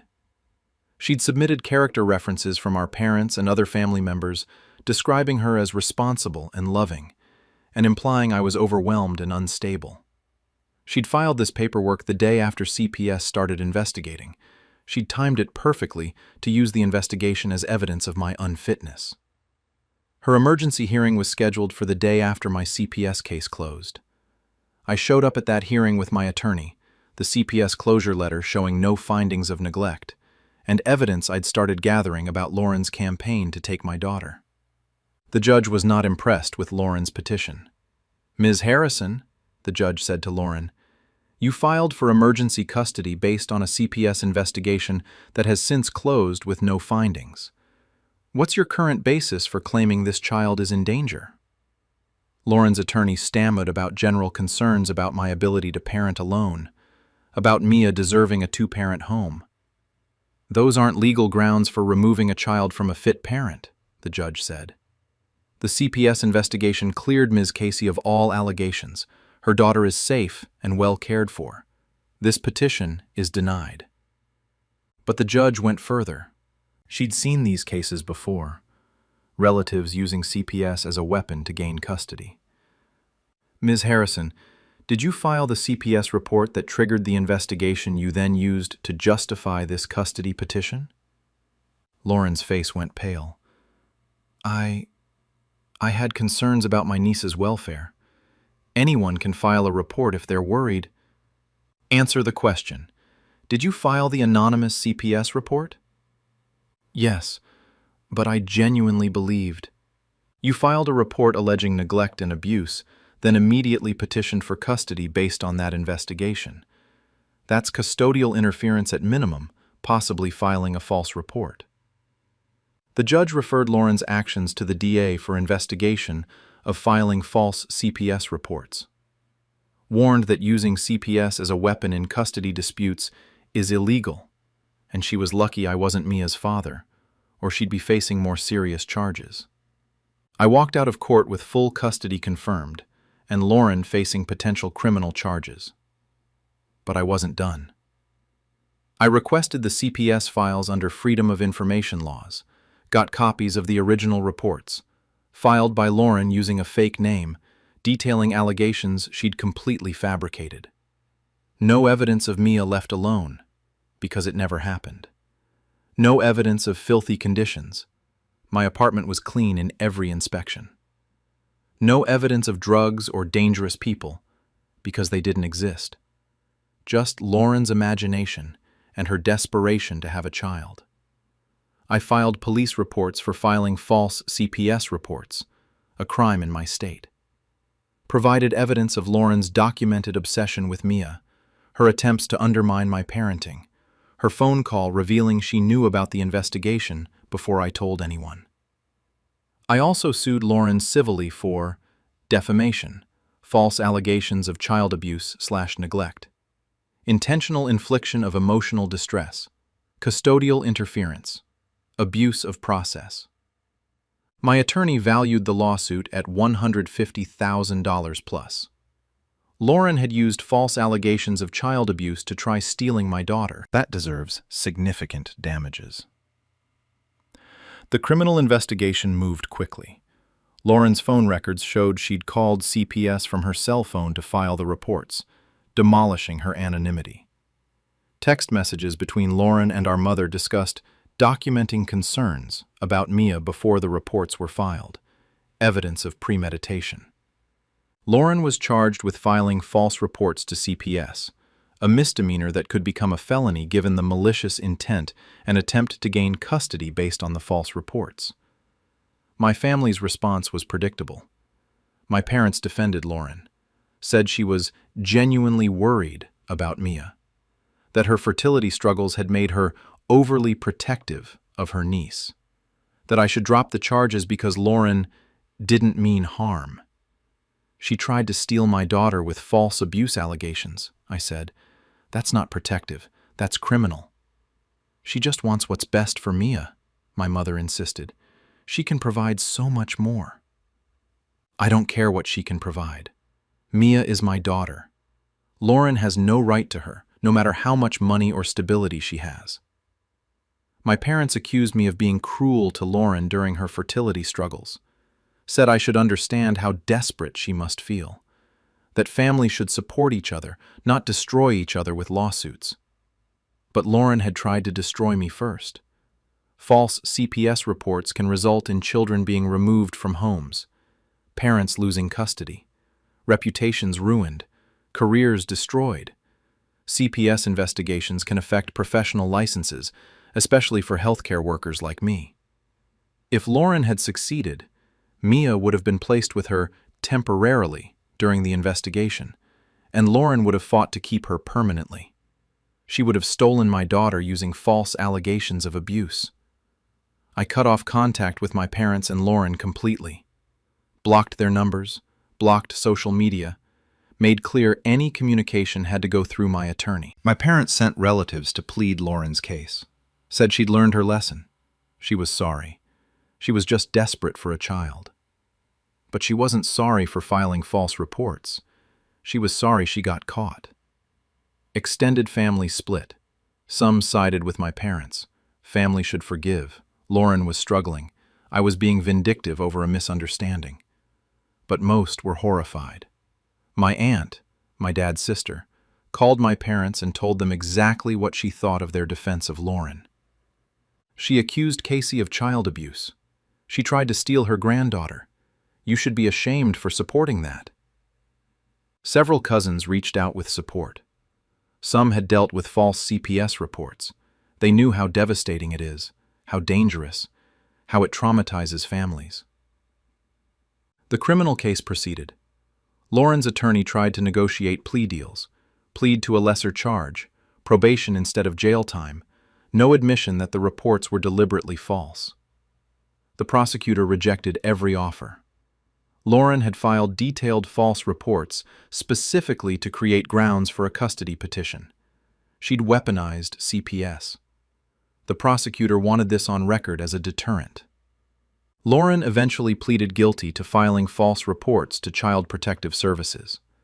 Sentenced to 6 months jail time, suspended to probation, $5,000 fine, 200 hours community service, and mandatory counseling for her fertility grief.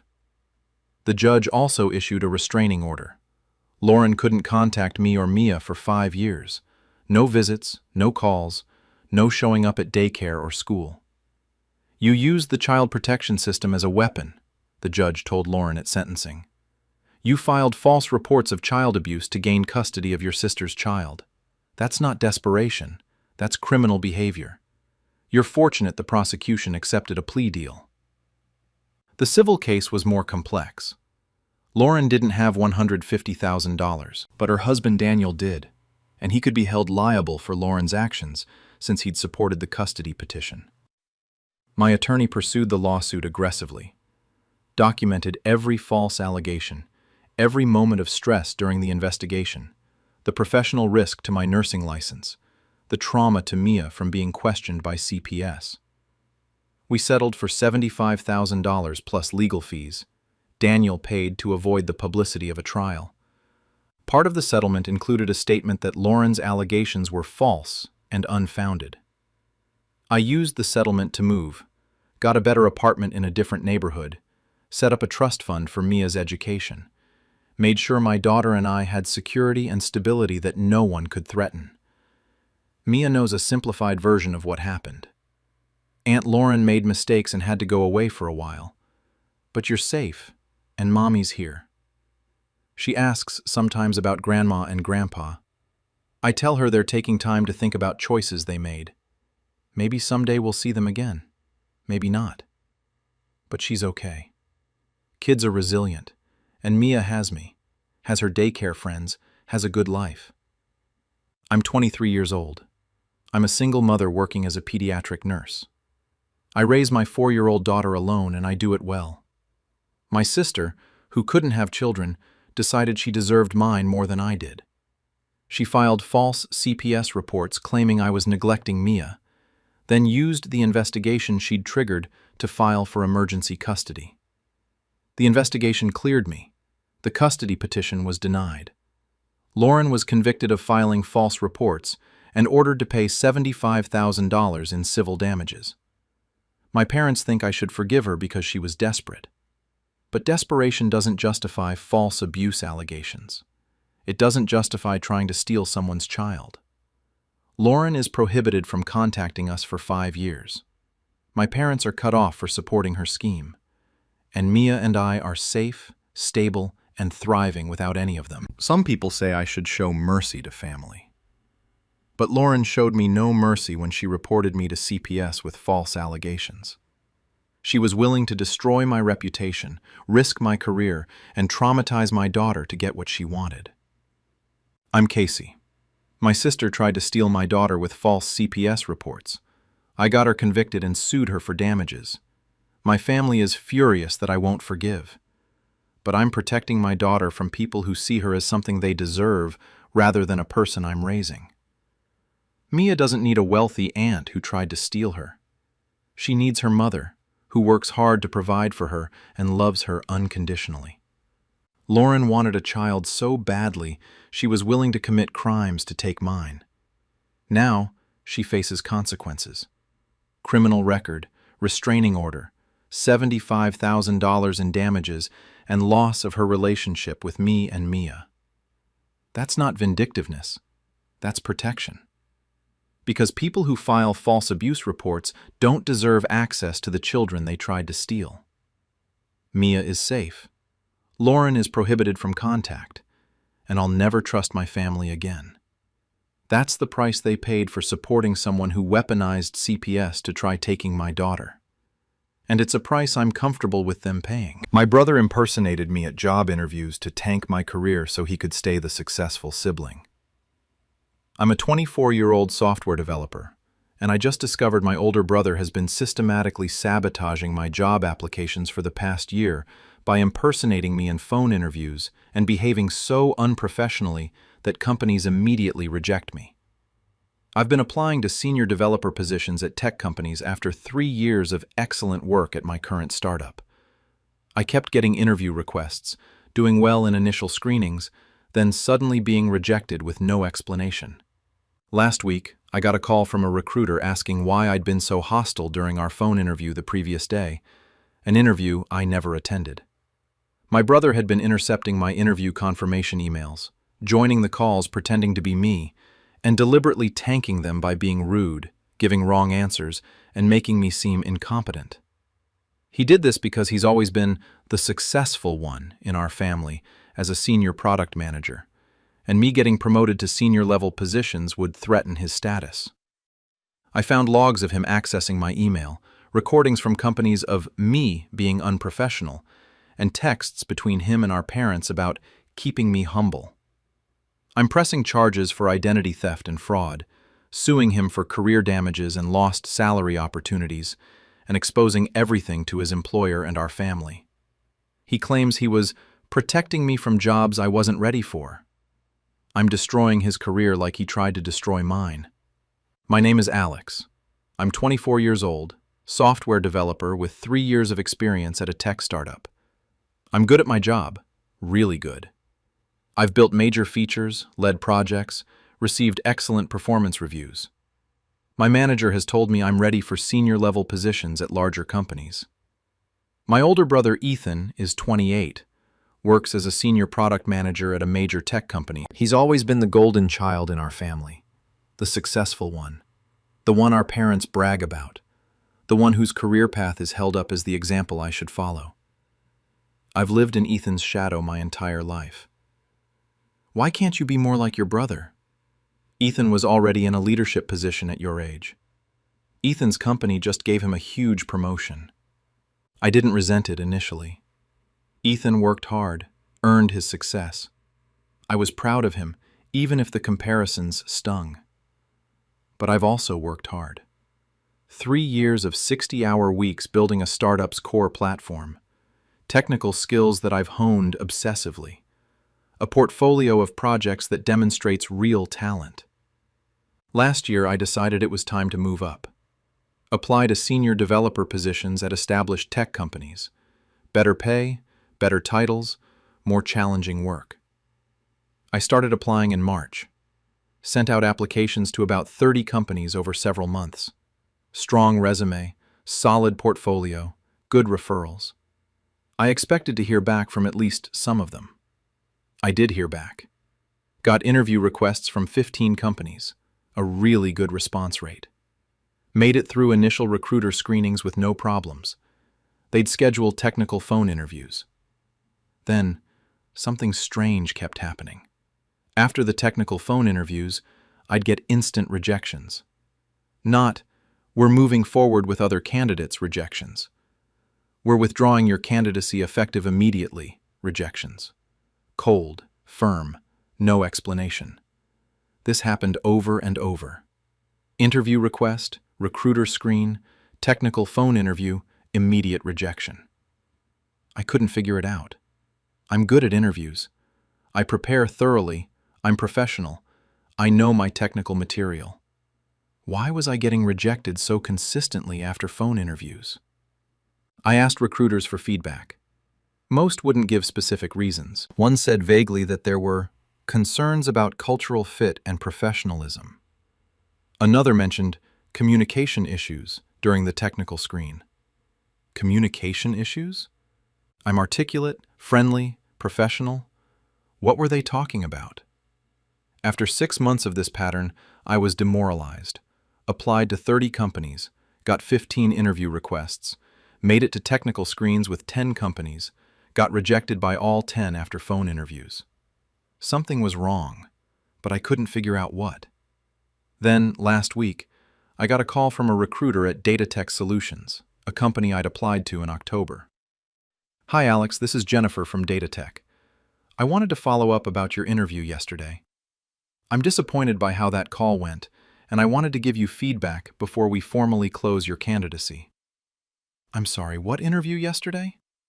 I don't have any interviews scheduled with Data Tech this week. Confused silence. We had a technical phone interview scheduled for 2 p.m. yesterday, November 14th. You joined the call and, well, frankly, you were hostile and unprofessional. We're withdrawing your application. Jennifer, I wasn't on any call yesterday. I was at my office all day. I never received confirmation about an interview at 2 p.m. I sent confirmation to your email address on file 3 days ago. You responded confirming attendance. Can you forward me that email thread? She did. I saw the confirmation email sent to my personal Gmail account. Saw a response from my account confirming I'd attend the 2 p.m. call. I hadn't sent that response. I'd never even seen the confirmation email. Jennifer, I need to be very clear. I did not receive your original email, I did not send that confirmation, and I was not on that call yesterday. Someone is impersonating me. That's quite a claim. We have recordings of our interviews. Let me pull up yesterday's session. She put me on hold. Came back 5 minutes later. Alex, I'm going to send you the recording. You need to listen to this. The recording arrived in my email. I listened with growing horror. The call started with Jennifer introducing herself and asking me to introduce myself. A male voice, not mine, but similar enough to be confusing over a phone connection, launched into a rambling, unprofessional introduction. Yeah, I'm Alex. I do software development stuff. Been doing it a while. I'm pretty good, I guess. Jennifer asked a technical question about system design. The fake Alex's response was terrible. Wrong answers delivered with unearned confidence. I mean, I'd probably just use whatever framework is easiest. Not really worth overthinking this stuff. Jennifer tried to redirect to more technical depth. Fake Alex became defensive and borderline hostile. Look, I've been doing this for 3 years. I know what I'm doing. These questions are kind of basic, don't you think? The interview deteriorated. Fake Alex gave more wrong answers, made dismissive comments about the company's tech stack, and eventually said he had to leave early because he had other stuff to do. The call lasted 20 minutes instead of the scheduled hour. Jennifer ended it professionally but clearly disappointed. I listened to the recording 3 times. The voice wasn't exactly mine, but it was close. Similar pitch, similar cadence. Over a phone connection with typical audio quality, someone who'd never met me in person might think it was me. But it wasn't. Someone had impersonated me on this interview. I pulled up my Gmail account and searched for communications from Data Tech. Found Jennifer's confirmation email from 3 days ago in a folder I never use. Archive. Someone had moved it there to hide it from me. Found the response confirming attendance. Sent from my account while I was at work with no access to personal email. Someone had access to my Gmail account. Was monitoring for interview confirmations, hiding them from me, responding as me, and then joining the calls pretending to be me. I checked my Google account security settings. Found an active session from an IP address I didn't recognize. Logged in from a device that wasn't mine. The session had been active for months. Someone had hacked my email and been monitoring it since at least March, right when I started applying to jobs. I changed all my passwords immediately, enabled two-factor authentication, kicked out all unauthorized sessions. Then, I started investigating. I looked through my archive folder systematically, found dozens of interview confirmations from the past 8 months. Every single one had been moved to archive to hide it from me. Found responses I hadn't sent, confirming attendance at interviews. Found follow-up emails from recruiters thanking me for the interviews and saying they'd be in touch. Then, rejection emails sent days later. The pattern was clear. Someone was intercepting my interview confirmations, hiding them from me, responding to confirm attendance, and then joining the calls pretending to be me and deliberately sabotaging them. But who? Who would do this? I traced the unauthorized IP address. It was from my parents' home network. Someone accessing my email from my parents' house. I have 2 siblings, Ethan, 28, and my younger sister Maya, 21. Maya's still in college and has always been supportive of my career. Ethan visits our parents frequently. Ethan has always been competitive about being the successful sibling. Ethan has expressed skepticism about me being ready for senior positions.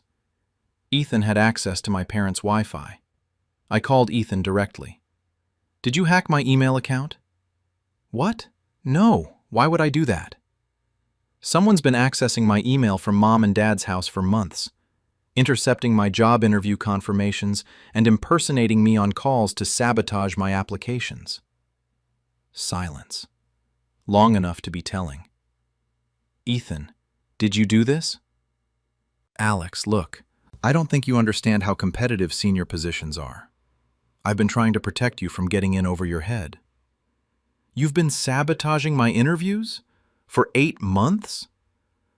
"I've been keeping you from making a huge mistake. You're not ready for senior roles. You'd fail, and it would hurt your career long term. I know this industry. You don't get to decide what I'm ready for. Those were my interviews, my career opportunities. I'm your older brother. I know better than you about these things. The companies I've been, the calls I've joined, the positions you were interviewing for, you weren't qualified.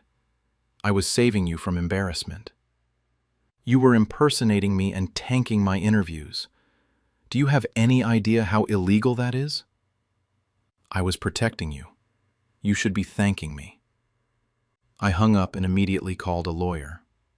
The lawyer was stunned. "Your brother has been systematically committing identity theft and fraud for 8 months? We need to document everything immediately." I provided Google account logs showing unauthorized access from my parents' IP address, interview recordings from DataTech and other companies. I requested copies from several recruiters, explaining I was investigating identity theft, email trails showing confirmations I hadn't sent, my brother's admission during our phone call, which I'd recorded, legal in my one-party consent state. The evidence was overwhelming. Ethan had hacked my email, impersonated me in at least 10 job interviews, possibly more, and deliberately sabotaged my applications. The lawyer explained potential damages. Every job you were rejected from after he impersonated you is a lost opportunity. If you'd gotten any of those positions, you'd likely be making $30,000 to $50,000 more per year than your current salary. Over a career, that's hundreds of thousands in lost earnings. Plus the identity theft itself, emotional distress, reputational damage. We filed criminal complaints for identity theft, computer fraud, and wire fraud. Some interviews were with companies in other states, making it federal. Filed a civil lawsuit seeking damages for lost job opportunities, emotional distress, and punitive damages. I also did something Ethan wouldn't expect. I contacted his employer, sent a detailed email to Ethan's company's legal and HR departments explaining that their senior product manager had committed identity theft and fraud against his own brother to sabotage career advancement. Included evidence: the recordings, the admission, the email logs. I'm bringing this to your attention because Ethan Smith holds a position of trust and responsibility at your company. His willingness to commit serious fraud to maintain competitive advantage raises questions about his ethical judgment and whether he can be trusted in a leadership role. I also posted the full story on industry forums and social media, not naming Ethan initially, but describing the situation. The story went viral in tech communities. Someone sabotaging their sibling's career by impersonating them in interviews resonated with people's worst fears about family jealousy and professional sabotage. Eventually, I named Ethan publicly, posted the evidence, let the tech industry see exactly what he'd done. The fallout was immediate and catastrophic for Ethan. His company put him on administrative leave pending investigation.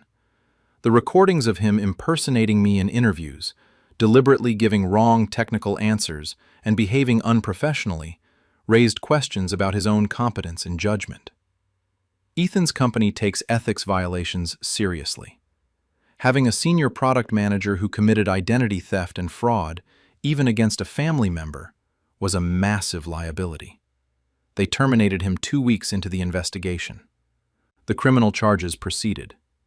Ethan faced felony identity theft and computer fraud charges. His lawyer tried to argue it was a family matter and that he'd been trying to help me, but prosecutors weren't sympathetic. He hacked his brother's email account, impersonated him in professional settings, and caused measurable economic harm. That's serious fraud regardless of family relationship or claimed motivation. Ethan eventually accepted a plea deal, pleading guilty to reduced charges in exchange for probation, $15,000 in fines, 400 hours community service, and mandatory counseling. The civil lawsuit was more complex. Calculating damages for lost job opportunities required expert testimony about what I likely would have earned at the positions I'd been rejected from due to Ethan's sabotage. Career economists analyzed the positions.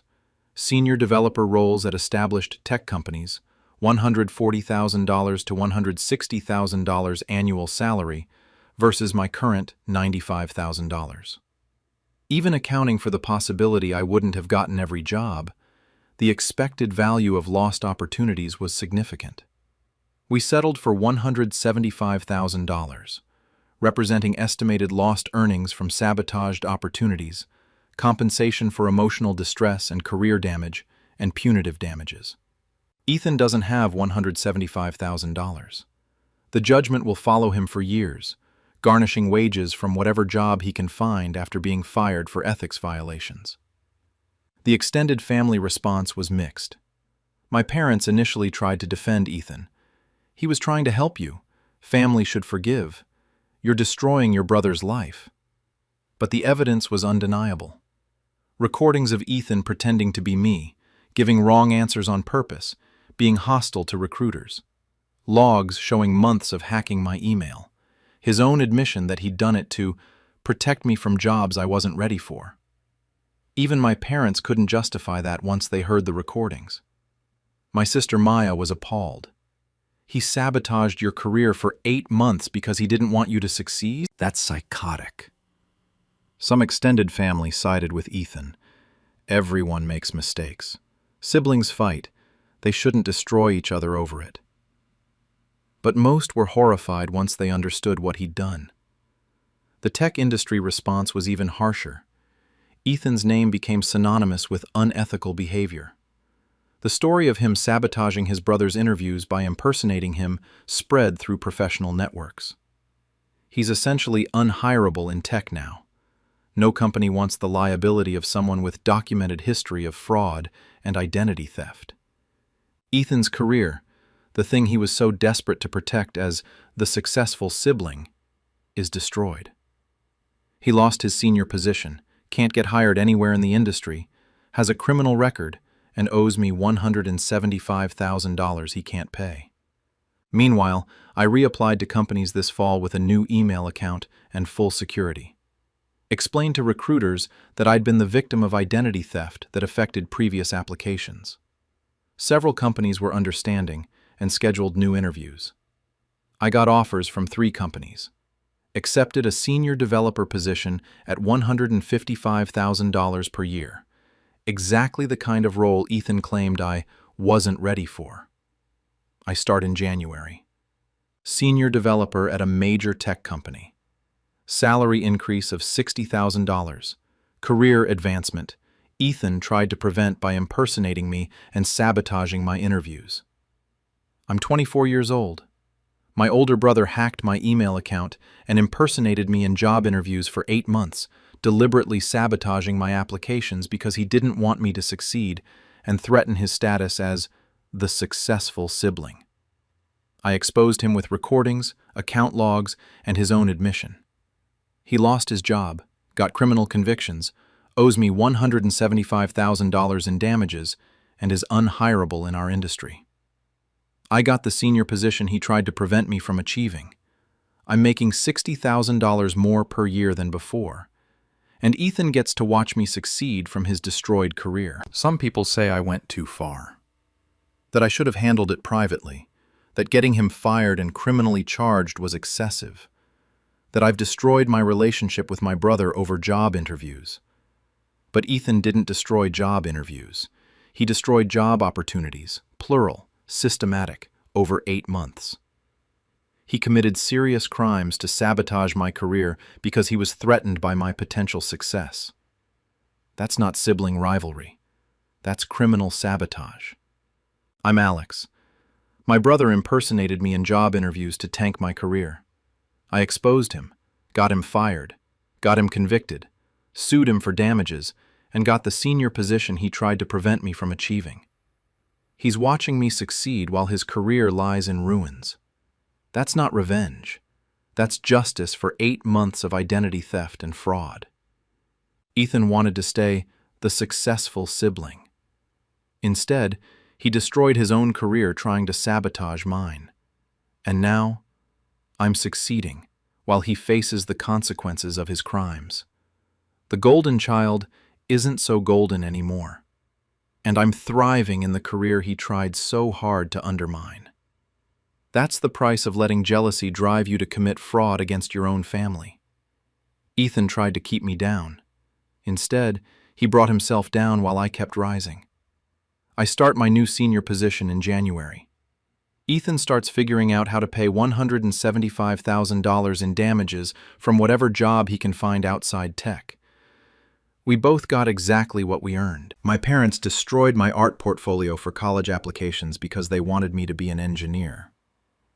I'm a 20-year-old art student, and I just discovered that my parents deliberately destroyed my original art portfolio 2 years ago, causing me to miss college application deadlines and lose scholarship opportunities because they wanted to force me into engineering instead of art school.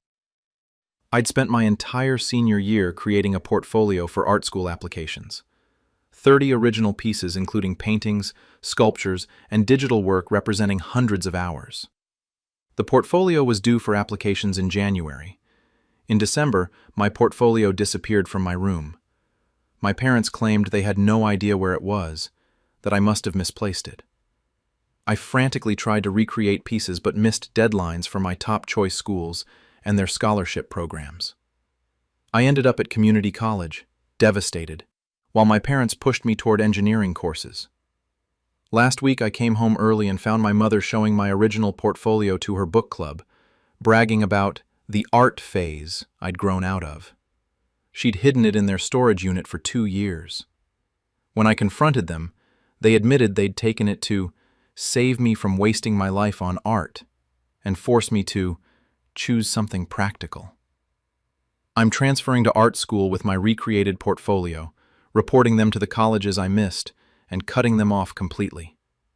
They claim I'm ungrateful, and they were protecting my future. I'm making sure everyone knows they sabotaged my education out of their own narrow-minded prejudices. My name is Morgan. I'm 20 years old, currently struggling through community college courses I hate while watching my dream of art school slip further away. 2 years ago, I was a high school senior with a clear vision of my future. I wanted to study fine arts, specifically painting and sculpture. I'd been creating art since I was young, won regional competitions, had work displayed in local galleries. My art teacher said I had genuine talent and encouraged me to apply to competitive art programs. My parents hated this plan. "Art isn't a real career," my dad would say. "You can't support yourself painting pictures. You need something practical. Engineering, medicine, computer science, something with job security." My mom would add, "Art is a nice hobby, but it's not a profession. We're not paying for art school when you could be studying something valuable." I tried explaining that successful artists exist, that I was genuinely talented, that I'd be miserable in engineering or medicine. They wouldn't listen. In their minds, art was a childish hobby I needed to outgrow. But I was 18, determined, and applying to college whether they supported me or not. I'd researched art schools, found programs with strong reputations, identified scholarship opportunities that could make attendance possible even without my parents' financial support. The key requirement for all these applications: a comprehensive portfolio showcasing my best work. I spent my entire senior year creating that portfolio. 30 pieces total, 15 paintings ranging from realism to abstract, 10 sculptures in various media, 5 digital art pieces. Each piece represented hours of work, careful planning, technical skill, and creative vision. My art teacher helped me curate the portfolio. We selected pieces that demonstrated range, different styles, different media, different themes. We photographed everything professionally. We wrote artist statements for each piece, explaining concept and technique. The physical portfolio itself was housed in a large professional art case, expensive, padded, designed to protect valuable work. Inside were the original pieces, smaller paintings and sculptures, plus professional photographs of larger works that couldn't fit in the case. This portfolio was my ticket to art school. Without it, I had no applications, no chance at scholarships, no future in the field I loved. Application deadlines were in January. I'd planned to submit in early December to give myself buffer time. The portfolio sat in my bedroom, ready to be shipped to my top choice schools. In early December, I came home from my part-time job to find my portfolio case gone. I tore my room apart looking for it, checked closets, under my bed, asked my younger brother if he'd seen it. Nothing. Asked my parents. My dad said he hadn't seen it. My mom suggested I'd maybe taken it to school and left it somewhere. I knew I hadn't. The case was large and distinctive. I'd remember moving it. I searched everywhere. School art room, my car, friends' houses where I'd worked on pieces. The portfolio had vanished. Panic set in as December progressed. I tried recreating pieces from photographs and memory, but it was impossible. Paintings that had taken weeks couldn't be duplicated in days. Sculptures were gone entirely. I didn't have the materials or time to recreate them. I missed the December early deadlines, missed the January regular deadlines, couldn't submit applications without a portfolio. My top choice school, Rhode Island School of Design, had offered a prospective student weekend for portfolio review. I couldn't attend without work to show. Lost a potential scholarship worth $25,000 per year. My second choice school had similar scholarship deadlines. Missed those too. By February, I was devastated. My college plans had collapsed because my portfolio disappeared. My parents suggested maybe this was a sign that art wasn't my path, that I should consider practical majors at state schools. I enrolled at community college for fall, taking general education courses while my parents pushed me toward engineering prerequisites. They were thrilled. See? Community college is a smart choice. You can figure out what you really want to do without the pressure. What I really wanted was art school.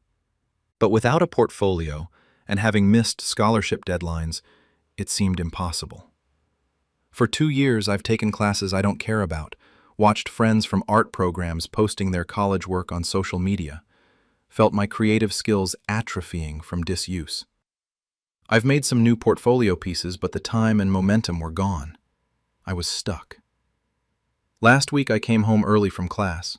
My mom's book club meets at our house weekly, and I usually avoid those afternoons. But I'd gotten sick and needed to lie down. I walked into our living room and saw my mother standing in front of her friends, holding paintings from my original portfolio. My paintings, the ones that had disappeared 2 years ago. This was Morgan's art phase, she was saying, showing my work like artifacts from my childhood. So much time spent on these paintings. Thank goodness that phase ended and Morgan's focusing on practical studies now. Her friends were admiring my work.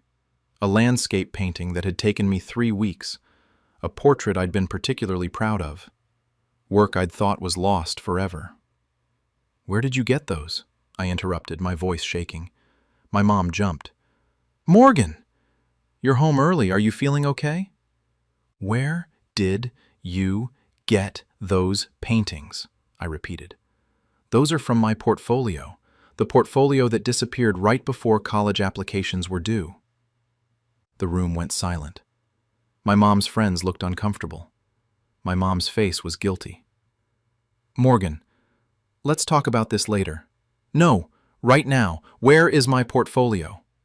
She sighed like I was being unreasonable. "It's in the storage unit. Your father and I thought it was best to set it aside for a while." "Set it aside?" "I spent a year creating that portfolio.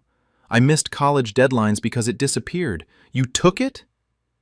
My mom's friends started gathering their things, sensing a family confrontation. After they left, I confronted both my parents. "You stole my portfolio," I said, my voice cold with fury. "You took it right before application deadlines. You lied about not knowing where it was. You watched me panic and miss deadlines and give up on art school, and you'd hidden my work the entire time." My dad didn't even look ashamed. "We were protecting you from making a huge mistake. Art school is a waste of money and time. You would have graduated with debt and no job prospects." "That wasn't your decision to make. Those were my college applications, my future. You sabotaged my education because you disagreed with my career choice." "We're your parents," my mom said. "It's our job to guide you toward good decisions. You were fixated on art because you were good at it in high school. That doesn't mean it's a viable career. I had scholarship opportunities. RISD was offering $25,000 per year. I could have made it work." "And then what?" my dad said. "Graduate with an art degree and work retail? We couldn't watch you throw your life away." "So you threw away my portfolio instead. You stole my work. You lied for 2 years. You let me think I'd somehow lost the most important thing I'd ever created." "We did what parents do," my mom said. "We made a hard decision for your benefit. Taking my property and sabotaging my college applications isn't parenting. It's theft and manipulation." I demanded they take me to the storage unit immediately. They tried to refuse, but I threatened to call the police and report my portfolio stolen. They finally agreed. The storage unit was 15 minutes away. My dad unlocked it and pulled out my portfolio case, dusty but intact. I opened it with shaking hands. Everything was there. All 30 original pieces, exactly as I'd left them 2 years ago. The paintings, the sculptures, the digital work, the photographs, the artist statements. 2 years of being told I must have misplaced it, must have left it somewhere, must have been careless. And it had been here the whole time, deliberately hidden by my own parents. I took the portfolio case and left. Drove straight to my apartment. I'd moved out 6 months ago to get away from their pressure. Spread out my work and took new photographs. Then I started researching. Art schools, transfer programs, scholarship opportunities for older applicants. And I started planning my revenge. First, I contacted every art school I'd originally applied to. Explained what happened, that my parents had stolen my original portfolio to prevent me from applying, that I'd missed deadlines because of their sabotage, that I'd like to submit my work now, even though 2 years had passed. Most schools were sympathetic, but couldn't offer late admission. However, several offered to review my portfolio for transfer admission and said they'd note the circumstances in my file. Rhode Island School of Design's admissions counselor was particularly helpful. Parental sabotage of college applications is unfortunately not unheard of. We can't admit you retroactively, but we can absolutely consider you for transfer admission. And I'll make sure the scholarship committee knows about the stolen portfolio. I submitted transfer applications to 6 art schools, used my original portfolio plus new work I'd created over the past 2 years, wrote essays explaining the gap, parental sabotage, stolen portfolio, forced enrollment in community college against my will. Every school accepted me for transfer. 3 offered substantial scholarships. RISD offered $18,000 per year, not the original $25,000, but significant aid nonetheless. I accepted RISD's offer, would start in the fall, would finally study art at a top program. But I wasn't done with my parents. I contacted the community college I'd been attending, explained that I'd been enrolled under duress, that my parents had sabotaged my art school applications and forced me into courses I didn't want. Asked if there were any remedies for students coerced into enrollment. The college counselor was troubled by my story. She connected me with the dean's office. They couldn't give me retroactive withdrawal, but they could note in my file that my enrollment circumstances were irregular due to parental interference. More importantly, she connected me with student advocacy organizations that work on education access issues. They were interested in my story.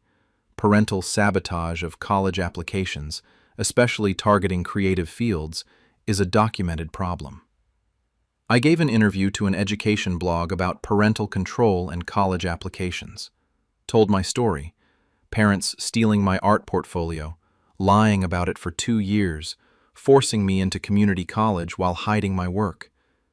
Didn't use my parents' names, but shared enough details that anyone who knew us would recognize the story. The blog post went viral in art education communities. Thousands of shares, hundreds of comments from people sharing similar stories of parents sabotaging art school applications, hiding portfolios, refusing to submit FAFSA forms for art programs while submitting them for engineering programs. My parents started getting messages from friends who'd seen the post. "Did you really steal Morgan's art portfolio?" Then I made it personal. I posted photos of my original portfolio pieces on social media, wrote captions explaining when each piece was created, what it was for, college applications, and what had happened to the portfolio. This painting took 3 weeks to complete. It was part of my portfolio for art school applications. My parents stole it to prevent me from applying to art school. I found it 2 years later in their storage unit. Friends and family started commenting. Cousins who didn't know the story were horrified. My high school art teacher commented that she'd wondered what happened to my college plans. She'd written recommendation letters that were never submitted. My parents called, furious. "You're publicly humiliating us. Take those posts down." "You publicly showed my work to your book club while bragging that my art phase ended. You humiliated my work and my dreams. I'm just telling the truth about what you did." "We're your parents. We made a decision for your benefit." "You stole my property and sabotaged my education." That's not parenting. That's abuse. I also reported them to the colleges I'd originally applied to, sent formal complaints explaining that my parents had stolen my application materials to prevent submission. Asked if parental sabotage of applications violated any policies. Several schools responded that while they couldn't take action against my parents, they weren't affiliated with the schools, they appreciated knowing about the interference and would watch for similar cases. RISD's admissions office sent my parents a formal letter. Didn't accuse them of anything, but noted with concern that parental interference with application materials had prevented my original submission, and expressed hope that families would support students' educational goals regardless of personal preferences about majors. The extended family fallout was intense. Some relatives defended my parents. They were trying to help. Art isn't practical. Parents have a right to guide their children. But most were appalled. My aunt, an artist herself, called my parents and told them exactly what she thought about sabotaging a talented kid's art school applications. Several cousins shared their own stories of parental pressure to choose practical majors over creative ones. My grandparents were particularly upset. They'd paid for my dad's engineering degree and assumed they were supporting grandchildren's educations too. Learning that their son had sabotaged my art school applications so thoroughly disturbed them that they're now paying for my RISD tuition. All of it, not just what scholarships don't cover. Your father's engineering degree worked out well for him, my grandmother said. That doesn't mean he gets to decide your path. You're talented. You should have had the chance to study art 2 years ago. We're making sure you have it now. My parents are furious that their parents are funding my art school education. They feel betrayed, their own parents supporting exactly what they'd tried to prevent. My younger brother, now a high school senior, is applying to music programs. My parents tried to interfere. We're not doing this again, you need practical skills. But my grandparents intervened. They're helping him with applications, making sure my parents can't sabotage his portfolio like they did mine. I'm cutting off contact with my parents completely, changed my phone number, blocked them on social media, made clear I want no relationship with people who stole my work and sabotaged my education. They've tried reaching out through relatives, apologies that aren't really apologies. We're sorry you're upset, but we thought art school was a mistake. Justifications about protecting my future, guilt trips about throwing away family over a college choice. Not over a college choice, over theft, lies, and 2 years of sabotage. Some people think I'm overreacting, that parents sometimes make controlling decisions and I should forgive and move on. That I'm going to art school now, so what's the harm? The harm is 2 lost years, missed scholarship opportunities, forced enrollment in courses I hated.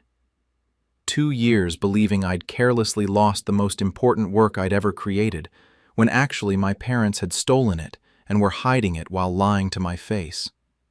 That's not forgivable. That's calculated sabotage of my education and my future. I'm 20 years old. 2 years ago, my parents stole my art portfolio right before college application deadlines, causing me to miss art school and scholarship opportunities because they wanted me to be an engineer instead. I found the portfolio hidden in their storage unit 2 years later and exposed everything. Now, I'm transferring to RISD with my grandparents funding my education. My parents are cut off completely, and everyone knows what they did. They claim they were protecting my future. But you don't protect someone's future by stealing their work and lying about it for years. You don't help someone by sabotaging their education and forcing them into a path they never wanted. I lost 2 years. I missed scholarship opportunities I'll never get back. I was forced into community college courses while my portfolio sat in a storage unit. But I'm going to art school now. I'm studying what I love despite my parents' sabotage. And they're facing consequences. Family disgust, grandparents' financial support going to exactly what they tried to prevent, permanent loss of relationship with me. I'm Morgan. My parents stole my art portfolio and sabotaged my college applications. I exposed their sabotage publicly, and I'm cutting them off forever. That's not me being dramatic or ungrateful. That's me refusing to maintain relationships with people who stole my work, lied about it for years, and tried to control my entire future because they thought they knew better than me what I should do with my life. Some families support their children's dreams. Mine sabotaged them. Now they get to watch me succeed at exactly what they tried to prevent. From a distance, with no relationship and no credit for my success. The art career they feared I'd waste my life pursuing? I'm making it happen anyway. Just 2 years late and without them in my life. That's their consequence for trying to control me through theft and lies. They wanted me to be an engineer. Instead, they lost their daughter. I started RISD in the fall. My portfolio, the original one they stole and the new work I've created, is strong. My future in art is bright. And my parents aren't part of it. That's the price they paid for sabotage. My family staged an intervention to force me into conversion therapy, and I recorded everything. I'm a 22-year-old gay man, and my family just ambushed me with a fake family dinner that turned into an intervention where they demanded I attend conversion therapy or be disowned and cut off from my younger siblings. I came out to my parents 6 months ago, and they seemed accepting at first. But apparently they were just buying time to plan this coordinated attack. Last weekend, they invited me to what I thought was a casual Sunday dinner. Instead, I walked into a room full of extended family, our pastor, and a counselor from a conversion therapy program. They had prepared speeches about how they loved me but couldn't support my lifestyle, how I was breaking my mother's heart, and how my younger siblings, ages 14 and 16, were being influenced by my choice. The pastor talked about sin and redemption. The conversion therapy counselor had brochures. My parents presented me with an ultimatum: commit to the program or lose all contact with the family, including my siblings who I'm extremely close to. I'd been suspicious after some weird comments from my mom, so I'd started recording conversations on my phone. I recorded the entire intervention. Now I'm posting the audio online, sending it to my parents' employer. They work at a progressive tech company. Reporting the conversion therapy program to state authorities and cutting off everyone who participated. My parents are threatening to sue me for defamation and saying I'm destroying the family. I'm making sure everyone knows what they tried to do to me. My name is Jordan. I'm 22 years old, graduated college last year with a degree in software engineering, currently working at a startup in the city making decent money for my age. I'm gay, and I came out to my parents 6 months ago in what I thought was a safe, loving environment. My family is religious, not extremist, or so I thought, but definitely conservative Christian. Weekly church attendance, Bible study groups, the whole package. Growing up, I heard the standard love the sinner, hate the sin rhetoric about LGBTQ+ people. But my parents always emphasized kindness and acceptance of all people. I genuinely believed they'd struggle with my sexuality, but ultimately accept me. When I came out at 21, right after graduation, their initial reaction seemed okay. My mom cried, my dad was quiet, but they both said they loved me and needed time to process. They asked me not to tell my younger siblings, Emma, 16, and Lucas, 14, right away, saying they wanted to figure out how to talk to them about it first. I agreed, thinking they were just trying to handle it carefully. Over the next 6 months, things seemed relatively normal. My parents would ask about my life, avoided topics about dating, but remained cordial. I visited home regularly and kept my promise not to discuss my sexuality with Emma and Lucas, though it felt dishonest hiding such a fundamental part of myself from my siblings. But there were signs I should have recognized. My mom started making comments about not giving up on me, about phases people go through, about how young people get confused these days. She'd send me articles about people who'd overcome same-sex attraction through faith. My dad was just distant, not hostile, but not engaged like he used to be. I rationalized it. They were processing. They'd come around. These were normal reactions from religious parents adjusting to having a gay son. 3 weeks ago, my mom called and invited me to Sunday dinner. Nothing unusual. I came home for Sunday dinner once or twice a month. She mentioned extended family would be there, which was also normal for our monthly family gatherings.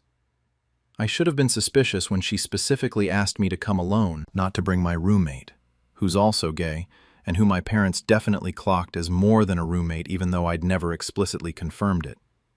She said it was just family and made it sound casual. Last Sunday, I drove the hour home to my parents' house. Walked in expecting a normal family dinner with maybe my aunt and uncle, some cousins. Instead, I walked into an ambush.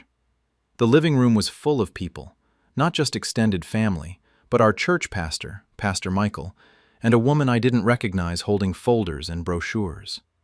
My mom, dad, aunt, uncle, both sets of grandparents, and a few family friends I'd known my whole life.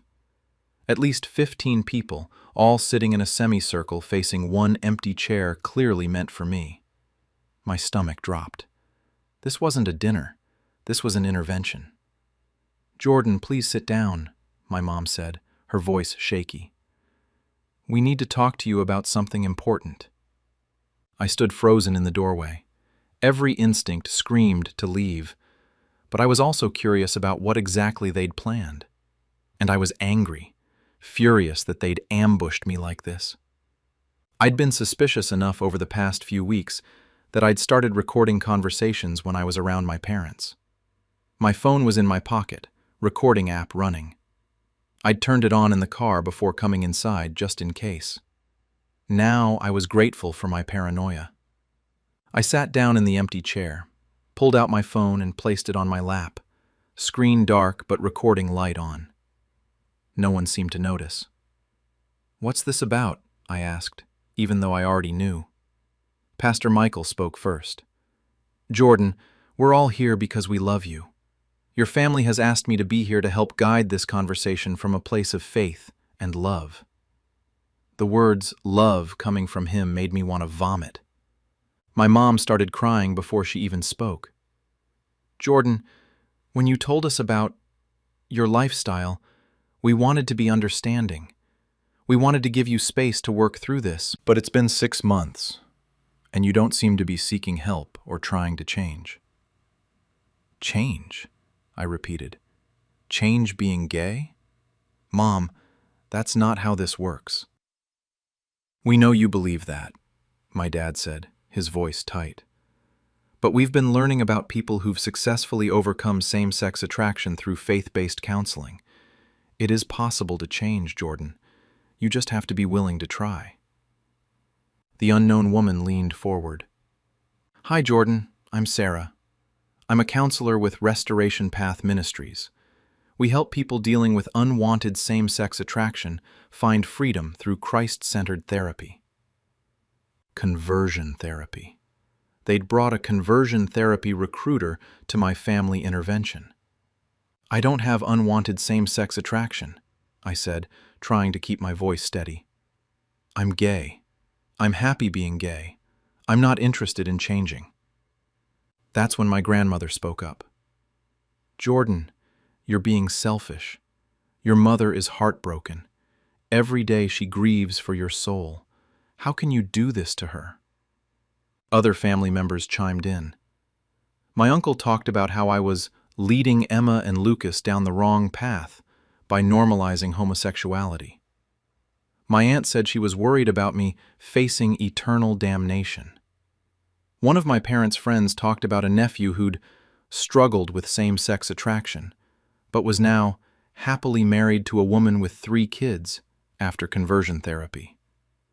The testimonials went on. Each person had prepared something to say. This had been coordinated, rehearsed even. They'd planned this intervention like a military operation. Sarah, the conversion therapy counselor, pulled out her brochures, explained their program: residential for the first 3 months, then outpatient. Group therapy, individual counseling, faith-based curriculum designed to address the root causes of same-sex attraction and develop healthy heterosexual identity. The cost was $30,000 for the full program. My parents had apparently already researched financing options.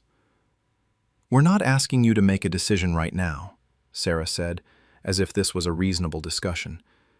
"We just want you to consider the program, maybe visit our facility, meet some of our success stories." "Success stories," I repeated. "You mean gay people you tortured into pretending to be straight?" "Jordan," my mother snapped, "don't be disrespectful. These people are trying to help you." "Help me with what? I don't need help. I need my family to accept me as I am." Pastor Michael stepped in with the religious rhetoric. Bible verses about sin, redemption, transformation through Christ. He talked about loving me enough to show me the truth rather than affirming me in sinful behavior. He said my parents were being courageous by confronting me rather than enabling my destructive lifestyle. Then, my dad delivered the ultimatum. Jordan, we've tried being patient. We've tried giving you time to come to this realization on your own, but you're not moving in the right direction. So here's what needs to happen. He pulled out a piece of paper, typed, formal, like a contract. You commit to Restoration Path's program. You go through their full curriculum. You engage honestly with the process. You do the work to overcome this. If you do that, you remain part of this family. We support you financially if needed. You maintain relationships with Emma and Lucas. You're welcome in our home. He paused, making sure I understood the weight of what came next. If you refuse, we can no longer have you in our lives. We can't support or affirm your lifestyle. We can't expose your siblings to the influence of someone openly living in sin. We'll have to cut contact. No family gatherings, no holidays, no relationship with Emma and Lucas. You'll be choosing your lifestyle over your family. The room was silent except for my mom's quiet crying. They were threatening to cut me off from my siblings, Emma and Lucas, who I'd helped raise, who looked up to me, who I talked to almost daily. They were using my love for my siblings as leverage to force me into conversion therapy.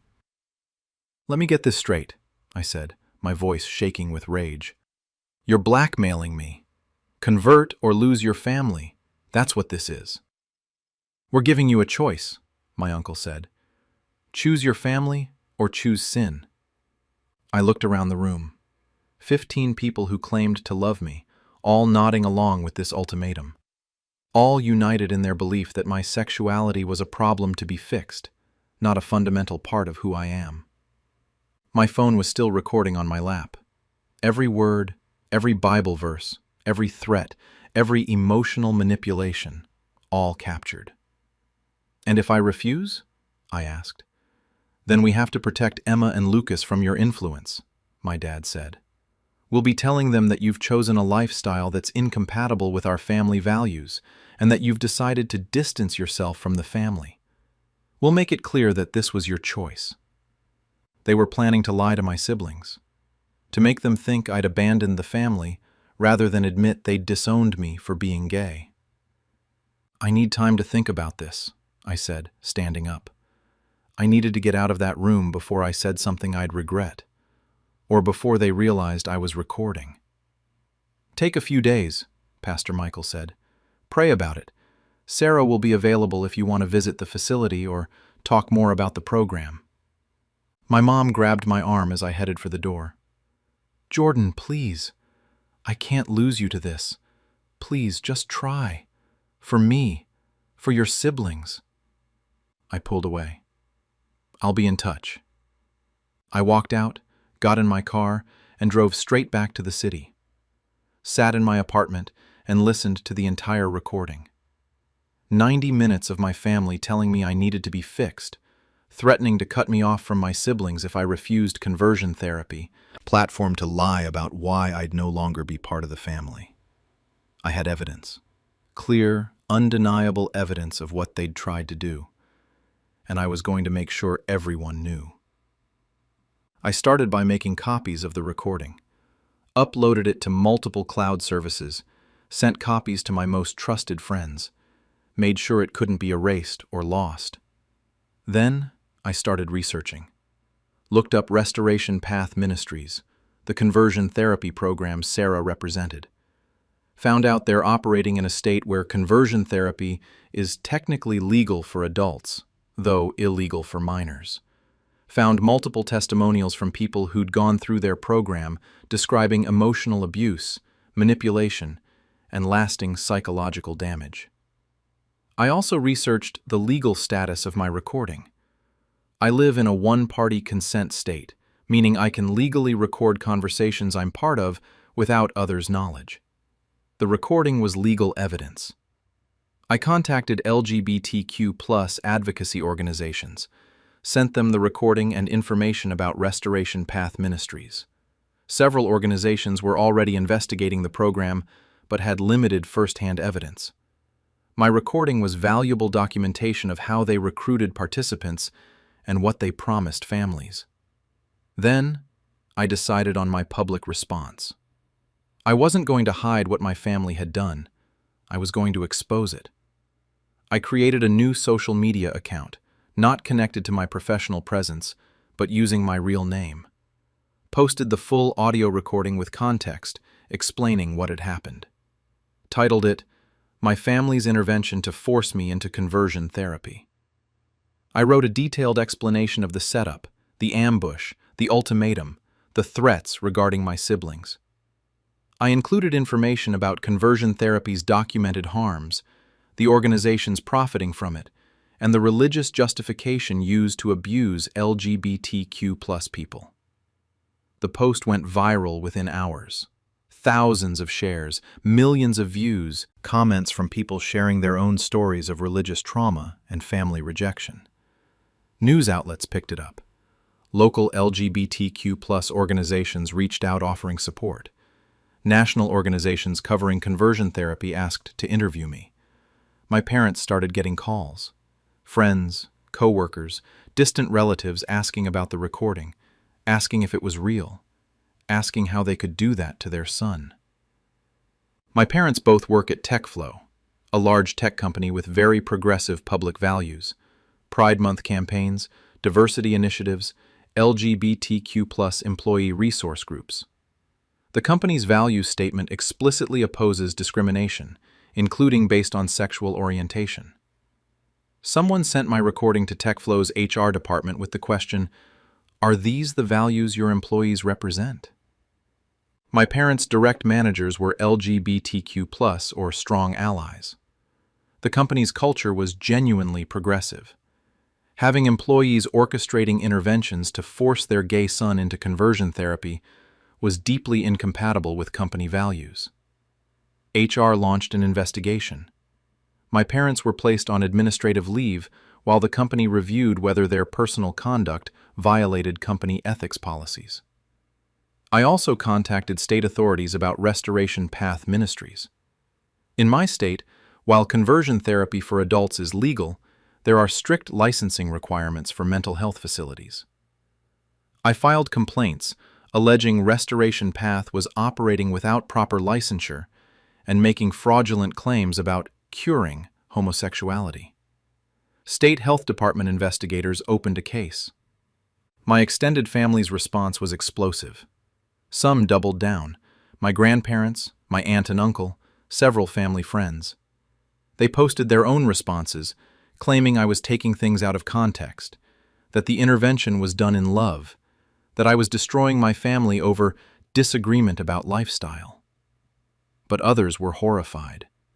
Cousins I'd grown up with reached out apologizing, saying they'd had no idea our family would do something like this. Some of my parents' friends who'd attended the intervention sent private messages saying they regretted participating, that they'd been told I was struggling and needed support, not that it would be an ambush. The church got involved.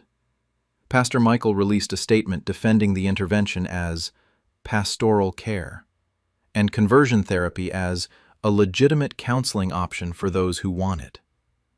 This backfired spectacularly when journalists started investigating his church's practices and financial connections to Restoration Path Ministries. Turns out, Pastor Michael received referral fees for every person he sent to Restoration Path's program. The church had a financial incentive to push vulnerable LGBTQ+ people into conversion therapy. That revelation made national news. Church corruption, conversion therapy referral schemes, families pressured to pay $30,000 for abusive programs. My parents became the face of the story. Their names weren't initially public, but people in our community knew. Screenshots of my mom's Facebook posts about loving the sinner were shared. Photos from the church directory circulated. TechFlow eventually terminated both my parents. The company released a statement. "We deeply oppose conversion therapy and any practices that harm LGBTQ+ individuals. While we respect employees' private beliefs, Actions that demonstrate values incompatible with our commitment to inclusion cannot represent our company. My parents lost their jobs because they tried to force me into conversion therapy. The extended family fractured completely. My grandparents and aunt, uncle sided with my parents, doubling down on their beliefs. But cousins, other relatives, family friends, many cut ties with my parents and reached out to me with support. But the worst part, the part that broke my heart, I still hadn't spoken to Emma and Lucas. My parents had told them some version of what happened. I'd been getting texts from Emma asking what was going on, why everyone was fighting, what the recording was about. Lucas sent me a message saying Mom and Dad told him I was going through something difficult and had said hurtful things about the family. They were controlling the narrative with my siblings, keeping me cut off from Emma and Lucas just like they'd threatened. I decided to break that control, made a video specifically for my siblings, explained what happened in age-appropriate terms, told them I was gay, showed them I was the same brother they'd always known, explained that Mom and Dad had tried to send me to a program that would hurt me, and I'd refused. I sent it to Emma's private account on social media. She watched it, then called me from a friend's house where our parents couldn't monitor her phone. "They lied to us," she said, crying. "They said you attacked them for their beliefs. They didn't say anything about conversion therapy or cutting you off. They threatened to tell you I abandoned the family if I didn't go to their program," I said. I wasn't going to let them control that narrative. Emma and Lucas both wanted to maintain relationships with me regardless of our parents' ultimatum. But they were minors living at home. Our parents could control their contact with me. We had to get creative. Secret social media accounts, messages through trusted friends, occasional calls when our parents weren't monitoring. It wasn't ideal, but it kept our relationships alive. I'm 22 years old. 6 months ago, I came out to my parents. Last weekend, they ambushed me with a conversion therapy intervention and threatened to cut me off from my teenage siblings if I refused. I recorded the whole thing, posted it online, got my parents fired from their progressive tech company jobs, got their church investigated for conversion therapy referral schemes, fractured the extended family. And I made sure my siblings knew the truth about what happened. My parents are threatening to sue me for defamation, except everything I've said is documented truth. They claim I'm destroying the family, except they tried to blackmail me into conversion therapy using my relationship with my siblings as leverage. They wanted me to choose between being gay and having a family. I chose being gay and building a new family, one that actually loves me unconditionally. Some people say I went too far posting the recording publicly, that I should have handled it privately, that getting my parents fired was excessive. But they ambushed me with 15 people, a pastor, and a conversion therapy recruiter. They threatened to cut me off from my siblings. They planned to lie about why I'd no longer be part of the family. They tried to force me into a program known to cause lasting psychological harm. I don't think I went far enough. I'm Jordan. My family tried to force me into conversion therapy. I recorded their intervention and exposed everything publicly. They lost their jobs, their church is under investigation, and the extended family fractured. Emma and Lucas know the truth now, and we're maintaining our relationships despite our parents' attempts to cut me off. My parents are facing the consequences of weaponizing their love and threatening their gay son with family abandonment unless he agreed to be tortured into pretending to be straight. That's not destroying a family. That's refusing to be destroyed by one. The family I was born into might be gone, but I'm building a new family. Chosen family who loves me for who I am, not who they want to force me to become. And my siblings will be part of that family as soon as they're old enough to make their own choices. My parents made their choice. They chose their religious beliefs over their son. Now they're living with the consequences: public exposure, job loss, investigations, family fracture. I made my choice too. I chose myself. I chose truth. I chose protecting other LGBTQ+ people from the program my family tried to force me into. And I'd make the same choice again. My stepfather convinced my dying mother to disinherit me and leave everything to him, claiming I abandoned her.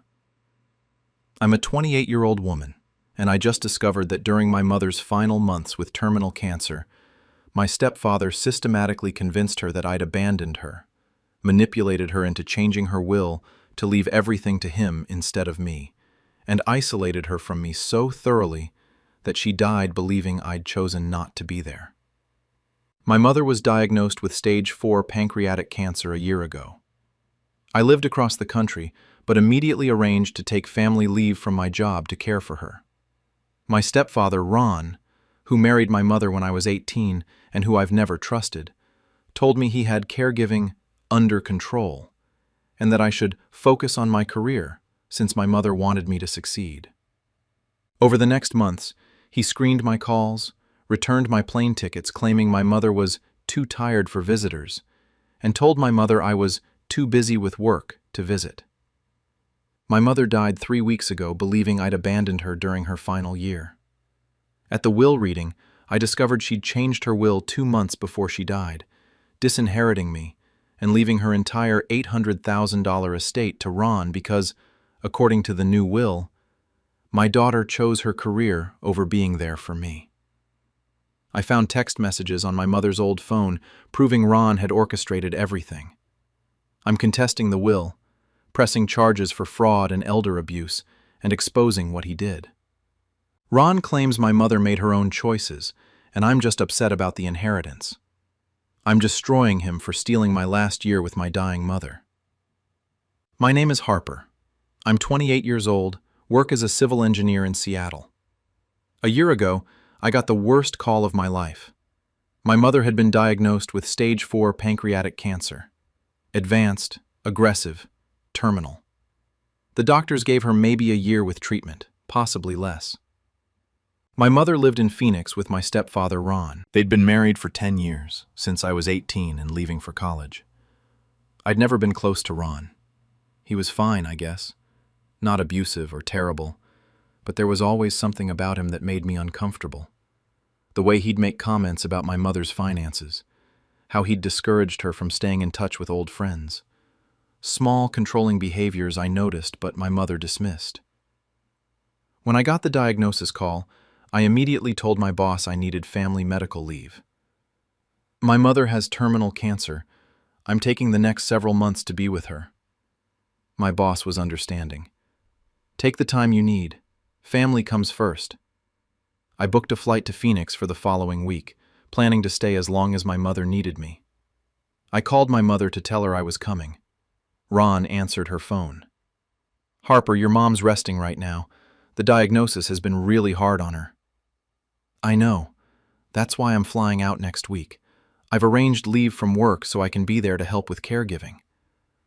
"That's really not necessary," Ron said. "I've got everything under control. I've arranged for hospice support. I'm managing her medications. The house is set up for her needs. There's not much for you to do. I want to be there for my mother. This isn't about logistics." "Harper, I understand, but honestly, your mother has been talking about how important your career is. She's so proud of you. She doesn't want you to derail your professional life to sit around watching her deteriorate. She wants you to stay focused on your career. That's what would make her happy." "I can be here for her and still have a career." "Let me talk to her about it and call you back," Ron said. He never called back. When I called again, he said my mother was too tired to talk. When I pushed about my flight, he said, "She really doesn't want you to disrupt your life. Give her some time to adjust to the diagnosis." Against my better judgment, I postponed the flight. Told myself I'd give them a week, then go regardless. That week, every time I called, Ron answered. "She's sleeping.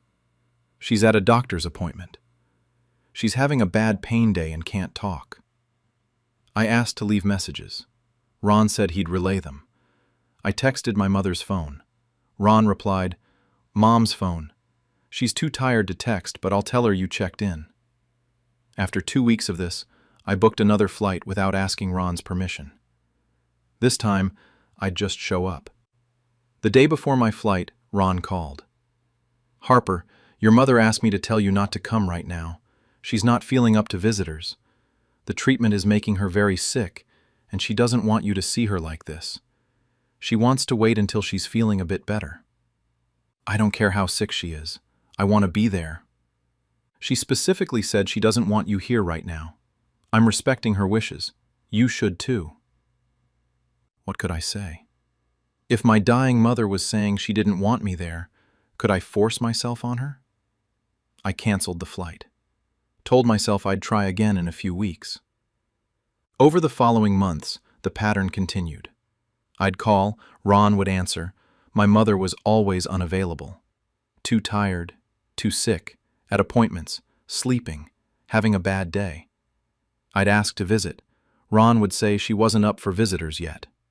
I sent cards, care packages, flowers. Ron acknowledged receiving them, but said my mother was too exhausted to respond. I tried calling at different times, hoping to catch my mother without Ron's screening. But he'd changed her phone settings, so all calls went through him first. Something about reducing stress during treatment by filtering unnecessary interruptions. I contacted my mother's oncologist, asking about her condition. Due to HIPAA privacy laws, they couldn't tell me anything without her permission. I asked them to tell my mother I was trying to reach her. They said they'd relay the message. Nothing changed. Ron maintained his wall between me and my mother. I drove myself crazy wondering if I was overreacting. Maybe my mother really was too sick for visitors. Maybe she really did want me to focus on my career. Maybe I was being selfish trying to force my presence when she needed rest and quiet. But it felt wrong. My mother and I had always been close. Even when I moved across the country for work, we talked weekly, texted daily, visited several times a year. It seemed impossible that she'd cut me off during the most important time of her life. 6 months into her diagnosis, I decided to fly out unannounced. If Ron wouldn't let me visit, I'd show up anyway. My mother could tell me herself if she didn't want to see me. I bought a ticket, took a few days off work, and flew to Phoenix without telling Ron. Took a rental car straight to their house. Ron's car was in the driveway, but my mother's car was gone. I knocked on the door. No answer. I called Ron's cell. He answered immediately. "Harper, what's up?" "I'm in Phoenix. I'm at the house. Where's Mom?" Long silence. "You flew out here without telling me?" "Where is she? I need to see her." "She's at a treatment appointment. She'll be exhausted when she gets back. This really isn't a good time." "What hospital? I'll meet her there." "Harper, please. Your mother has been clear she doesn't want you here during treatment. She finds it stressful. She wants you to remember her healthy, not like this." "I don't believe you. I think you're keeping me away from her deliberately." "Why would I do that? She's my wife. I love her. I'm just respecting her wishes." I hung up and waited. Sat in my rental car in front of their house for 6 hours. Ron's car never left. My mother's car never returned. No one entered or left the house. Ron was lying about her being at an appointment. At 8 p.m. I knocked on the door again. Pounded, actually. Yelled that I wasn't leaving until I saw my mother. Ron opened the door, looking furious. "You need to leave. You're upsetting your mother with this behavior." "Let me talk to her." "She doesn't want to see you when you're being this irrational." "Mom!" I yelled past him. "Mom, it's Harper. Are you here?" I heard nothing. The house was silent. Ron blocked the doorway. "She's resting upstairs. I'm not letting you in to disturb her. Come back tomorrow when you've calmed down and we can discuss this like adults." He shut the door. I stood there debating calling the police to do a welfare check. But what would I say? My stepfather won't let me see my sick mother who supposedly doesn't want to see me? I went to a hotel. Tried to figure out my next move. The next morning I returned to the house. Ron's car was there, but this time there was a hospice van in the driveway. Hospice workers were loading equipment. I rushed to the door. One of the workers was coming out. "Is that house providing end-of-life care?" "I can't discuss patients, but we're picking up equipment that's no longer needed," she said carefully. My stomach dropped. "Did someone die?" "I really can't say. You'd need to speak with the family." Ron appeared in the doorway. His face was grim. "Harper, come inside." I followed him into the house. The living room had been converted to a hospital room. Empty now, but I could see where a bed had been, where medical equipment had sat. "Your mother passed away 3 days ago," Ron said. "I tried to call you, but your phone went straight to voicemail." I'd been in Phoenix 3 days ago, sitting in my car outside this house while my mother was inside dying, and Ron told me she was at an appointment. "She was here? When I came by, she was here dying, and you told me she was at treatment." "She didn't want to see you. I was respecting her wishes until the end." "She died 3 days ago and you didn't tell me? I've been in Phoenix trying to see her." "I tried calling." I checked my phone. No missed calls from Ron. No voicemails, no texts. He was lying. My mother had died while I was in the same city, trying desperately to reach her, being blocked by her husband who'd convinced her I'd abandoned her. I stayed in Phoenix for the funeral. Ron had already planned everything: small service, cremation, just a handful of his friends and some of my mother's colleagues who hadn't known me well enough to question my absence during her final year. People at the funeral gave me sympathetic looks. It must have been so hard being so far away during her illness. I wanted to scream that I'd tried to be there, that I'd been blocked at every turn. After the funeral, Ron's lawyer contacted me about the will. My mother had left a will written 5 years ago, before her cancer diagnosis, that split her estate evenly between Ron and me. Her house, her retirement accounts, her savings, worth about $800,000 total. Half would have been $400,000. A significant inheritance, but more importantly, it represented my mother providing for me even after her death. The lawyer called me for a formal will reading. I flew back to Phoenix a week later. At the reading, the lawyer presented a new will, dated 2 months before my mother's death. In this version, I was completely disinherited. To my daughter Harper, I leave nothing. During my battle with terminal cancer, Harper chose to prioritize her career over being present for me. She visited rarely, called infrequently, and made clear through her absence that her work was more important than her dying mother. I am deeply hurt by her abandonment during the most difficult time of my life. Therefore, I leave my entire estate to my loving husband Ron, who cared for me faithfully through my illness. Ron inherited everything: $800,000. The house, the retirement accounts, every asset my mother had. And according to this will, it was because I'd abandoned her. I sat in shock.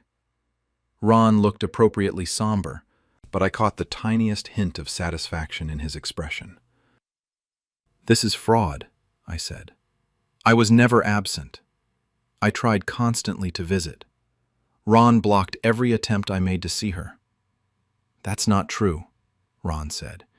"You called maybe twice in 6 months. You never visited once during her entire illness. Your mother was heartbroken by your neglect." "I called every single day. I tried to visit dozens of times. You told me she didn't want to see me." The lawyer looked uncomfortable. "If you're contesting the will, you'll need to file formal objections and provide evidence." "I want my mother's phone records, every call, every text. They'll prove I was in constant contact."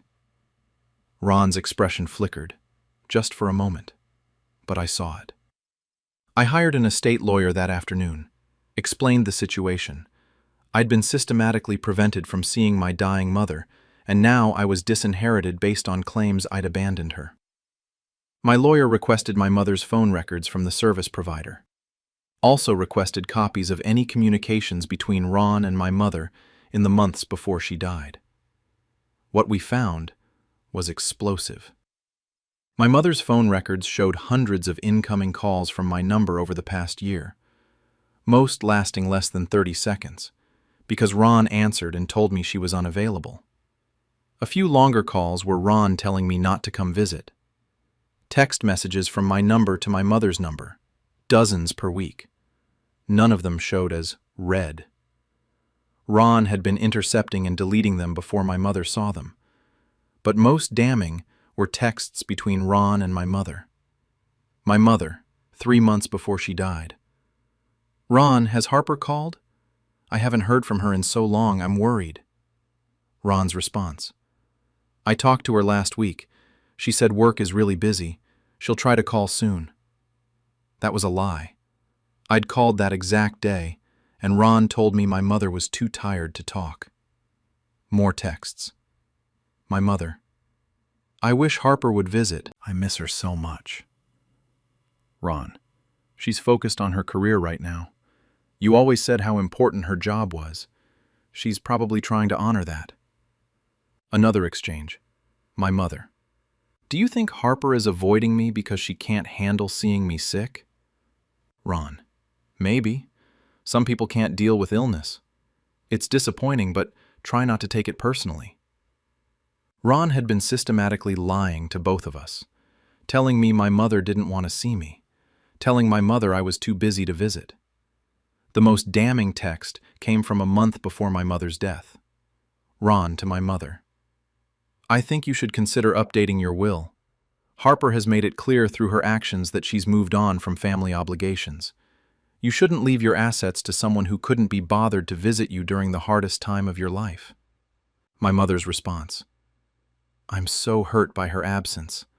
I thought we were closer than this." Ron: "I know, but you have to protect yourself. Leave your estate to someone who is actually there for you." He'd manipulated her into changing her will based on the very abandonment he'd orchestrated. My estate lawyer filed to contest the will on grounds of fraud and undue influence.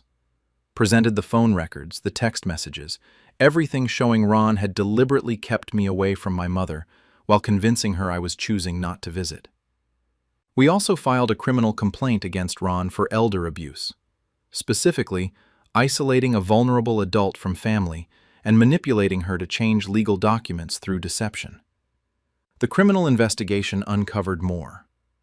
Ron had changed the locks on the house shortly after my mother's diagnosis, had given instructions to hospice workers that I wasn't to be given any information about my mother's condition, had told my mother's oncologist that I'd requested medical updates not be shared with me because they were too upsetting.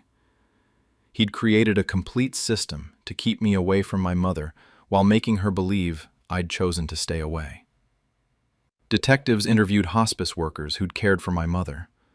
Several said my mother had frequently asked about me, wondered when I'd visit, expressed sadness that I was too busy to come.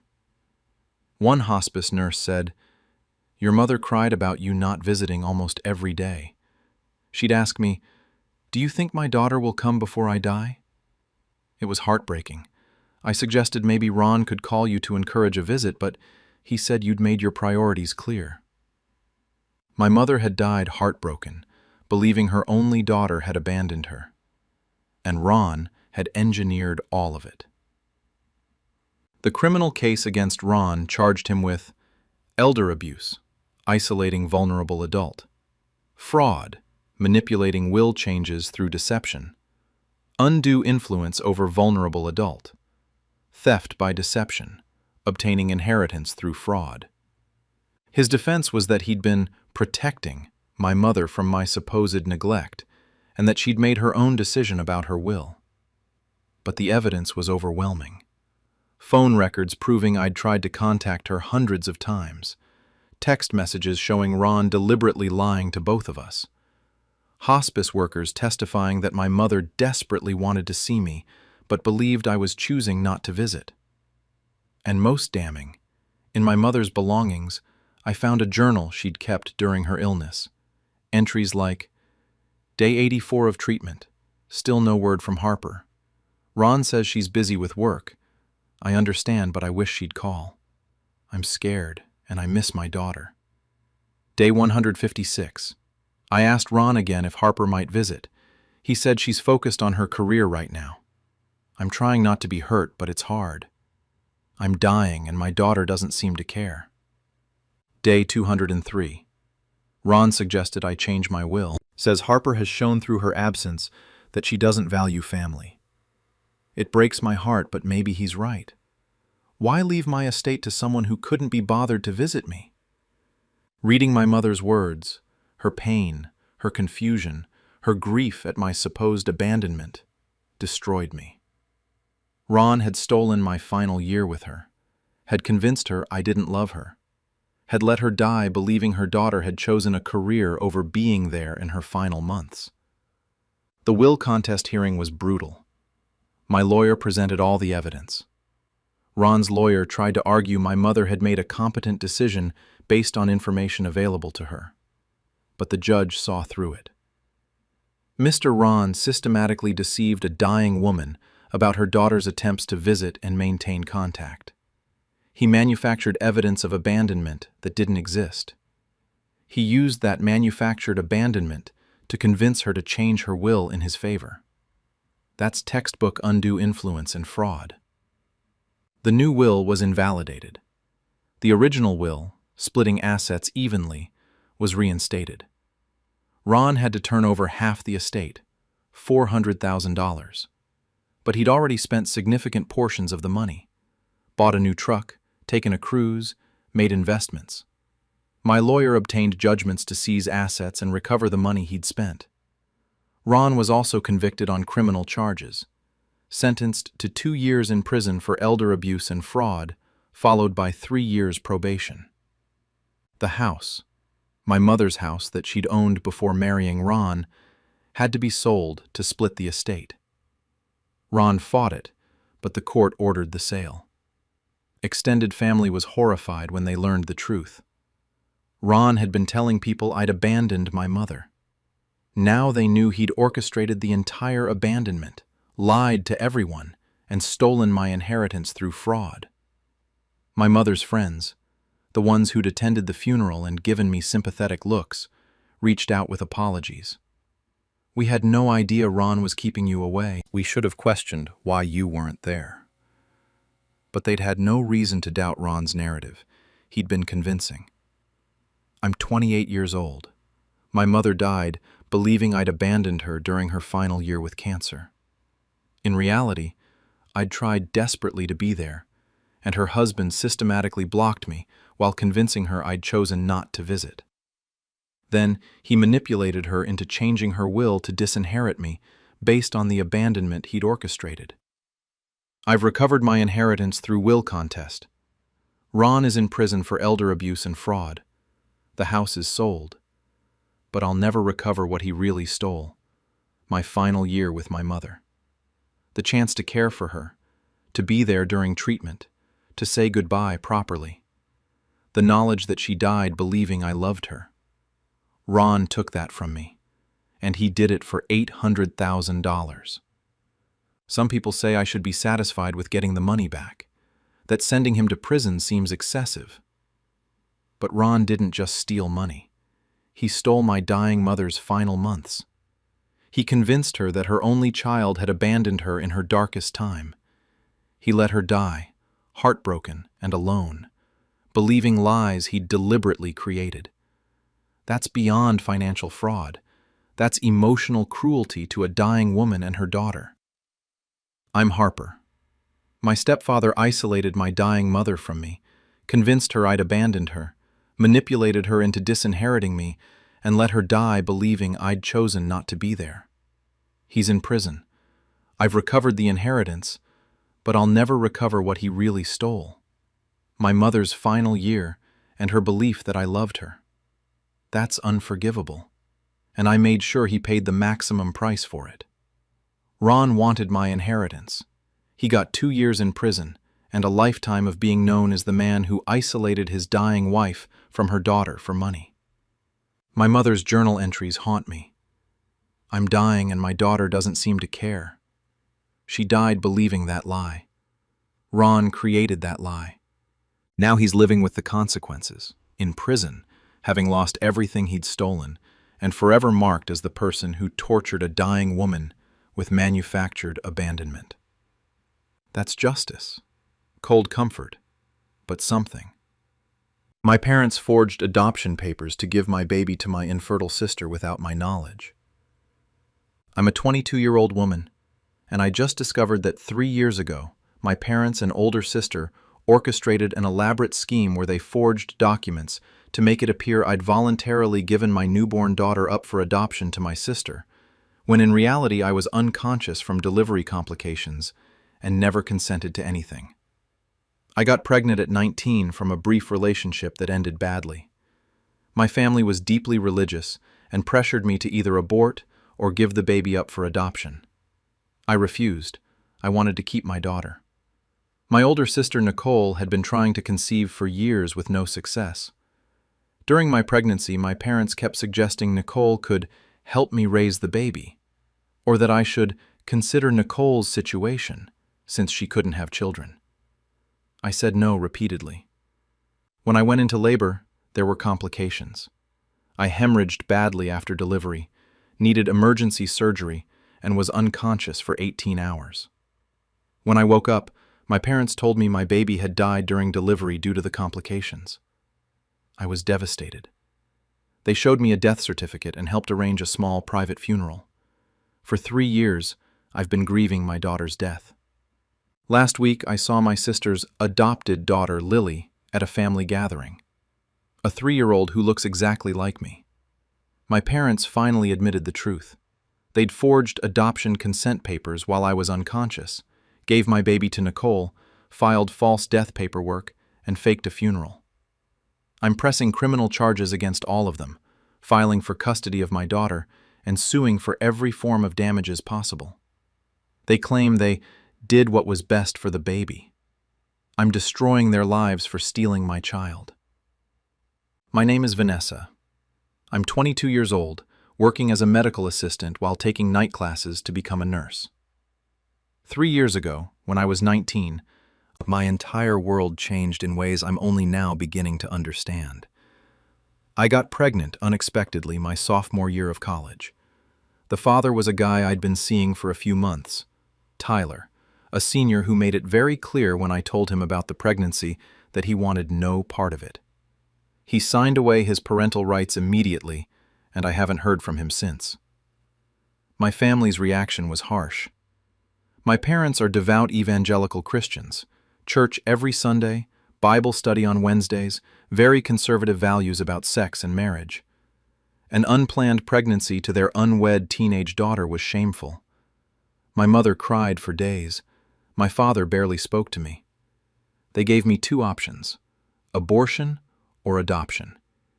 Keeping the baby was not realistic for a 19-year-old college student with no financial support. I told them I was keeping my baby.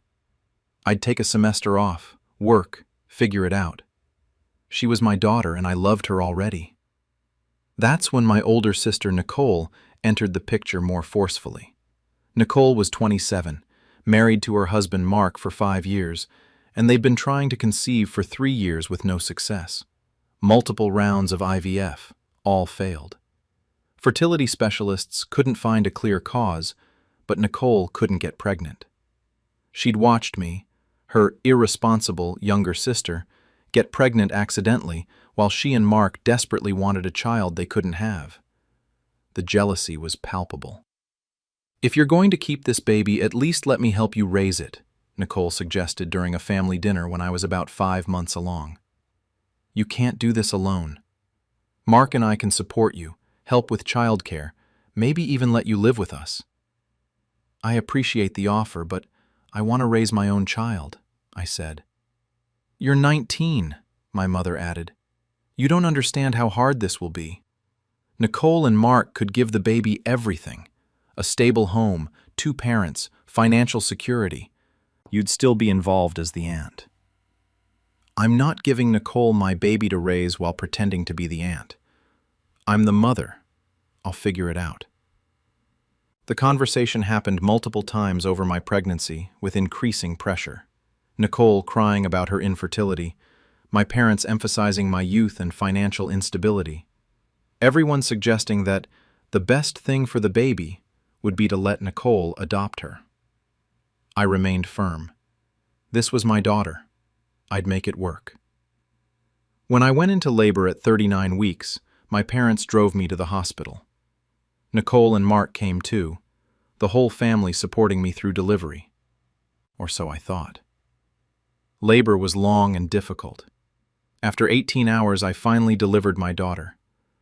I held her for maybe 30 seconds, long enough to see her perfect face, to hear her cry, to feel overwhelming love, before the medical team noticed I was hemorrhaging badly. Everything became chaos. Nurses taking the baby away, doctors pressing on my abdomen, someone saying, "She's losing too much blood." Then I was being wheeled away to emergency surgery. I woke up 18 hours later, groggy from anesthesia, weak from blood loss. My mother was sitting beside my hospital bed. "Where's my baby?" I asked immediately. My mother took my hand, tears in her eyes. "Vanessa, honey, I'm so sorry. There were complications. The baby didn't make it." Everything stopped. "What?" "Your daughter passed away during the delivery complications. The doctors did everything they could." "I'm so sorry, sweetheart." I couldn't process it. My baby was dead? I'd held her. She'd been crying. She'd been alive. "I want to see her," I said. "The hospital already. They've already taken her to prepare for funeral arrangements. You were unconscious for so long, and we had to make decisions. I'm so sorry you didn't get to say goodbye." The next days were a blur of grief and physical recovery. My mother showed me paperwork, a death certificate listing infant female Hayes, born 3:47 a.m., died 4:02 a.m. due to complications of delivery. 15 minutes of life. My parents arranged a small private funeral, just our family. A tiny white casket that I was told held my daughter. I never saw her body. My parents said it was better to remember her as I'd briefly held her, alive and beautiful. I named her Lily in the funeral program. Lily Marie Hayes. My daughter who I'd loved and lost. For 3 years, I've carried that grief. Dropped out of college because I couldn't focus. Eventually got my medical assistant certification and started working. Went to therapy to process the trauma of losing a child. Visited the small grave marker my parents had placed in a cemetery. Lily Marie Hayes, beloved daughter, taken too soon. I've spent 3 years grieving a death that never happened. Last week there was a family gathering at my parents' house. Extended family celebrating my grandmother's 80th birthday. I went reluctantly. Family gatherings are hard when you're the daughter who lost a baby, and everyone treats you with sad, pitying looks. Nicole and Mark were there with their daughter. They'd adopted her 2 years ago, they told the extended family. An infant through a private adoption, the process had been complicated, but they'd finally become parents. Her name was Lily. She was 3 years old. I'd met their Lily at family gatherings before. Cute kid, happy, looked a bit like Nicole. I'd felt a pang seeing Nicole with a daughter when mine had died, but I was happy for her, or trying to be. But this time, I really looked at Lily. 3 years old. My daughter would have been 3 years old, and Lily didn't look like Nicole. She looked like me. Same nose, same mouth, same exact shade of brown in her eyes. The widow's peak hairline that runs in my father's family. The dimple in her left cheek that I have, but Nicole doesn't. This child looked like she could be my daughter. Because she was. I felt sick. Made an excuse and left early. Drove home shaking, telling myself I was imagining things, seeing what I wanted to see because I missed my baby. But I couldn't shake it. I looked at photos from the party on social media. Lily laughing, playing, sitting on Nicole's lap. Every photo showed me my own features in that child's face. I did something I hadn't done in 3 years. I went to the cemetery where my daughter was supposedly buried. I'd avoided going for the past year because it was too painful, but I needed to see the grave marker.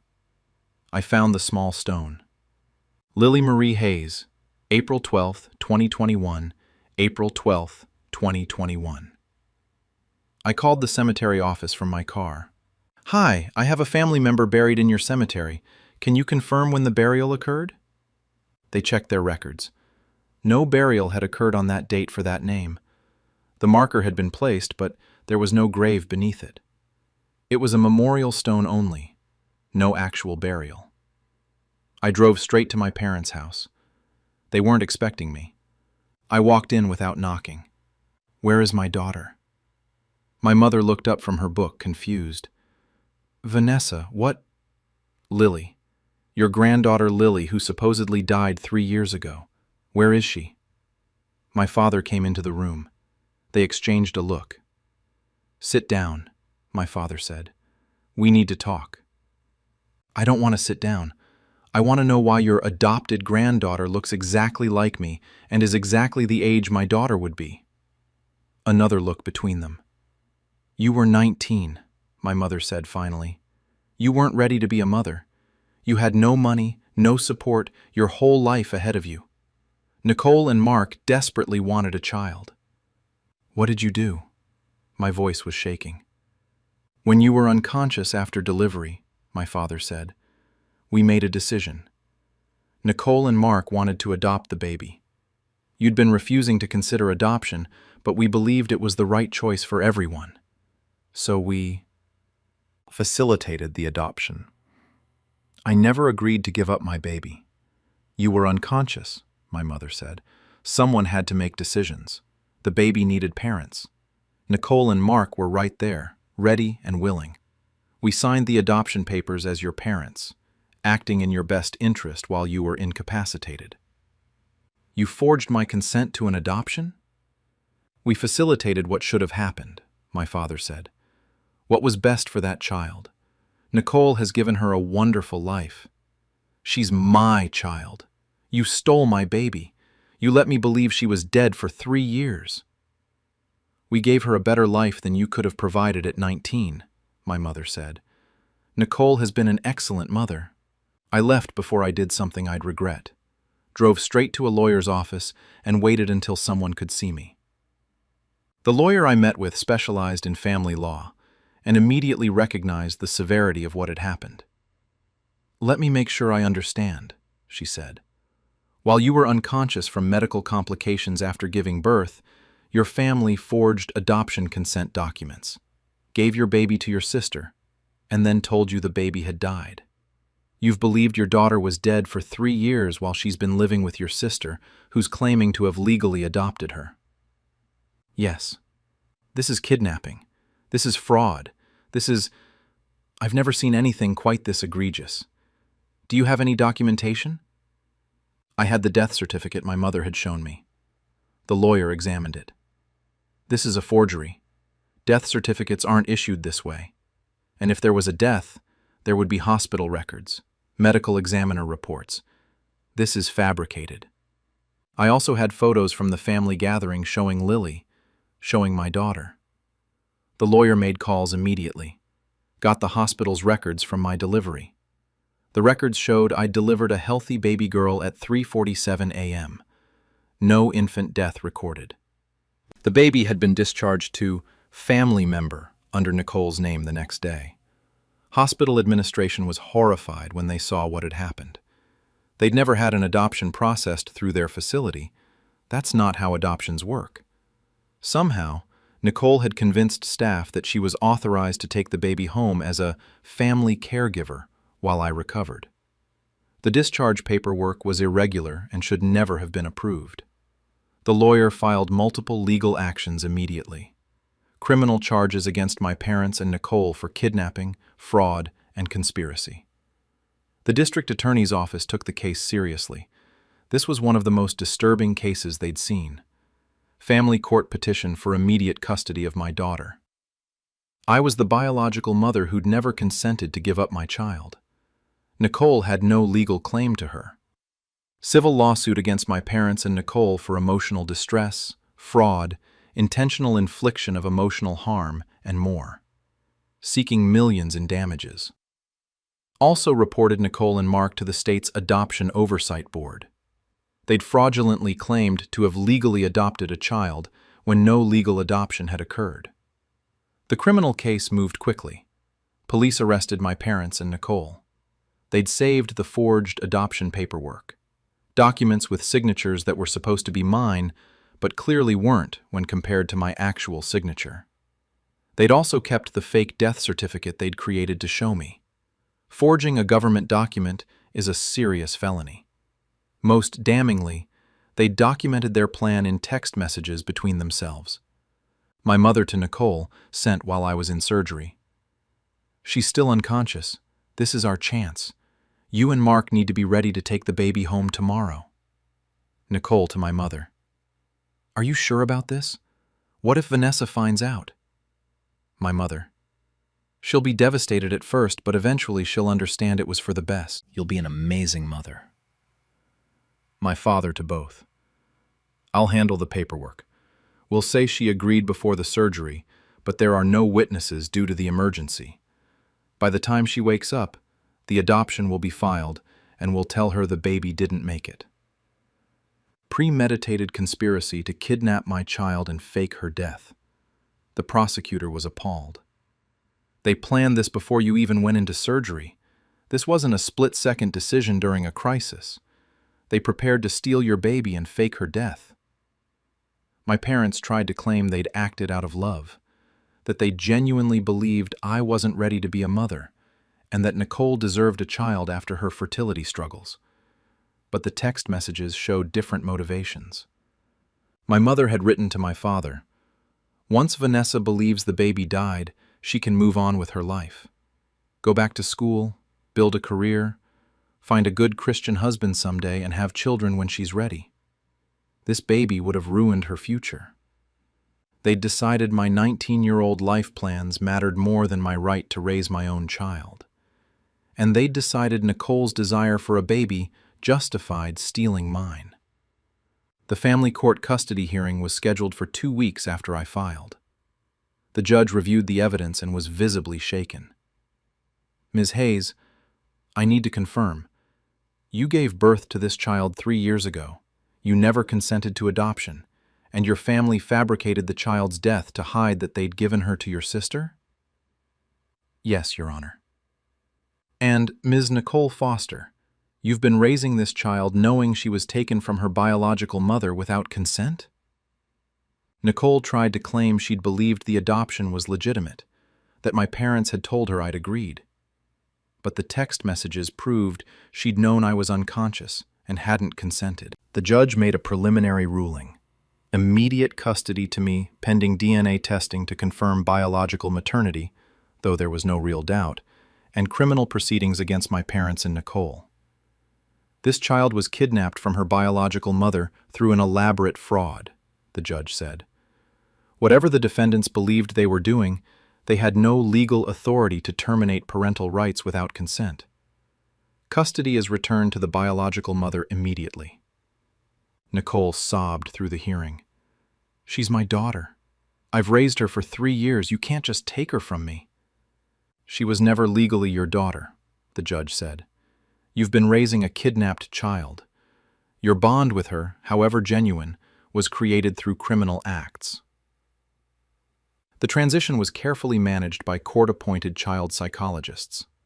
Lily, my daughter whose name Nicole had coincidentally also chosen, was 3 years old enough to be confused and scared by sudden changes, but young enough that with proper support she could adjust. I met with her first in neutral settings with a child psychologist present. Explained that I was her mommy's sister, but actually I was her mommy. That there had been a big misunderstanding when she was a baby. Lily was confused, kept asking for Mommy Nicole. It broke my heart, but I understood. Nicole was the only mother she'd known. The psychologist said this was expected. Nicole raised her from infancy. She's bonded to Nicole as her mother figure. You'll need to build a relationship gradually while helping her understand the truth in age-appropriate ways. Custody was transferred over 2 weeks with increasing overnight visits. Lily cried for Nicole at first. I cried too. My daughter didn't know me, called me Aunt Vanessa, wanted the woman who'd stolen her. But children are adaptable. With consistency and love and therapy support, Lily started bonding with me, started calling me Mama Vanessa to differentiate from Mommy Nicole. Eventually just Mama. Nicole was granted supervised visitation rights, 2 hours per week in a supervised facility. She'd raised my daughter for 3 years, and cutting off all contact would hurt Lily. But the visits were monitored and temporary, pending criminal trial outcomes. The criminal trial began 6 months after my discovery. My parents and Nicole faced serious charges: kidnapping, taking a child from a parent without consent; fraud, forging adoption documents; forgery, creating fake death certificate; conspiracy; child endangerment, depriving a child of her biological mother. Their defense was that they'd acted out of genuine belief they were helping me and the baby, that I'd been too young and unstable to parent effectively, that Nicole had provided an excellent home. The prosecution countered that their beliefs about my parenting capabilities didn't give them the right to steal my child and fake her death. Expert witnesses testified about the psychological harm of separation, both to me, grieving a child who wasn't dead, and to Lily, being raised by people who'd kidnapped her, however loving they'd been. The jury convicted on all counts. The sentencing was harsh. My mother, 8 years in prison. My father, 8 years in prison. Nicole, 10 years in prison, longer because she'd been the primary beneficiary and had maintained the fraud longest. Mark, Nicole's husband, was not charged criminally. He genuinely believed Nicole's claim that the adoption was legal, though he faced civil liability. The civil lawsuit resulted in a $3.2 million judgment. My parents and Nicole didn't have that kind of money, but their assets were seized: homes, retirement accounts, anything liquidable. I received about $400,000 total from liquidation, with the remaining judgment following them for life. Extended family was shattered by the revelations. Some relatives had known something was off, wondered why they'd never seen me pregnant near the end or immediately after delivery, why the death story seemed vague. But they'd trusted my parents' explanations. Others had genuinely believed the death story and were horrified to learn the truth. A few family members sided with my parents and Nicole even after convictions, claiming they'd meant well, and I was destroying the family by prosecuting them. But most relatives understood the gravity of what had happened. My grandmother was devastated that her daughter and granddaughter had stolen my baby. Several aunts and uncles cut off contact with my parents completely. I'm 22 years old now. My daughter Lily is 3 years old. For the first 3 years of her life, I thought she was dead while my sister raised her as her own through kidnapping and fraud. My parents and sister are in prison for stealing my baby. They say they did what was best for the child, gave her a stable home with parents who were ready. But they stole my daughter. They let me grieve a death that never happened. They robbed me of 3 years with my child. No claimed good intentions justify that. Lily is adjusting to living with me. She's in therapy to process the transition. She still asks about Mommy Nicole sometimes, and I'm honest with her in age-appropriate ways. Nicole loved her, but made very bad choices that meant Lily needed to come live with her real mommy. I'm Vanessa. My family stole my newborn baby and faked her death so my infertile sister could raise her. I've sent them all to prison, and I'm raising my daughter. They claim I'm destroying lives over a decision made with good intentions. But intention doesn't excuse kidnapping. Love doesn't excuse fraud. My sister's fertility struggles don't justify stealing someone else's child. I lost 3 years with my daughter. 3 years of firsts I'll never get back. First words, first steps, first birthday. Nicole experienced those while I grieved a child who was alive. That's unforgivable. and I made sure they faced maximum consequences. My parents and sister will spend years in prison. They've lost everything. And I'm rebuilding a relationship with the daughter who doesn't remember me, but who I never stopped loving. That's justice for stealing a child. Even when it's family, even when they claim they meant well. My daughter is home with her real mother, and the people who took her are in prison where they belong. My parents gave away my emotional support dog while I was hospitalized for a suicide attempt. I'm a 21-year-old who just discovered my parents gave away my psychiatric service dog to a better home while I was in inpatient psychiatric care following a suicide attempt, claiming the dog was part of the problem with my mental health. I've had severe depression and PTSD from childhood trauma for years. 2 years ago, I got Luna, a trained psychiatric service dog who alerts to panic attacks, provides deep pressure therapy during episodes, and has genuinely kept me alive. 3 weeks ago, I had a serious mental health crisis and attempted suicide. I survived and was placed in mandatory psychiatric hold for 2 weeks. My parents had keys to my apartment to care for Luna while I was hospitalized. When I was released and came home, Luna was gone. My parents told me they'd rehomed her with a family who could properly care for her because they decided Luna was making me too dependent and preventing me from real recovery. They gave away my prescribed medical equipment, my service dog, without my consent while I was locked in a psychiatric ward. I reported the dog as stolen. I'm pressing charges. I've contacted disability rights organizations, and I'm suing my parents for theft of medical equipment and emotional distress. They claim they were helping me, and I'm being ungrateful. I'm making sure they face every legal consequence for stealing my service dog. My name is Riley. I'm 21 years old, work part-time as a graphic designer while finishing my degree remotely. I've struggled with severe depression, anxiety, and PTSD since I was a teenager, stemming from childhood trauma I'm still processing in therapy. 2 years ago, after a particularly bad depressive episode that nearly ended in suicide, my psychiatrist and therapist recommended I apply for a psychiatric service dog. They explained that service dogs can be trained to recognize signs of panic attacks, dissociative episodes, and severe anxiety, and can provide interventions that prevent crisis escalation. I did months of research, worked with a reputable service dog organization, and was matched with Luna, a 3-year-old golden retriever trained specifically for psychiatric disabilities. Luna cost $15,000, partially covered by fundraising and a small inheritance from my grandfather. She was trained to alert to panic attacks before I fully dissociate, provide deep pressure therapy by laying across my lap or chest during episodes, interrupt self-harm behaviors by nudging my hands away, wake me from nightmares, create physical space between me and others in crowded situations that trigger my PTSD, retrieve my medication and water during severe episodes. Luna wasn't a pet.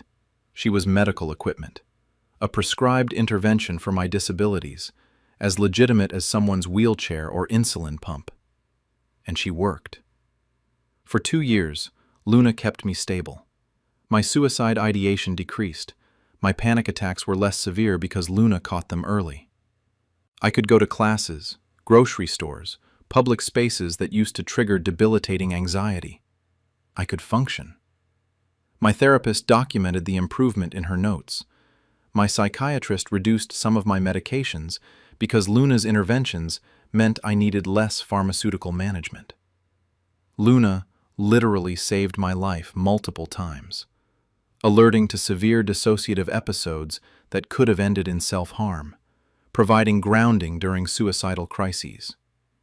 My parents were skeptical from the beginning. They're old school, don't really believe in mental illness, think depression is something you just get over, view therapy and medication as crutches for weak people. They definitely didn't understand service dogs. "It's just a pet," my mom would say. "You're using a dog as an excuse not to work on real recovery. You're becoming dependent on an animal," my dad would add. What happens when the dog dies? You need to learn to cope without it. I tried explaining that Luna was trained medical equipment, that studies show psychiatric service dogs improve outcomes, that my doctors had prescribed this intervention. They'd nod politely, and then continue suggesting I just try harder to be normal without relying on a dog. But they mostly left it alone. I lived in my own apartment, supported myself financially, with some help from my grandfather's inheritance, and made my own medical decisions. Luna was my dog, my responsibility, my medical treatment. 3 weeks ago, I had a severe mental health crisis. A combination of factors: anniversary of my childhood trauma, medication adjustment that wasn't working, academic stress, relationship ending badly. I spiraled into the worst depressive episode I'd had in years. Luna tried her interventions. She alerted, she provided pressure therapy, she brought me my medication. But this crisis was too severe. I'd already made a plan, already written notes, already gathered pills. Luna's final intervention was barking frantically at my apartment door until my neighbor checked on me. The neighbor found me unconscious, called 911, and I woke up in the emergency room having my stomach pumped. The ER doctors placed me on a mandatory psychiatric hold. I was transferred to an inpatient psychiatric facility for a minimum 2-week stay, potentially longer depending on my progress. I was terrified about Luna. Service dogs require specific care, exercise, and routine. I couldn't take her to the psychiatric facility. Inpatient units don't allow service dogs for suicide risk patients. My parents offered to care for Luna while I was hospitalized. They had a spare key to my apartment for emergencies. They dog-sat for Luna before when I'd traveled. It seemed like the only option. I gave them detailed instructions: Luna's feeding schedule, her training commands, her exercise needs, her veterinary information. I emphasized that Luna was medical equipment, not a pet, and I needed her back the moment I was released. "Of course, honey," my mom said. "We'll take good care of her. You focus on getting better." I spent 2 weeks in the psychiatric facility. Intensive therapy, medication adjustments, safety planning, learning new coping skills. It was hard, being locked in a ward, stripped of autonomy, surrounded by other people in crisis. But I did the work. I engaged in therapy. I was honest about my suicidal thoughts. I practiced the skills they taught me. After 2 weeks, my treatment team agreed I was stable enough for discharge with intensive outpatient follow-up. I was being released. I could go home. I'd see Luna again, and her presence would help me maintain the stability I'd worked so hard to achieve. My parents picked me up from the facility. The drive home was quiet. I asked about Luna, how she'd been, if she'd adjusted okay to their house, if she seemed stressed by the change in routine. "We'll talk about it when we get to your apartment," my dad said. That should have been my first warning. We got to my apartment. I unlocked the door expecting Luna to greet me. She always greeted me enthusiastically, tail wagging, pressing against my legs in the way she'd been trained to provide calming pressure. Silence. No dog. "Where's Luna?" I asked, looking around. Maybe my parents had kept her at their house and would bring her later. My mom and dad exchanged a look. Then my mom sat down on my couch and patted the space next to her. "Riley, sweetie, we need to talk about Luna." My stomach dropped. "Where is she? Is she okay? Did something happen?" "Luna is fine," my dad said. "She's in a good home. We made sure of that." "What do you mean, a good home?" "She is home. This is her home."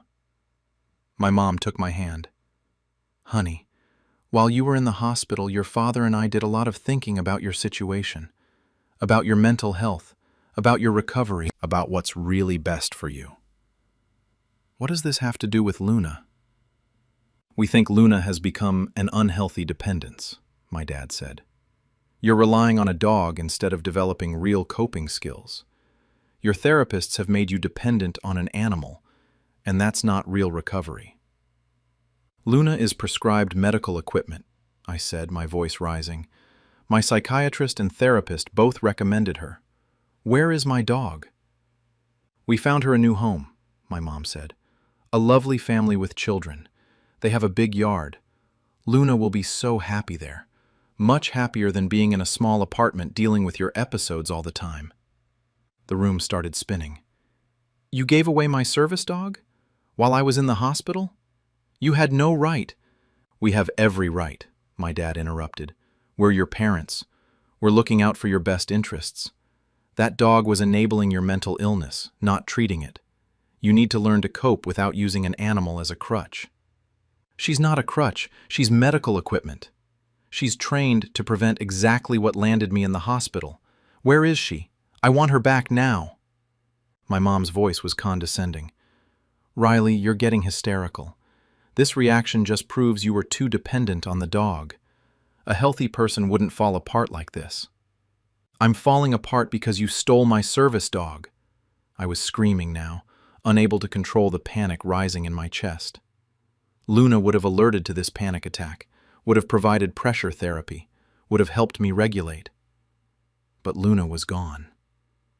We didn't steal anything, my dad said firmly. We rehomed a dog that was making your mental health worse. You attempted suicide with that dog in your life. Clearly she wasn't helping. She's the reason I'm still alive. My neighbor only checked because Luna was barking.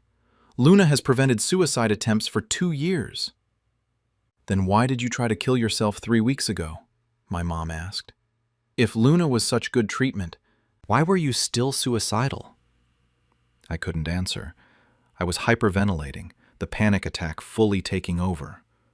Without Luna, I had no early warning system, no intervention, just the overwhelming spiral of anxiety and dissociation. My parents watched me panic for a few minutes, then my dad said, "This is exactly what we're talking about. You need to learn to handle this without a dog. We're not telling you where Luna is, and we're not getting her back. This is for your own good." They left me alone in my apartment, mid-panic attack, having just been released from psychiatric hospitalization for a suicide attempt, without my service dog who was specifically trained to prevent this exact situation. I spent hours curled on my floor, unable to regulate, unable to calm down, spiraling into the kind of crisis Luna would have prevented. Eventually, I managed to text my therapist. Emergency session. She talked me through breathing exercises over video call, helped me use coping skills Luna usually would have provided, kept me safe until the acute panic passed. When I was stable enough to think clearly, I asked my therapist what legal options I had. "They stole your medical equipment," she said bluntly. "A psychiatric service dog isn't legally different from a wheelchair or a pacemaker. They had no right to give Luna away without your consent, especially while you were involuntarily hospitalized and couldn't defend yourself. Can I get her back? We're going to try. First step is filing a police report for theft. Then we contact disability rights organizations. Your service dog is protected under the ADA. Giving her away without your consent is potentially both theft and disability discrimination." I filed a police report that night, reported Luna as stolen property, because that's what she was. Stolen medical equipment. The police were initially dismissive. "It's a family dispute over a dog," the officer said. "It's theft of a $15,000 service dog prescribed for my psychiatric disabilities," I corrected. "I have documentation from my psychiatrist, my therapist, and Luna's training organization. My parents had no legal right to give her away." I provided Luna's registration as a service dog, her training certifications, letters from my medical providers, receipts showing I'd purchased and owned Luna, evidence that Luna was my property and my prescribed medical intervention. The officer's attitude changed when he saw the documentation. This wasn't a family argument over a pet. This was theft of medical equipment from a disabled person. I also contacted disability rights advocates, a legal organization specializing in disability discrimination. Explained the situation. Psychiatric disability, prescribed service dog, Dog stolen by family while I was involuntarily hospitalized. The attorney I spoke with was appalled. This is one of the more egregious cases I've seen. They stole your assistive device during a period of maximum vulnerability. There are clear ADA violations, potential criminal theft, and civil liability for emotional distress and interference with medical treatment. She agreed to take my case pro bono. We'd pursue both criminal charges against my parents and a civil lawsuit to recover Luna and damages. But first, we needed to find Luna. My parents refused to tell me where she was. "It's better if you don't know," my mom said when I called demanding information. "You need to move on." The police detective assigned to the theft case got my parents' phone records through a warrant. Found texts between my mom and someone named Patricia Henley, dated the day after I'd been hospitalized. "Is the dog still available? Our family would love to adopt her. She's beautiful and the kids are so excited." My mom's response: "Yes, Luna's available. She belonged to my daughter, but my daughter is unable to care for her due to mental health issues. We'd love for Luna to go to a good home with your family." More texts coordinating the transfer. Patricia Henley had picked up Luna from my parents' house 5 days into my psychiatric hospitalization. My parents had signed over Luna with paperwork claiming they had authority to rehome her, forged documents suggesting I'd authorized them to make decisions about my dog. The detective contacted Patricia Henley, explained that Luna was stolen property, that the family had unknowingly received a stolen service dog. To the Henley family's credit, they were horrified. They'd adopted Luna thinking she was a pet whose owner couldn't care for her anymore. When they learned she was a trained service dog, stolen from someone with disabilities, they immediately agreed to return her. "We didn't know," Patricia told the detective. "The parents said their daughter was too sick to care for the dog. We thought we were helping. If we'd known the truth, we never would have taken her." 16 days after I'd last seen her, Luna was returned to me. She recognized me immediately, jumped up, licking my face, whining, pressing against me in the exact way she'd been trained to provide pressure therapy. She'd known I was in crisis when I disappeared. She'd been stressed by the sudden change. And now she was back where she belonged. I sobbed, holding Luna, feeling the first real moment of stability since before my suicide attempt. Just having her back, her physical presence, the reassurance of her trained interventions, my whole nervous system calmed. My therapist attended that reunion, documented Luna's response to me, my response to her, the immediate therapeutic benefit of her return. Evidence for the civil case. Meanwhile, criminal charges were proceeding against my parents. Theft of property over $10,000, Luna's value as a trained service dog. Possible additional charges for interfering with medical treatment and disability discrimination. My parents hired a lawyer who argued they'd acted in my best interest as parents concerned about my well-being. That they'd believed Luna was harmful to my mental health and they'd removed a danger. The prosecutor wasn't buying it.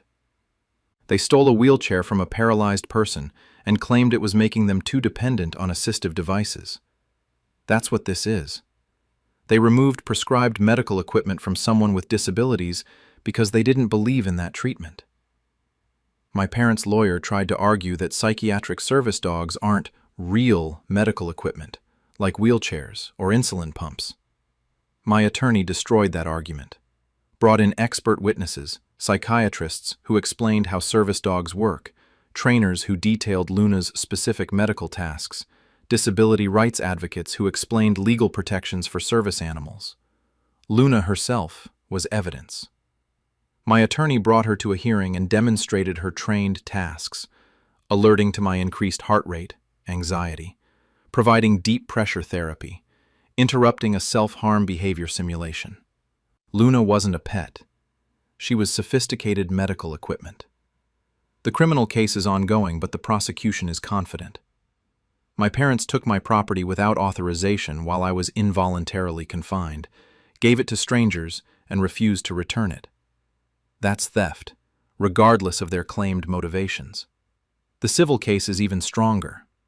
My attorney is suing for Value of Luna as a service dog, $15,000. Emotional distress from losing my service dog during psychiatric crisis. Interference with medical treatment. Pain and suffering from the panic attacks, increased suicidal ideation, and destabilization caused by losing Luna. Punitive damages to deter others from stealing service animals. We're seeking over $200,000 in damages. My parents don't have that kind of money, but the judgment will follow them. More importantly, I want the public record to show what they did, that they stole a disabled person's service dog while that person was locked in a psychiatric ward, unable to defend themselves. My parents' response has been predictable. They're telling family I'm being vindictive, that they were trying to help, that I'm ungrateful and unstable. Some family members believe them.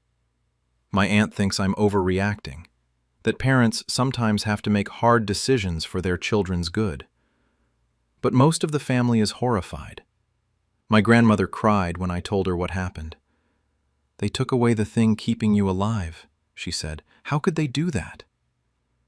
Some cousins who work in mental health or have their own disabilities have been especially supportive. They understand that removing someone's service dog is like removing someone's medication or ventilator. It's medical sabotage. The psychiatric community has also rallied. My story got shared in service dog communities, mental health advocacy groups, disability rights organizations.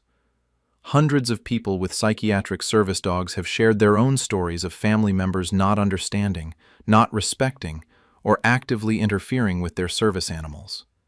My psychiatrist wrote a letter to the court explaining the impact of losing Luna, documented my increased suicidal ideation, the panic attacks that became unmanageable without her, the regression in my treatment progress, made clear that my parents' actions directly endangered my life. My therapist provided similar documentation, detailed how Luna's trained interventions prevent crisis escalation, how losing her during my most vulnerable period caused measurable harm, how my parents' belief that Luna was making me dependent showed dangerous misunderstanding of psychiatric treatment. The court has been taking this seriously. The judge assigned to the case said in preliminary hearings that he found my parents' actions deeply troubling, and that removing medical equipment from a vulnerable person under the guise of helping them is the definition of abuse. My parents are facing potential jail time if convicted on the criminal charges. Even if they get probation, they'll have criminal records for theft. The civil judgment will be substantial, regardless of their ability to pay. But beyond legal consequences, they've lost their daughter. I've cut off all contact, blocked their numbers, blocked them on social media, made clear through my attorney that any communication must go through legal channels. They've sent messages through relatives, apologies that aren't really apologies. "I'm sorry you feel hurt, but we were trying to help." Demands that I drop the charges, for the sake of the family. Guilt trips about how I'm destroying them over a dog. Not a dog. Medical equipment. A lifeline. The intervention that keeps me alive. I'm 21 years old. I have severe depression and PTSD. I have a prescribed psychiatric service dog who provides trained medical interventions that prevent crisis escalation. While I was locked in a psychiatric ward after a suicide attempt, my parents stole my service dog and gave her to strangers because they thought she was making me too dependent. I got Luna back through police intervention. I'm pressing criminal charges. I'm suing for damages. And I've cut my parents out of my life completely. They claim they were helping me. But removing someone's medical equipment during a mental health crisis isn't help. It's sabotage. It's abuse disguised as concern. Luna is home. She's back to doing her job, alerting to panic attacks, providing pressure therapy, interrupting harmful behaviors, keeping me stable and alive. My parents are facing criminal theft charges and a 6-figure civil lawsuit. They've lost their daughter and any relationship with me. Some people say I should forgive them, that they made a mistake, that family is family. But some mistakes are unforgivable. Stealing someone's service dog while they're hospitalized for a suicide attempt isn't a mistake. It's a calculated decision to override someone's medical treatment because you think you know better than their doctors. They decided a psychiatric service dog wasn't real medicine. They decided I was too dependent on medical equipment. They decided to remove my treatment without consent while I was locked in a hospital ward unable to stop them. They endangered my life. They caused measurable harm. They stole my medical equipment and gave it to strangers. That's not love. That's not help. That's abuse. I'm Riley. My parents stole my service dog while I was hospitalized for a suicide attempt. I got her back, and I'm making sure they face every legal consequence. Luna is curled up next to me right now, her head on my lap, providing the deep pressure therapy she's trained to give. She's home. She's doing her job. She's keeping me alive. And my parents are learning that stealing medical equipment from disabled people, even your own children, comes with serious legal consequences. The criminal trial is in 3 months. The civil case proceeds after that. And I'll be there with Luna, showing the court exactly what my parents tried to take from me. Justice isn't just about punishment. It's about protecting vulnerable people from those who claim to help while actually causing harm. My parents thought they were saving me from unhealthy dependence. Instead, they stole my lifeline and proved they valued their beliefs over my survival. They made their choice. Now, they face the consequences. And I get to keep living, with Luna by my side, providing the medical interventions that my parents decided I didn't deserve.